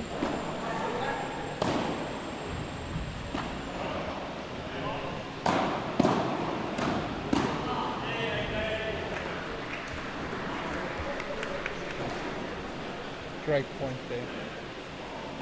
Just heads dropping here a little bit from Tian.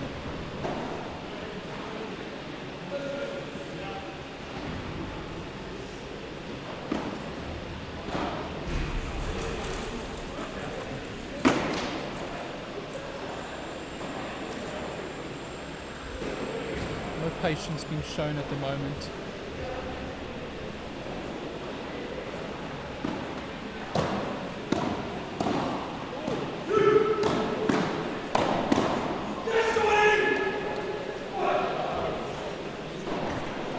So that's it, very quick first set over there, quite a surprise. They're going to have quite a hard talk there, Josh and Tian. Tactically, I'm not sure what the plan was going into this. Like I discussed a little bit earlier, Tian's got to let Josh get involved. Seems to be a lot of play towards AJ's side. Maybe let Josh, look, Josh is a lefty, so let him hit those overheads. Let him also hit those overheads maybe a little bit straighter. Now Sean is one of the best defenders in the country, I understand that. But Sean's lefty volleys and overheads are going to stick a little bit to that glass, and then when Sean, if there is pressure in that corner, then maybe Sean will be lobbing more towards Tian and less. Tian will have to run across like he has been running across from AJ's side. Not quite sure if I've articulated that correctly, but they have to change something up.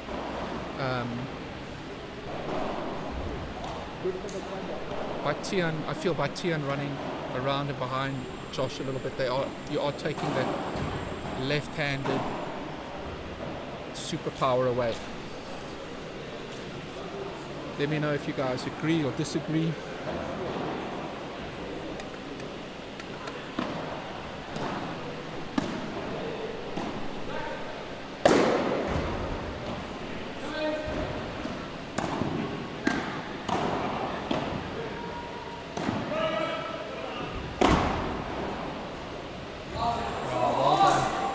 there. Really nice point there. Can they put that first set behind them? Just restart.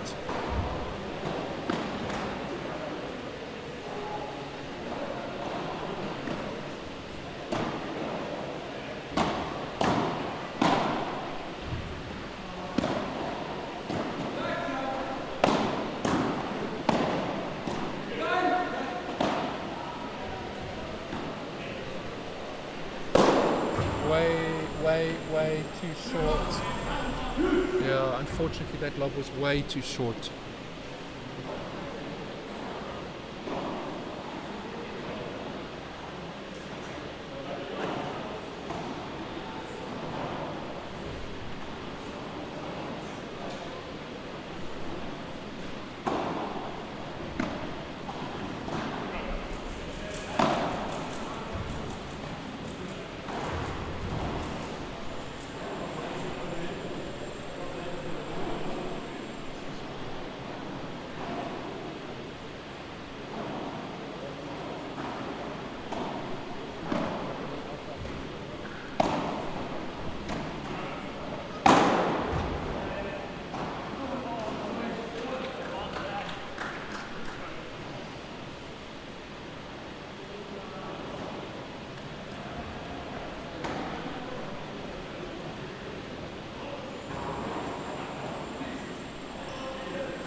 Again, just Tian has anticipated correctly.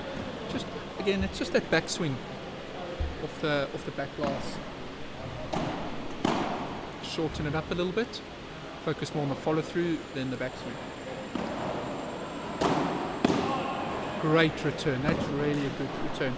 I think Sean, probably from his view, by the way he played, that looked like he had lost it behind the net tape over there. But excellent return there.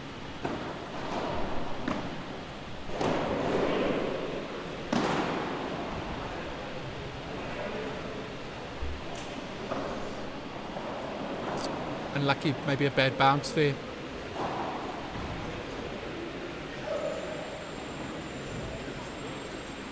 I don't see a lot of talking at the moment between Josh and Tian.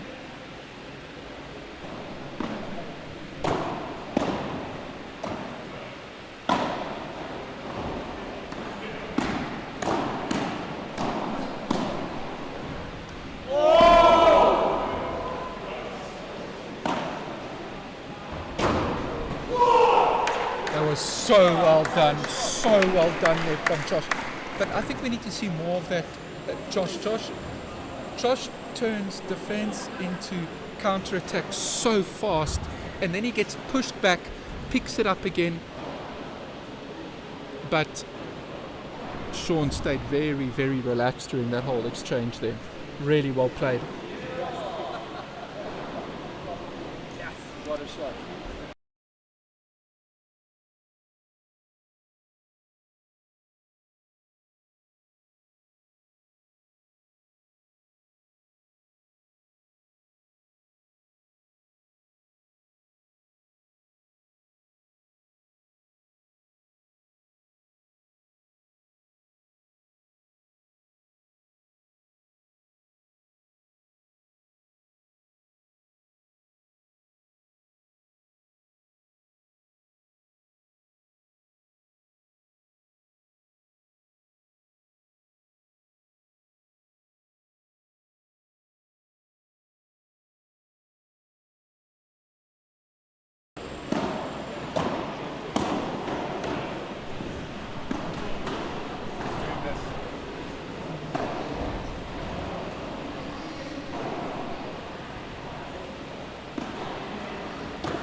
What are we watching here?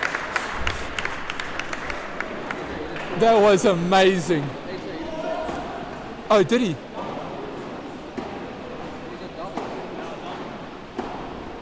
everybody watching the replay. I don't know who called the double.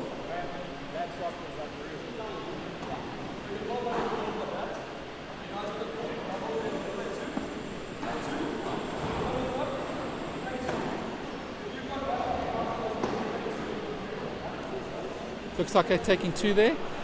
For those who don't know, they called a double hit for AJ. AJ says it feels like it rolled up his, up his bat. Man, it's so hard to tell, but that was just amazing to watch. Well, I suppose the ball never lies, right?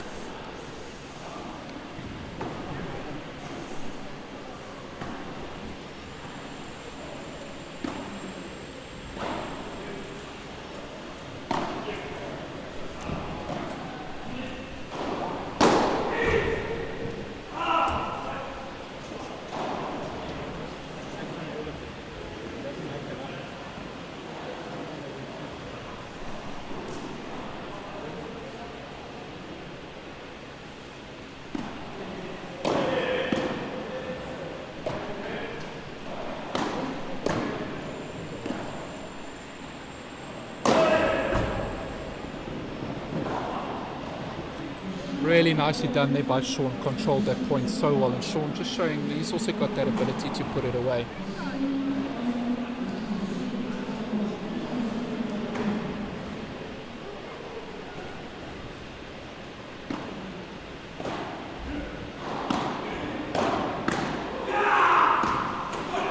Excellent pickup there from AJ.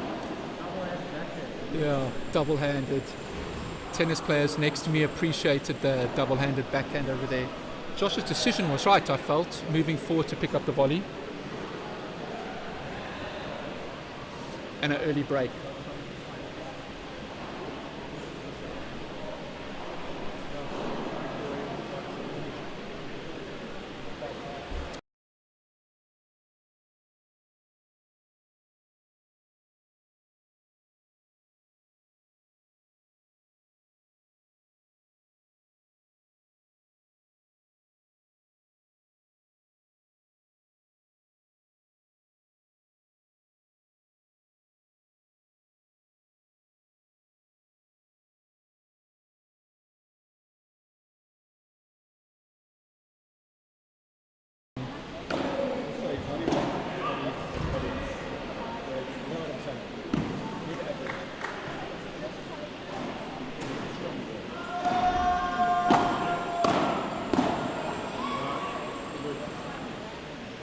So unfortunately this is all pretty much one-way traffic at the moment.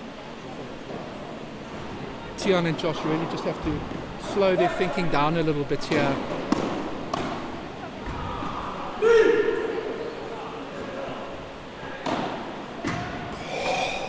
Yeah, it was good. It was good. AJ called it, made it. It was good. No, it was good. No, I thought that was good. Yeah.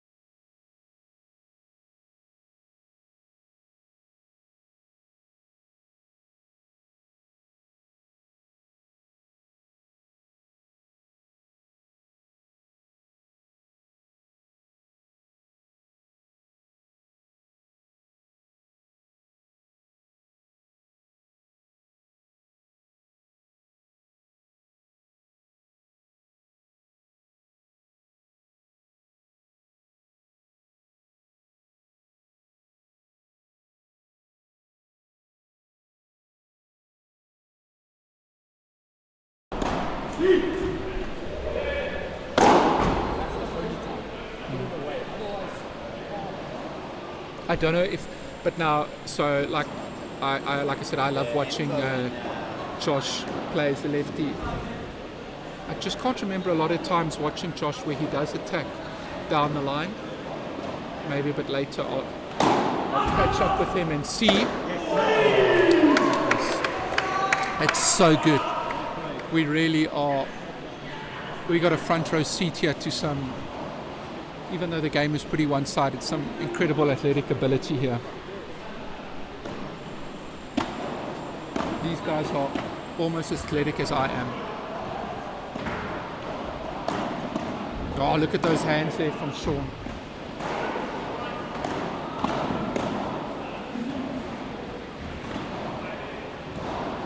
Keep it there now.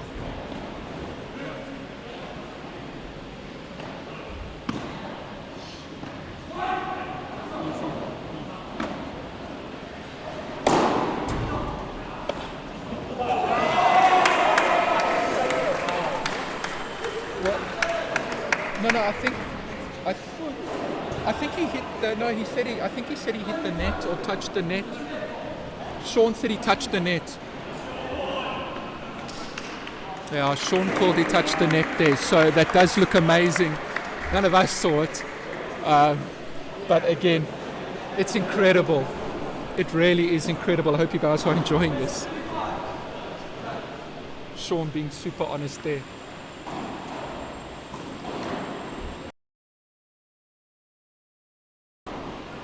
We're right next to the court here, none of us saw it.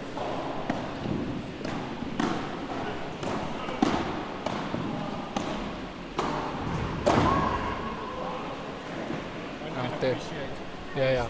But Sean, I know I got his surname wrong by calling him Legolas, but I'm staying with it. Ginger Ninja. Nah, that's terrible. This guy moves with the speed of an elf.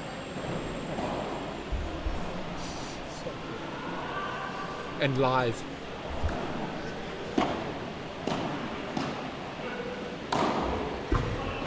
Great shot, good pickup.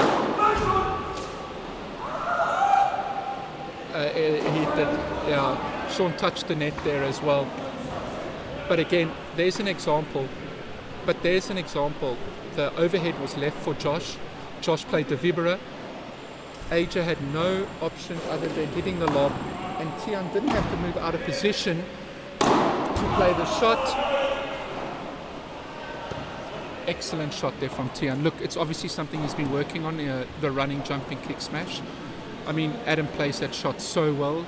Maybe Tian has been working on that as well. Yeah. I mean, we know Tian definitely does have the athleticism to hit it.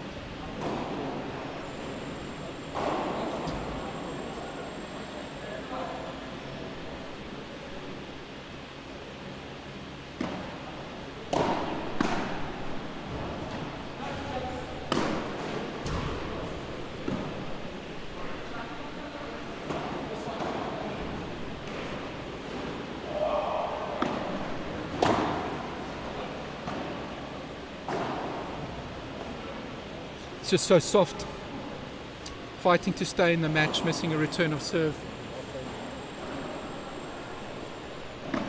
At this level.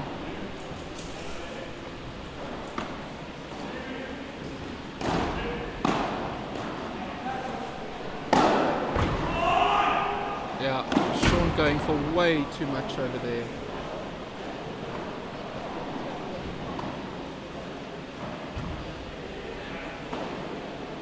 Tian and Josh fighting, hanging there. Can they get the break here? Force that third set.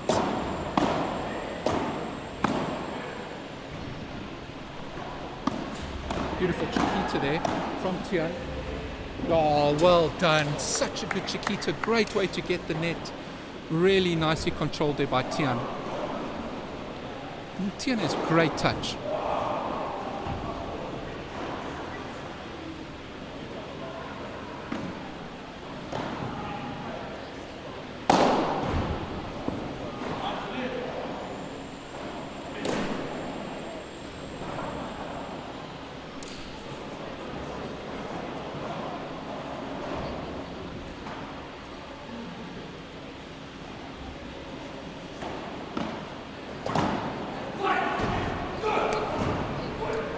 Like break point and that it just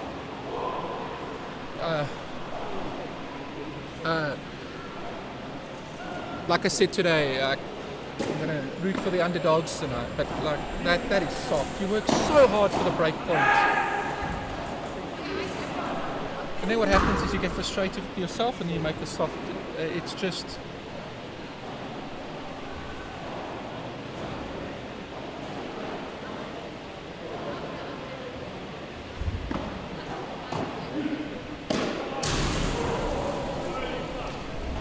well, AJ definitely sure know what he thought about that. I'm not sure if the effects mic picked that up though.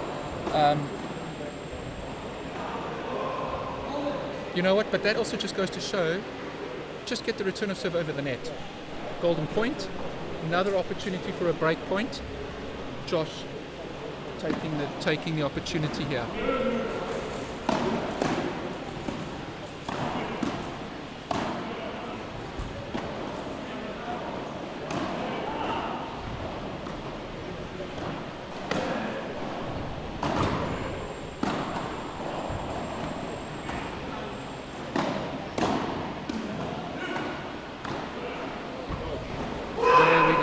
Well done there. Tian needs to give Josh a big high five over there. Josh taking the golden point. They're back in it now. Can they fight back now? But I must say it's very good to watch. If you guys are anywhere near Balwin, please shoot down. Nice crowd here. We are being spoiled.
Another, again, just Tian moving across there. In the previous point, should have left the overhead there for Josh, I feel. But I just don't understand the game plan at the moment. I feel Josh has the ability to find the corners all day.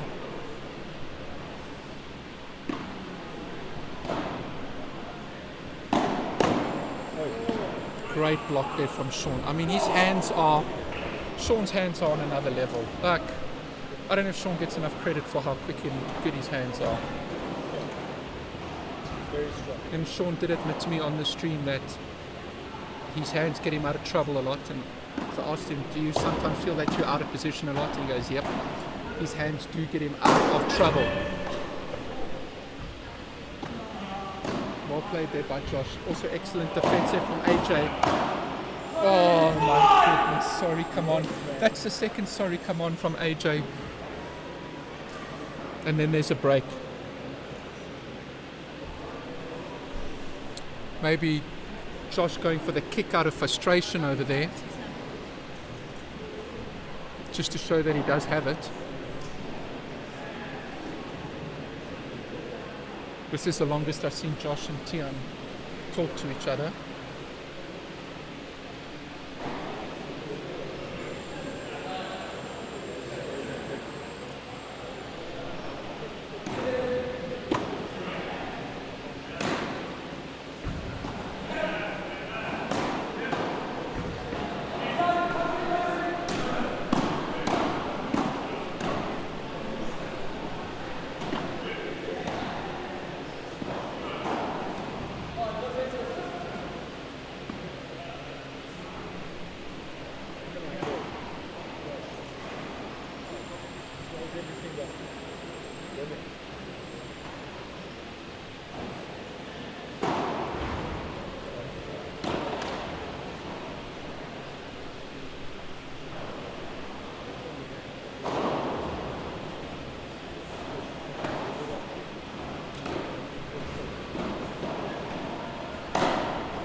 Tian getting a bit of his own back over there. We just had to wait for a come on there to really get his own back. Love 30.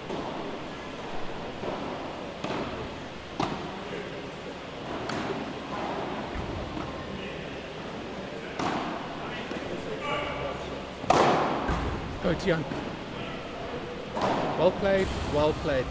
Tian had to move there. Unfortunately, Tian was caught out of position, but he made up for it so nicely by his speed across the court there. Love 40. Love 40.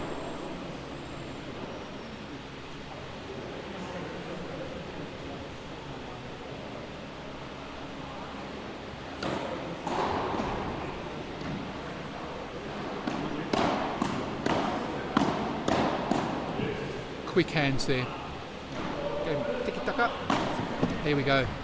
Well played there. Look at that. That's the first time that Josh has changed the direction. Josh put it down the line. Yes, it wasn't the best overhead, but changed the direction, won the point. So, another break. Nobody wants to hold serve here at all.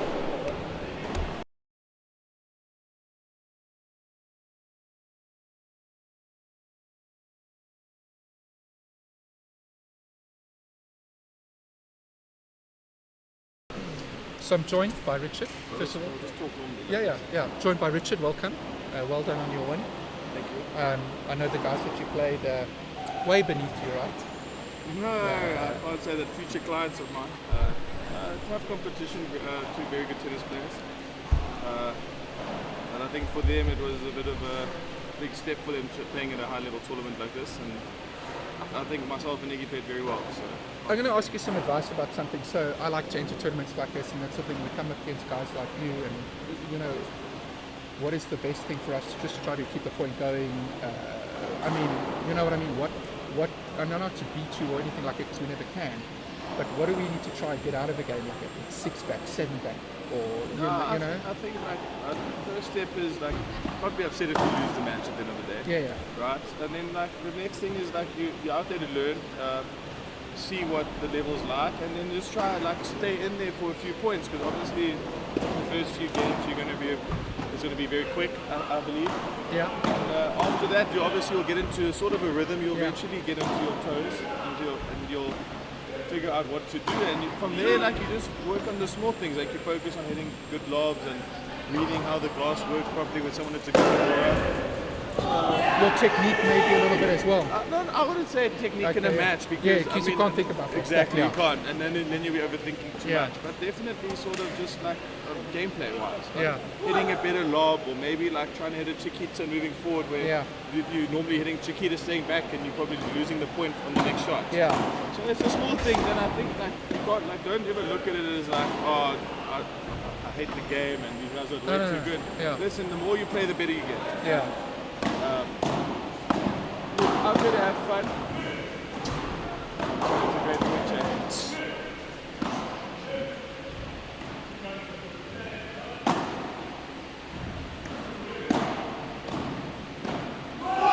Rich, I actually want to ask you about this game that we're watching. Have you been watching this game? The whole match. The whole match.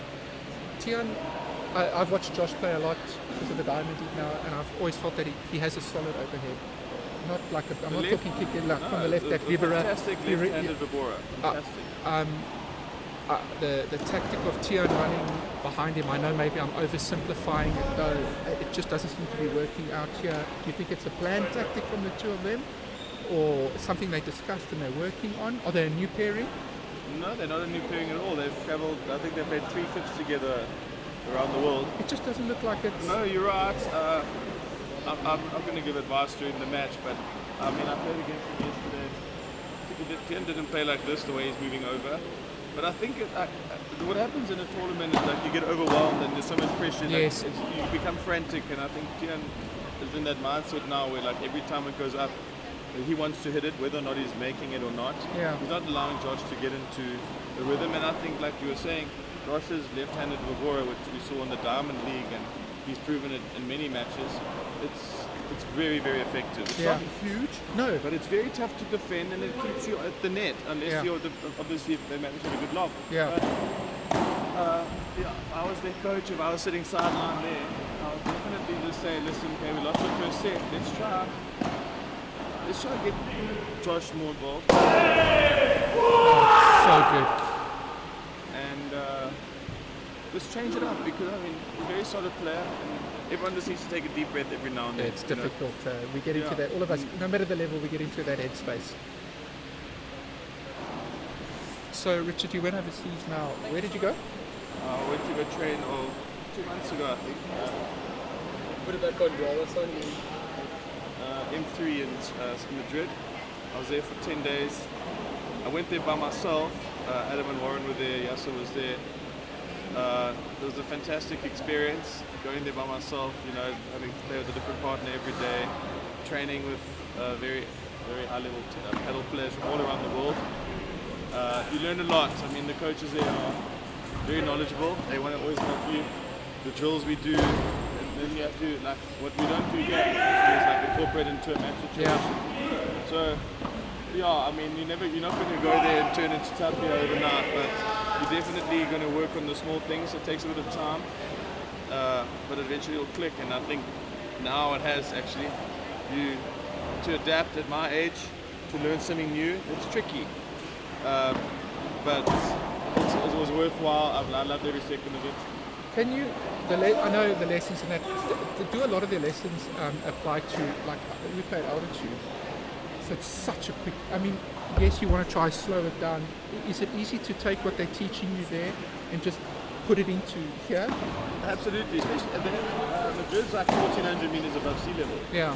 So I wouldn't say it's as similar as Joburg, but it is quite quick.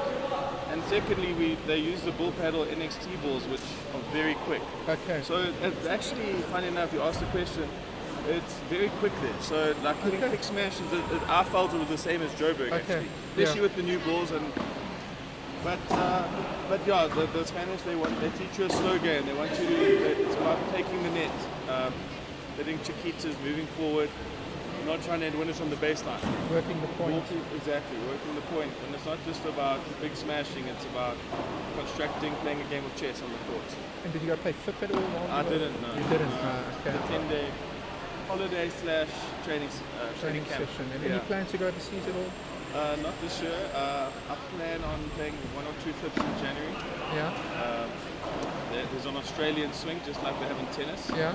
So that should be awesome. Yeah. Nothing's confirmed yet, but yeah, that's the plan. I learned a lot this year with all the flips I've played in terms of travel and times to travel or not to travel, or where to go. Difficult, huh? Yeah. So yeah, I think next year, round 2, should be fun. Sure. Looking forward to it. Richard, thanks for a couple of minutes. I appreciate it, bud. I just like to learn and catch up and, that sort of thing. And I hope you guys make it through to the semis. I hope we get to see that. Adam, who are you guys going to play? Does a draw bring... We're in Siobhan now. Yeah. In the last quarterfinal. And then if we win that, we've got Tremaine and Aiden tomorrow. Well, I hope to see that. Thank you, Sean. Listen, but it's always good to catch up. Good luck. Thank you very much. Ciao, bud. Thanks so much. Cheers, the viewers. Thanks.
Okay, so welcome back everybody. I just had to take a bit of a break there.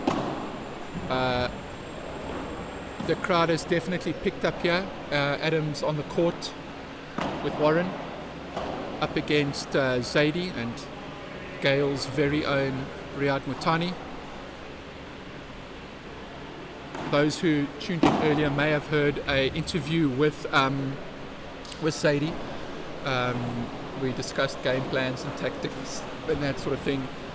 I think it's going to be quite a tough game here, but let's see. Zaidi said they just really want to make the points go as long as possible. Already there, good defense from Riyad, but it's amazing how with absolutely no space, Warren can just put that ball on a dime.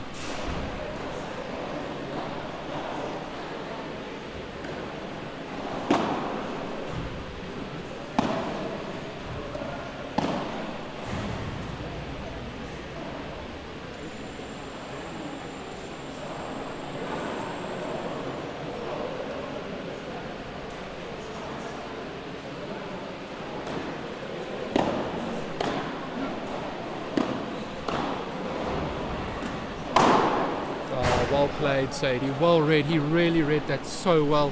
I think we're going to have to see quite a bit of that from Sadie. I really like it when Sadie plays with that aggression, that anger.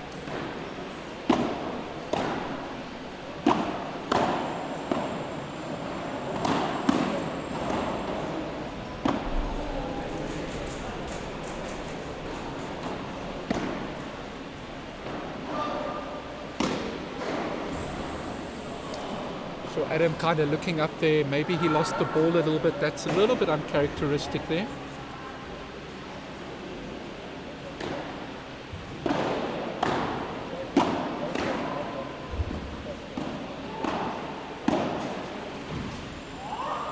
Couple of soft shots there, soft misses.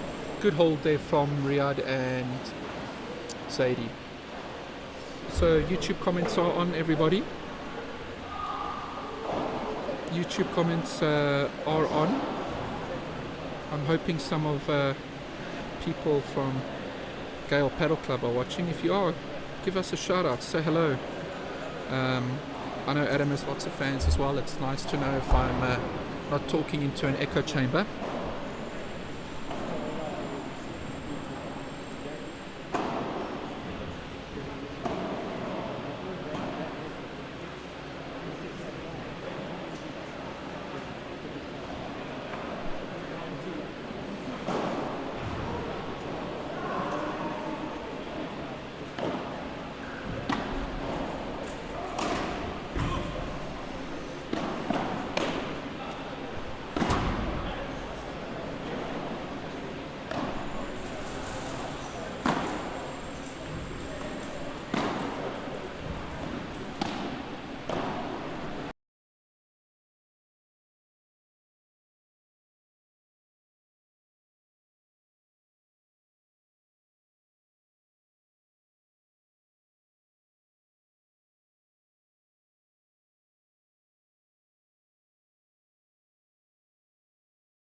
Sure, Adam's going to just find set a little bit.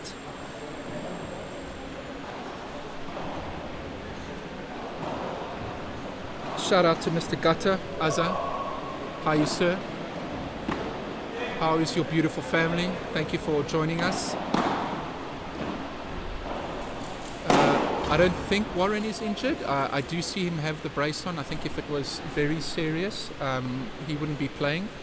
That's why Jason is not playing. So, yeah, it may just be precautionary.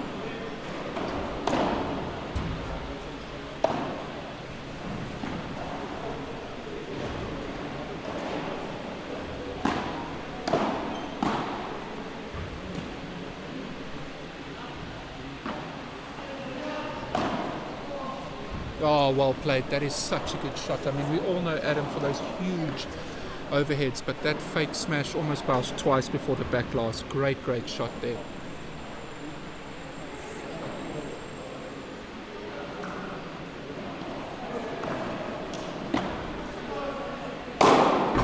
And then Adam, just to prove the point there, leaning back, excellent flat overhead.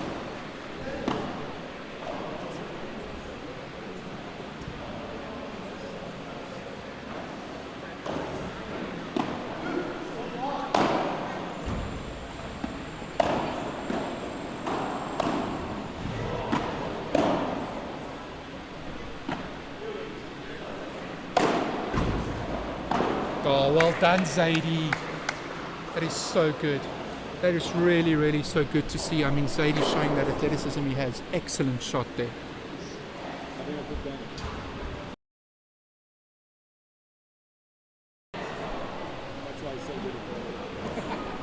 Soccer. But I'm saying no bad habits.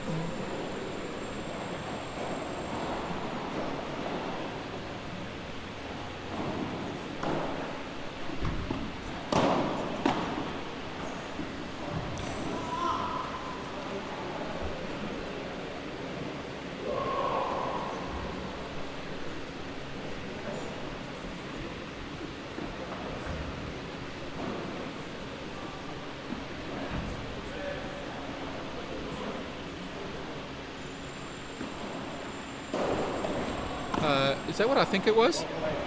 That is some filth. Drop shot there. Yeah, and also, look, Warren does have a brace on, so maybe Zaidi just wants to check how fast Warren is. I mean, Warren is one of the fastest players on the court in the country, though. Some very soft points at the moment.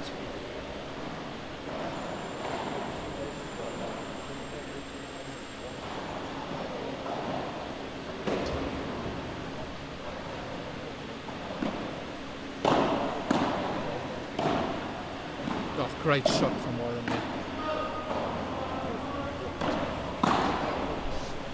That was such a good shot from Warren. Beautiful hands, able to turn that angle, pushing Riyadh off the net.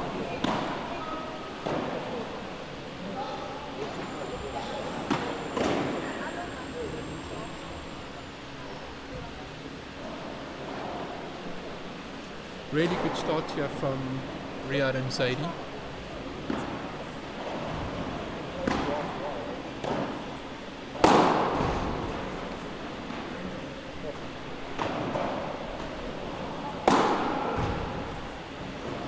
Sure, well played there. Excellent pickup from Adam. Riyadh didn't get flustered, Zaidi putting it away there. Great start there from Riyadh and Zaidi. Really good, strong start.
Alright, so a few more unforced errors than expected from these two. And again, that's the second. Is that the second one we've seen from Zaidi now? Zaidi's very quick, deceptively quick around the court there. Adam's going to have to make sure here. Wow, that stuck to the glass. That is an excellent libero from Warren. Maybe that's going to have to be the tactic.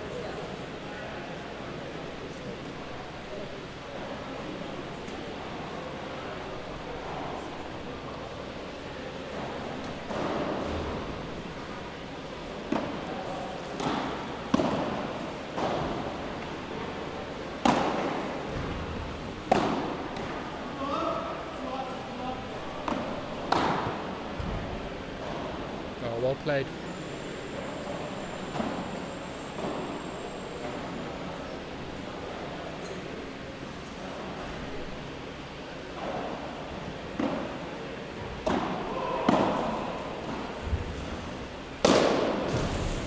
Adam's just missing them. That's three missed overheads from Adam in the first 3 games. That's 2 break points now.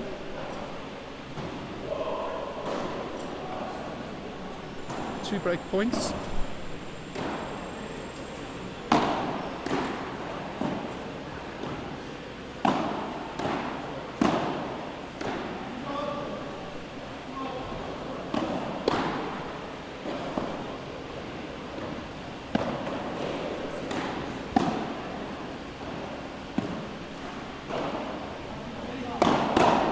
Whoa.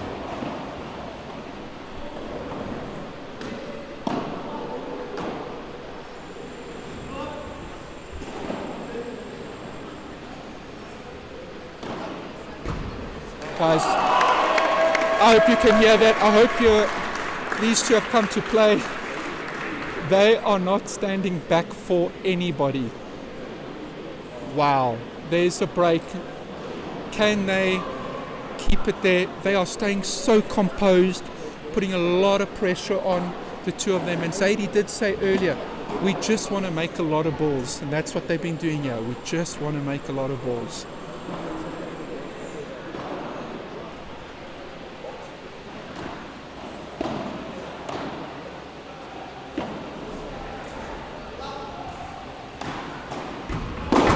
Oh, great shot there. We know like Riyadh can play that shot all day. Ali Mohammed from Botswana, how are you, sir? Yeah, we hope so. We hope that they can hang on. Look, we all want to show here and that sort of thing, but I told you at the start of the day I will be supporting the underdogs. But Riyadh is Gale and Sean is Gale. Oh, great shot.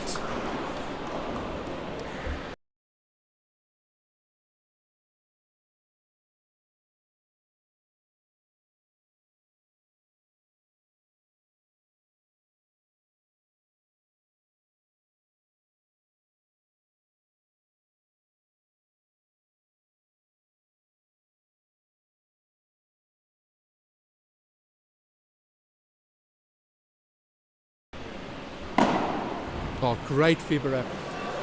That's Warren's second really, really good vibra there. They may have to change it up a little bit instead of going... Look, Adam doesn't miss many overheads, but he's missed 3 already. Warren is going to have to maybe just step up for now until Adam finds that range.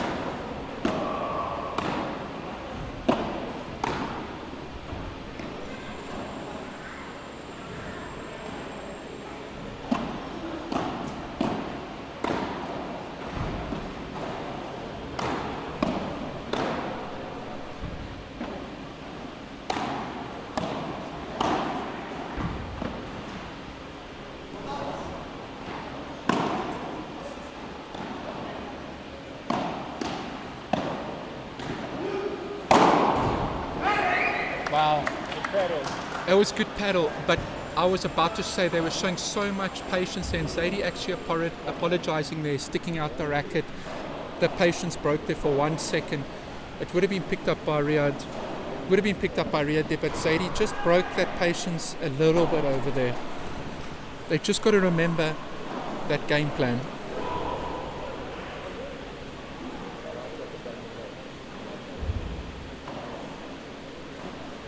I don't think they have to do anything differently. If they play their natural game, they should be okay. It just looks like actually they're unsettled a little bit. I mean, Adam, when do we see him miss 3 overheads in the first 3 games? and Zadie and Riyad are capitalizing. I think if they just stay calm, they should have all the weapons. They should have all the weapons.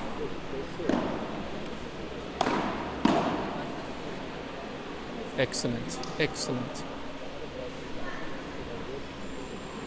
Really an incredible start here. I don't think anybody around this arena here would have expected this start. It's good to see. So yeah, Ali, I don't think look, there's just more unforced errors than usual, and I don't know if you heard the conversation I had with Zadie earlier. He just said that we want to make balls, want to make balls to keep that pressure, and Adam and Warren have just made some unforced errors. Those two are big enough and good enough players, I think, to pull themselves out of this. But I think it'll be one hell of a game if it stays like this, because you know Warren and Adam are not going to go away.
There we go. That's what we expect a little bit more from Adam, threading the needle over there.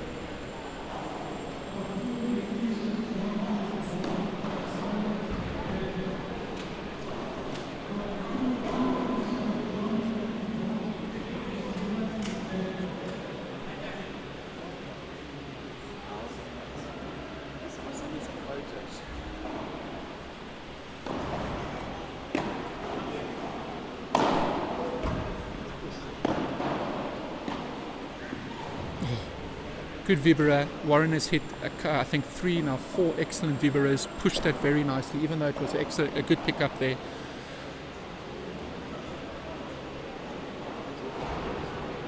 But Adam and Warren needed that. Just a strong hold, settle the nerves a little bit. But I promise around here there's a little bit of, around the court, a little disbelief, a little tension.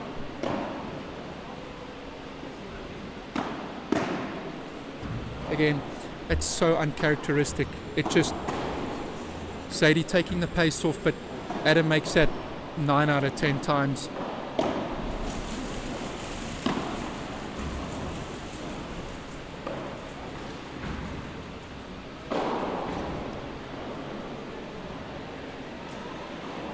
I think Riyad maybe just telling Zadie there, listen, you don't have to go for so much. Remember, make shots, make the points long. Let's put that pressure. Let's not give them any free points.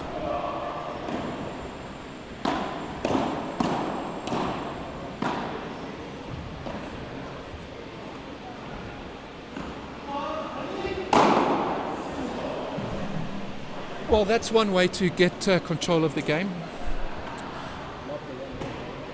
No, that hurts. That Adam hit that. That really hurt.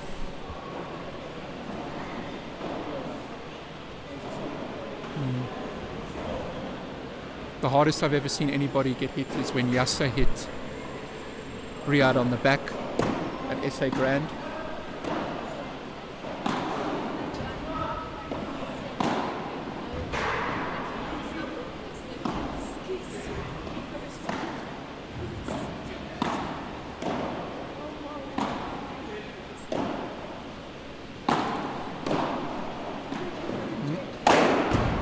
That's really well done. Really, really well done there from Adam and Warren. I'm not sure why Riyad did change direction there. I felt Riyad was doing well with it down the line, but the moment he changed that direction to Warren, they were able to change the pressure over there.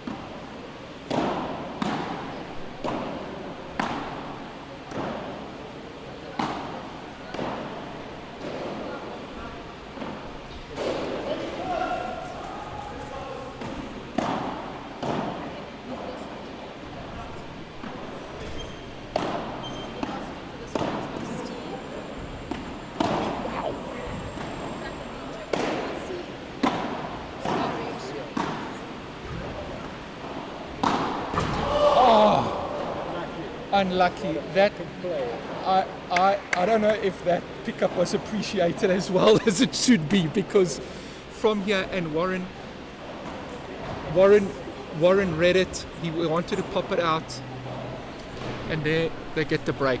So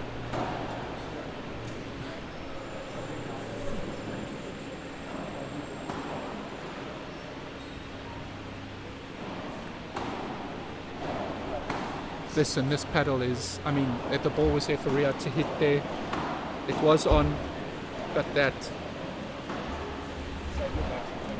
Okay.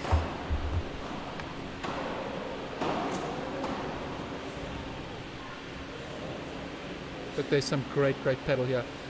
Now Zaidi and Riyad, can they stay tough? Can they stay in it?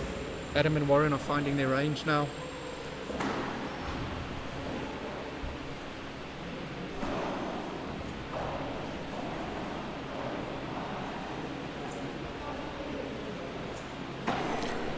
I felt that Riyad was holding his own with that battle with Adam, playing down the line.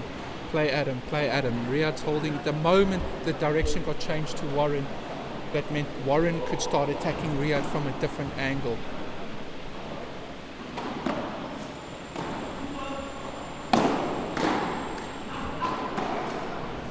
Yeah, Riyad a little frustrated with himself there. Probably should have left that off the glass. He's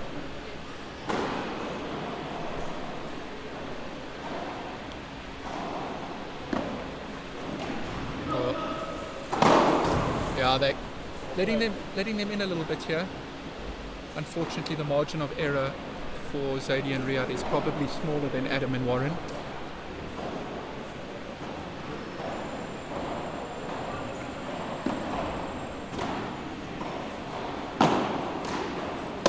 Again, it's the second time now, maybe the third time now that Riyad's been caught at the back with that hard, fast volley towards his feet.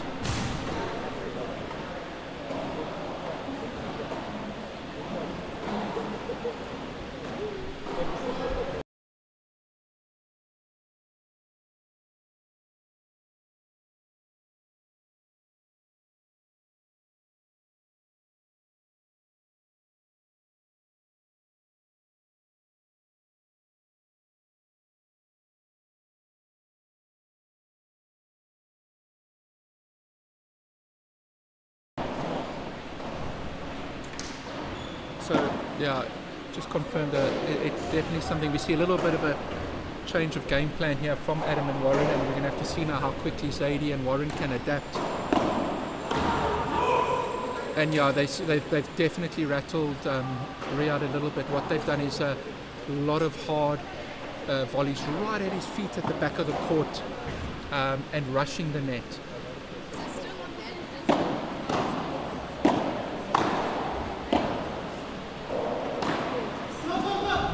That is beautiful. That is such a good shot there from Riyad. Threading the needle there, catching Adam rushing the net, really well played. Kept his composure very nicely there. I think this is the thing where a lot of us struggle. So you have a game plan, then your opponent changes the game plan. How fast can you change back? And I think that is where Riyad is going to get joy. Adam is unbelievable out of that corner, but Riyad can defend it from there.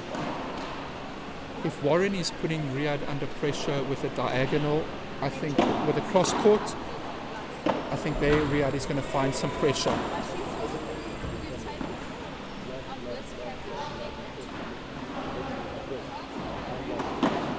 drive at Riyadh. Chip and charge.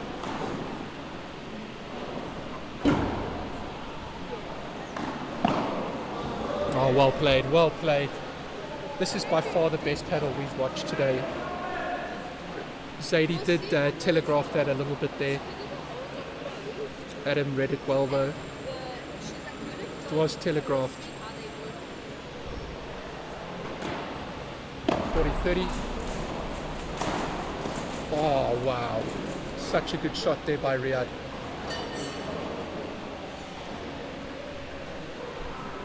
That was an important hold there by Riyadh and Zadie. It looked like the pressure had really been squeezed, but they did very, very well to hold over there.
Yeah, Riyadh agreeing. Too short there. These two need to relax this game. There's no pressure on them here.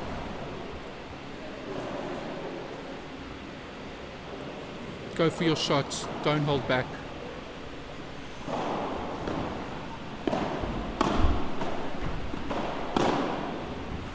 Oh, again. Sure. Riyadh this time almost losing his life.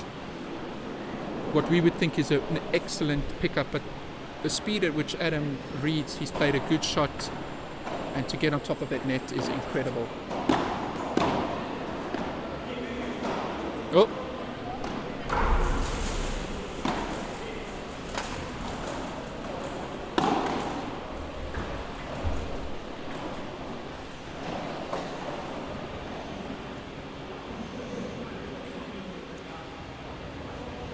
Just feels like Warren and Adam have turned up the pressure. Did Warren call play Riyadh in the air there? Wow.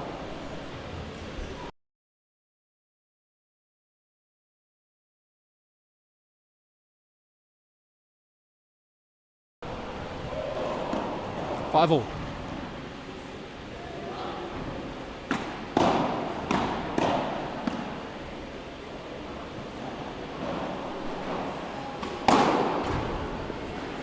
Played, Zadie, well played with the fist pump there.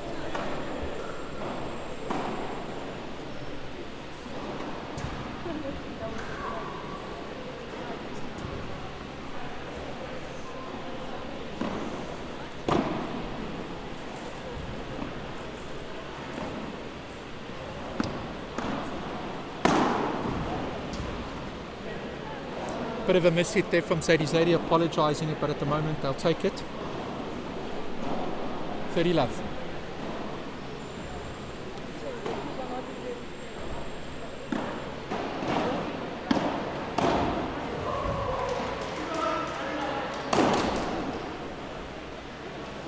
Yeah, and I'm a little frustrated. He's missing a lot. Zadie did read it though. It would have had to have been a hell of a volley.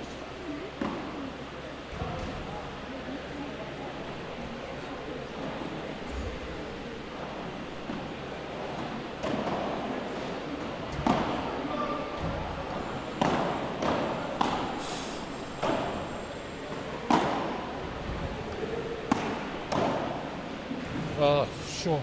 Well done. Riyadh's Vibera just sitting up so nicely there for Warren. Warren able to turn that defence into counter-attack.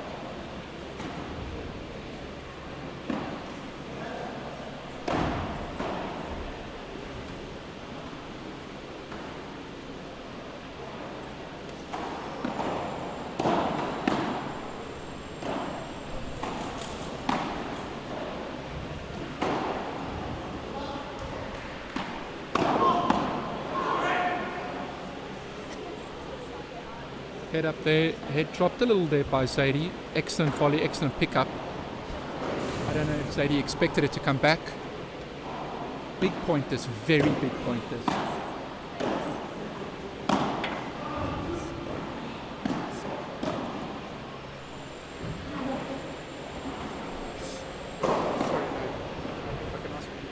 I'm kind of trying to watch it's a good hold there. Really, really good hold there. Again, that point at 40-30 was a big point. They need to go out now. Pressure's on Adam and Warren. Make the return, no pressure. Get the point going, make balls. Paddle's simple when you think about it like that.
Sure, that is such a good shot, and it is, the way he gets up there is incredible. First one of the day, really, that is, to have that in your armory is special.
Comfortable the whole day, big tiebreaker.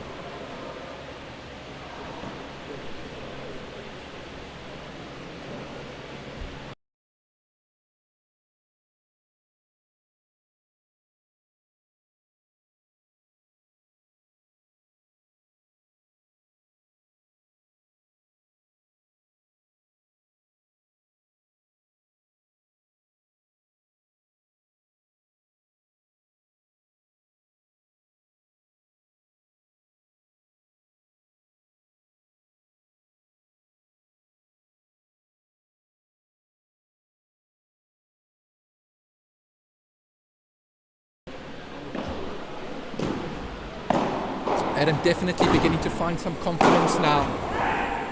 You can hear the commands, the fist pumping. They've got the energy. It looks like they've got their groove.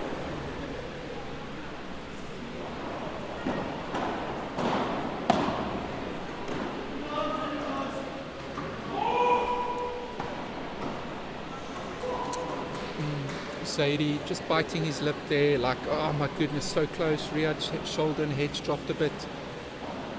They are in this. Come on.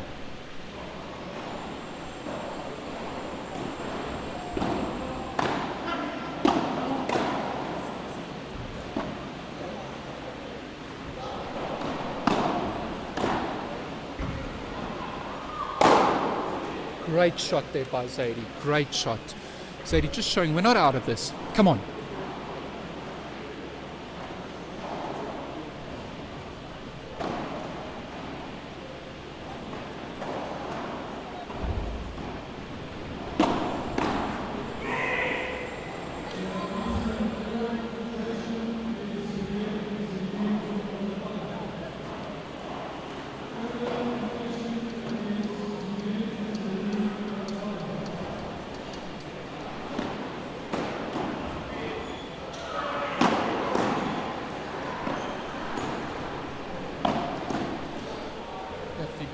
entertaining.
No.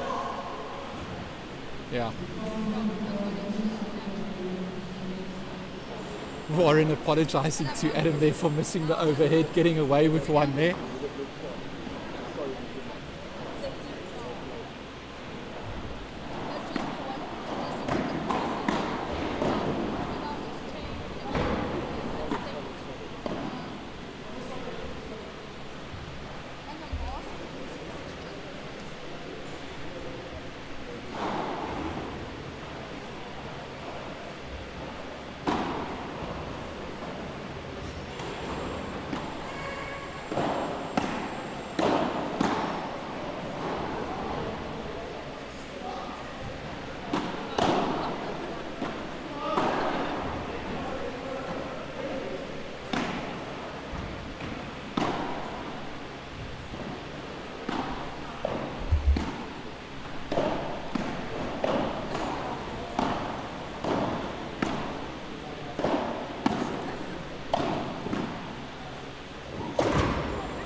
Who's going?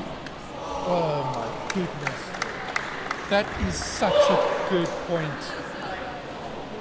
What a way to win the set. Such a good point. We've really been treated here to an incredible set. This has been the best set of the day.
Right, here we go.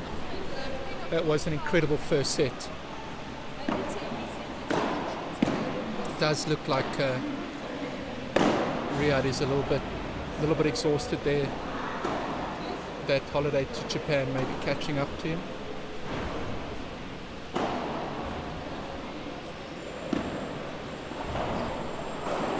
Excellent serve there from Adam. Such a good serve.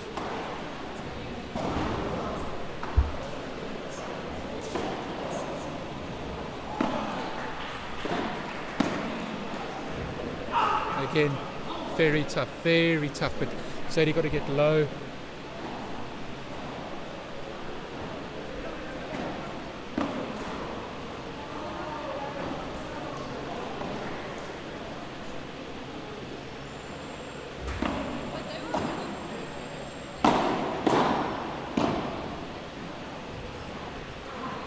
Yeah, just little things are creeping in now, and it's just pointed out to me about Riyadh. I think Riyadh may be struggling a little bit with fitness today.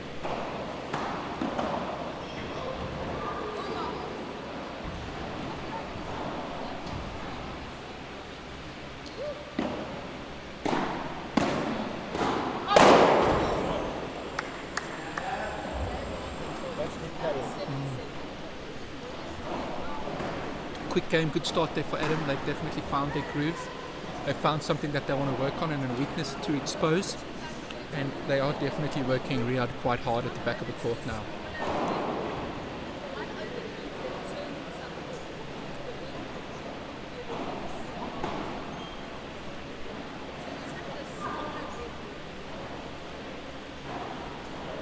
I was having a discussion with somebody earlier this week about whether somebody's professional or not.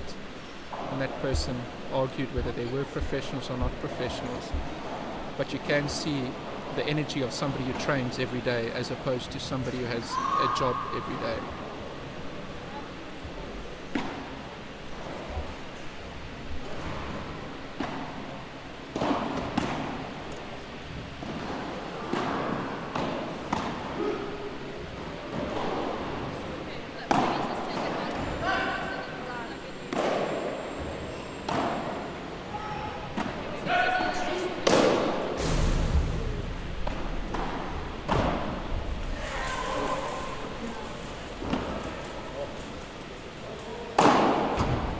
Wow, excellent shot. Like Adam's definitely found his rhythm, his groove now. If Riyadh and Zadie don't lift the energy now, I think this is going to be over very quickly.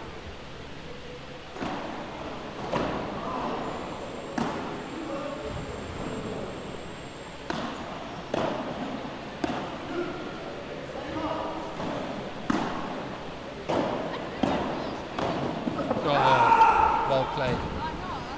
Really well played. You can just see the change in body language, this change in energy on the court. Warren and Adam have got their tails up.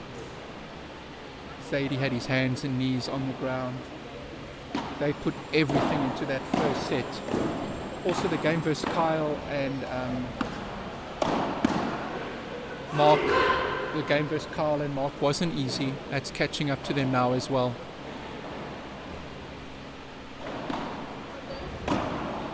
Momentum has shifted very quickly. Look at that. Oh. That is such a good shot there from Adam. Like, he was all over that net and then just a delicate touch.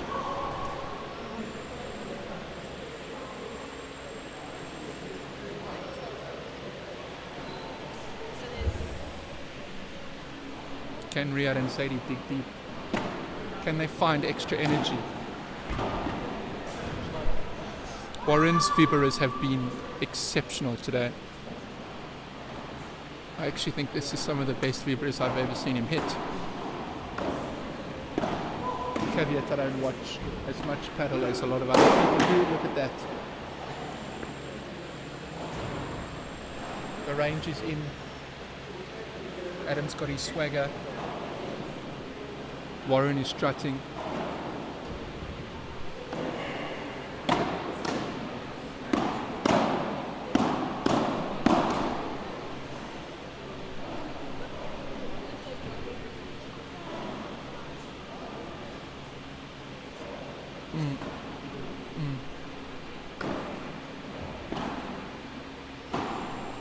Yeah, their heads have dropped.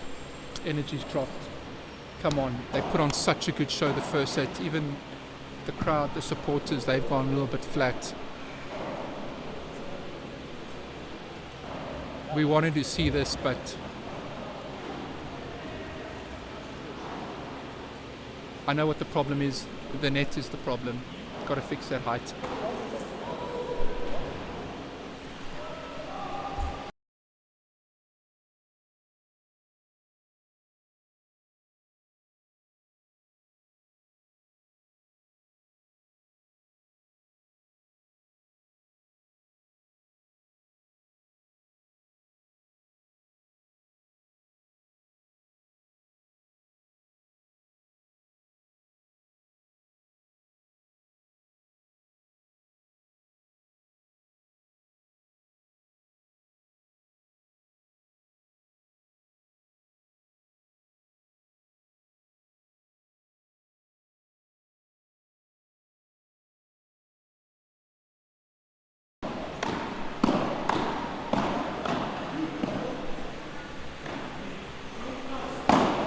Oh.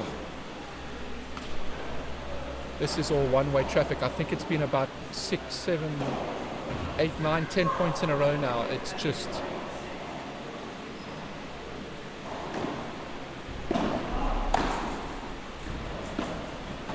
Look at that. The volleys are sitting higher off the glass. Warren's got more time.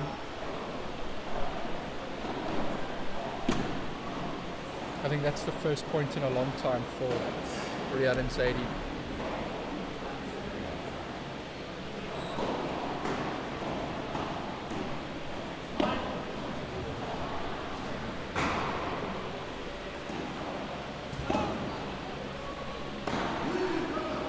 Oh, nice shot there. Really nice touch there.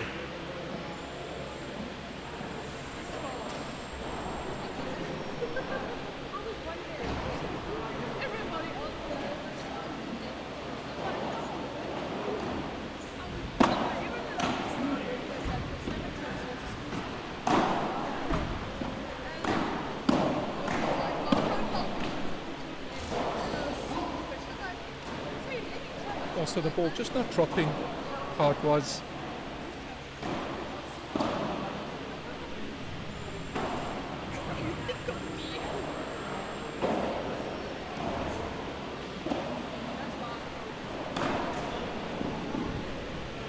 As I say, the ball hasn't been bouncing in their favour, net caught in their favour.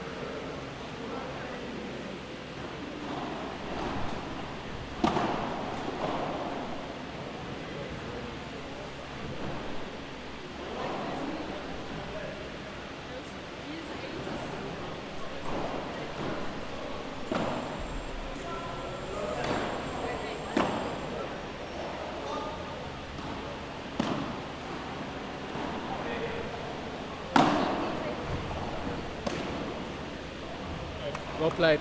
Yeah, very nice shot there. Adam and Warren in total control here at the moment.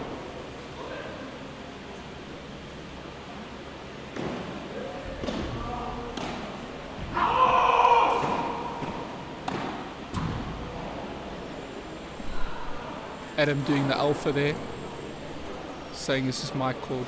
You may have pushed me earlier, but no more.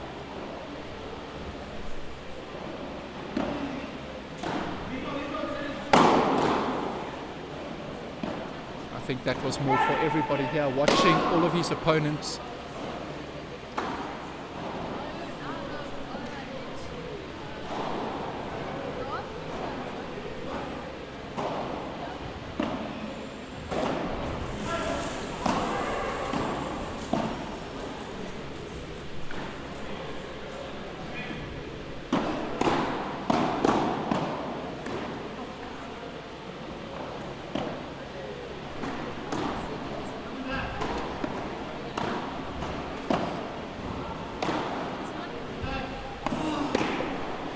Riyad and Zaidi are working so hard just to stay in the points at the moment.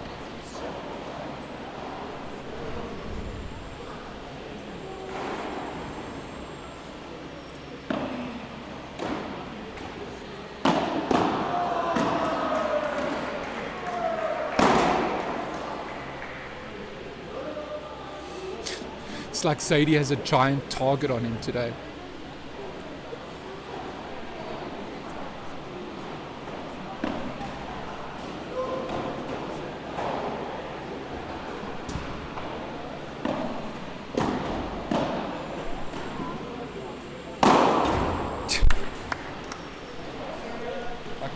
range.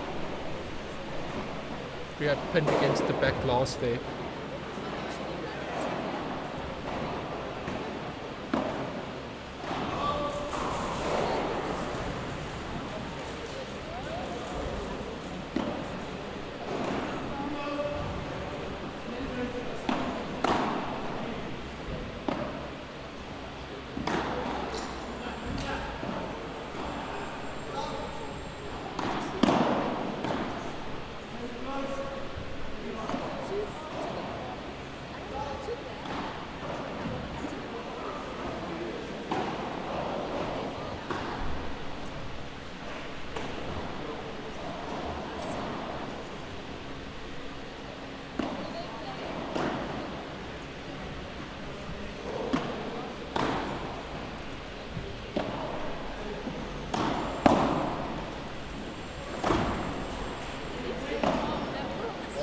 Well played.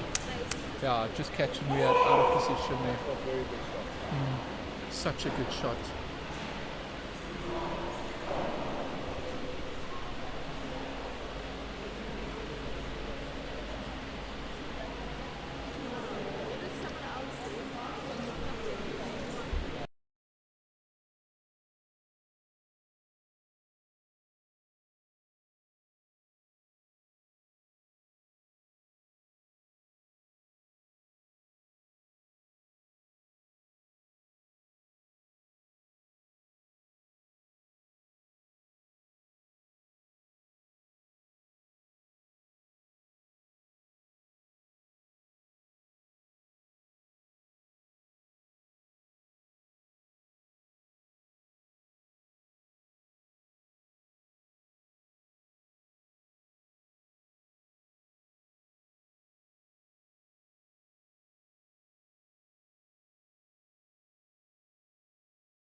Riyad apologising to Zaidi there for getting in the way. I don't think Zaidi was ever getting that off the back glass.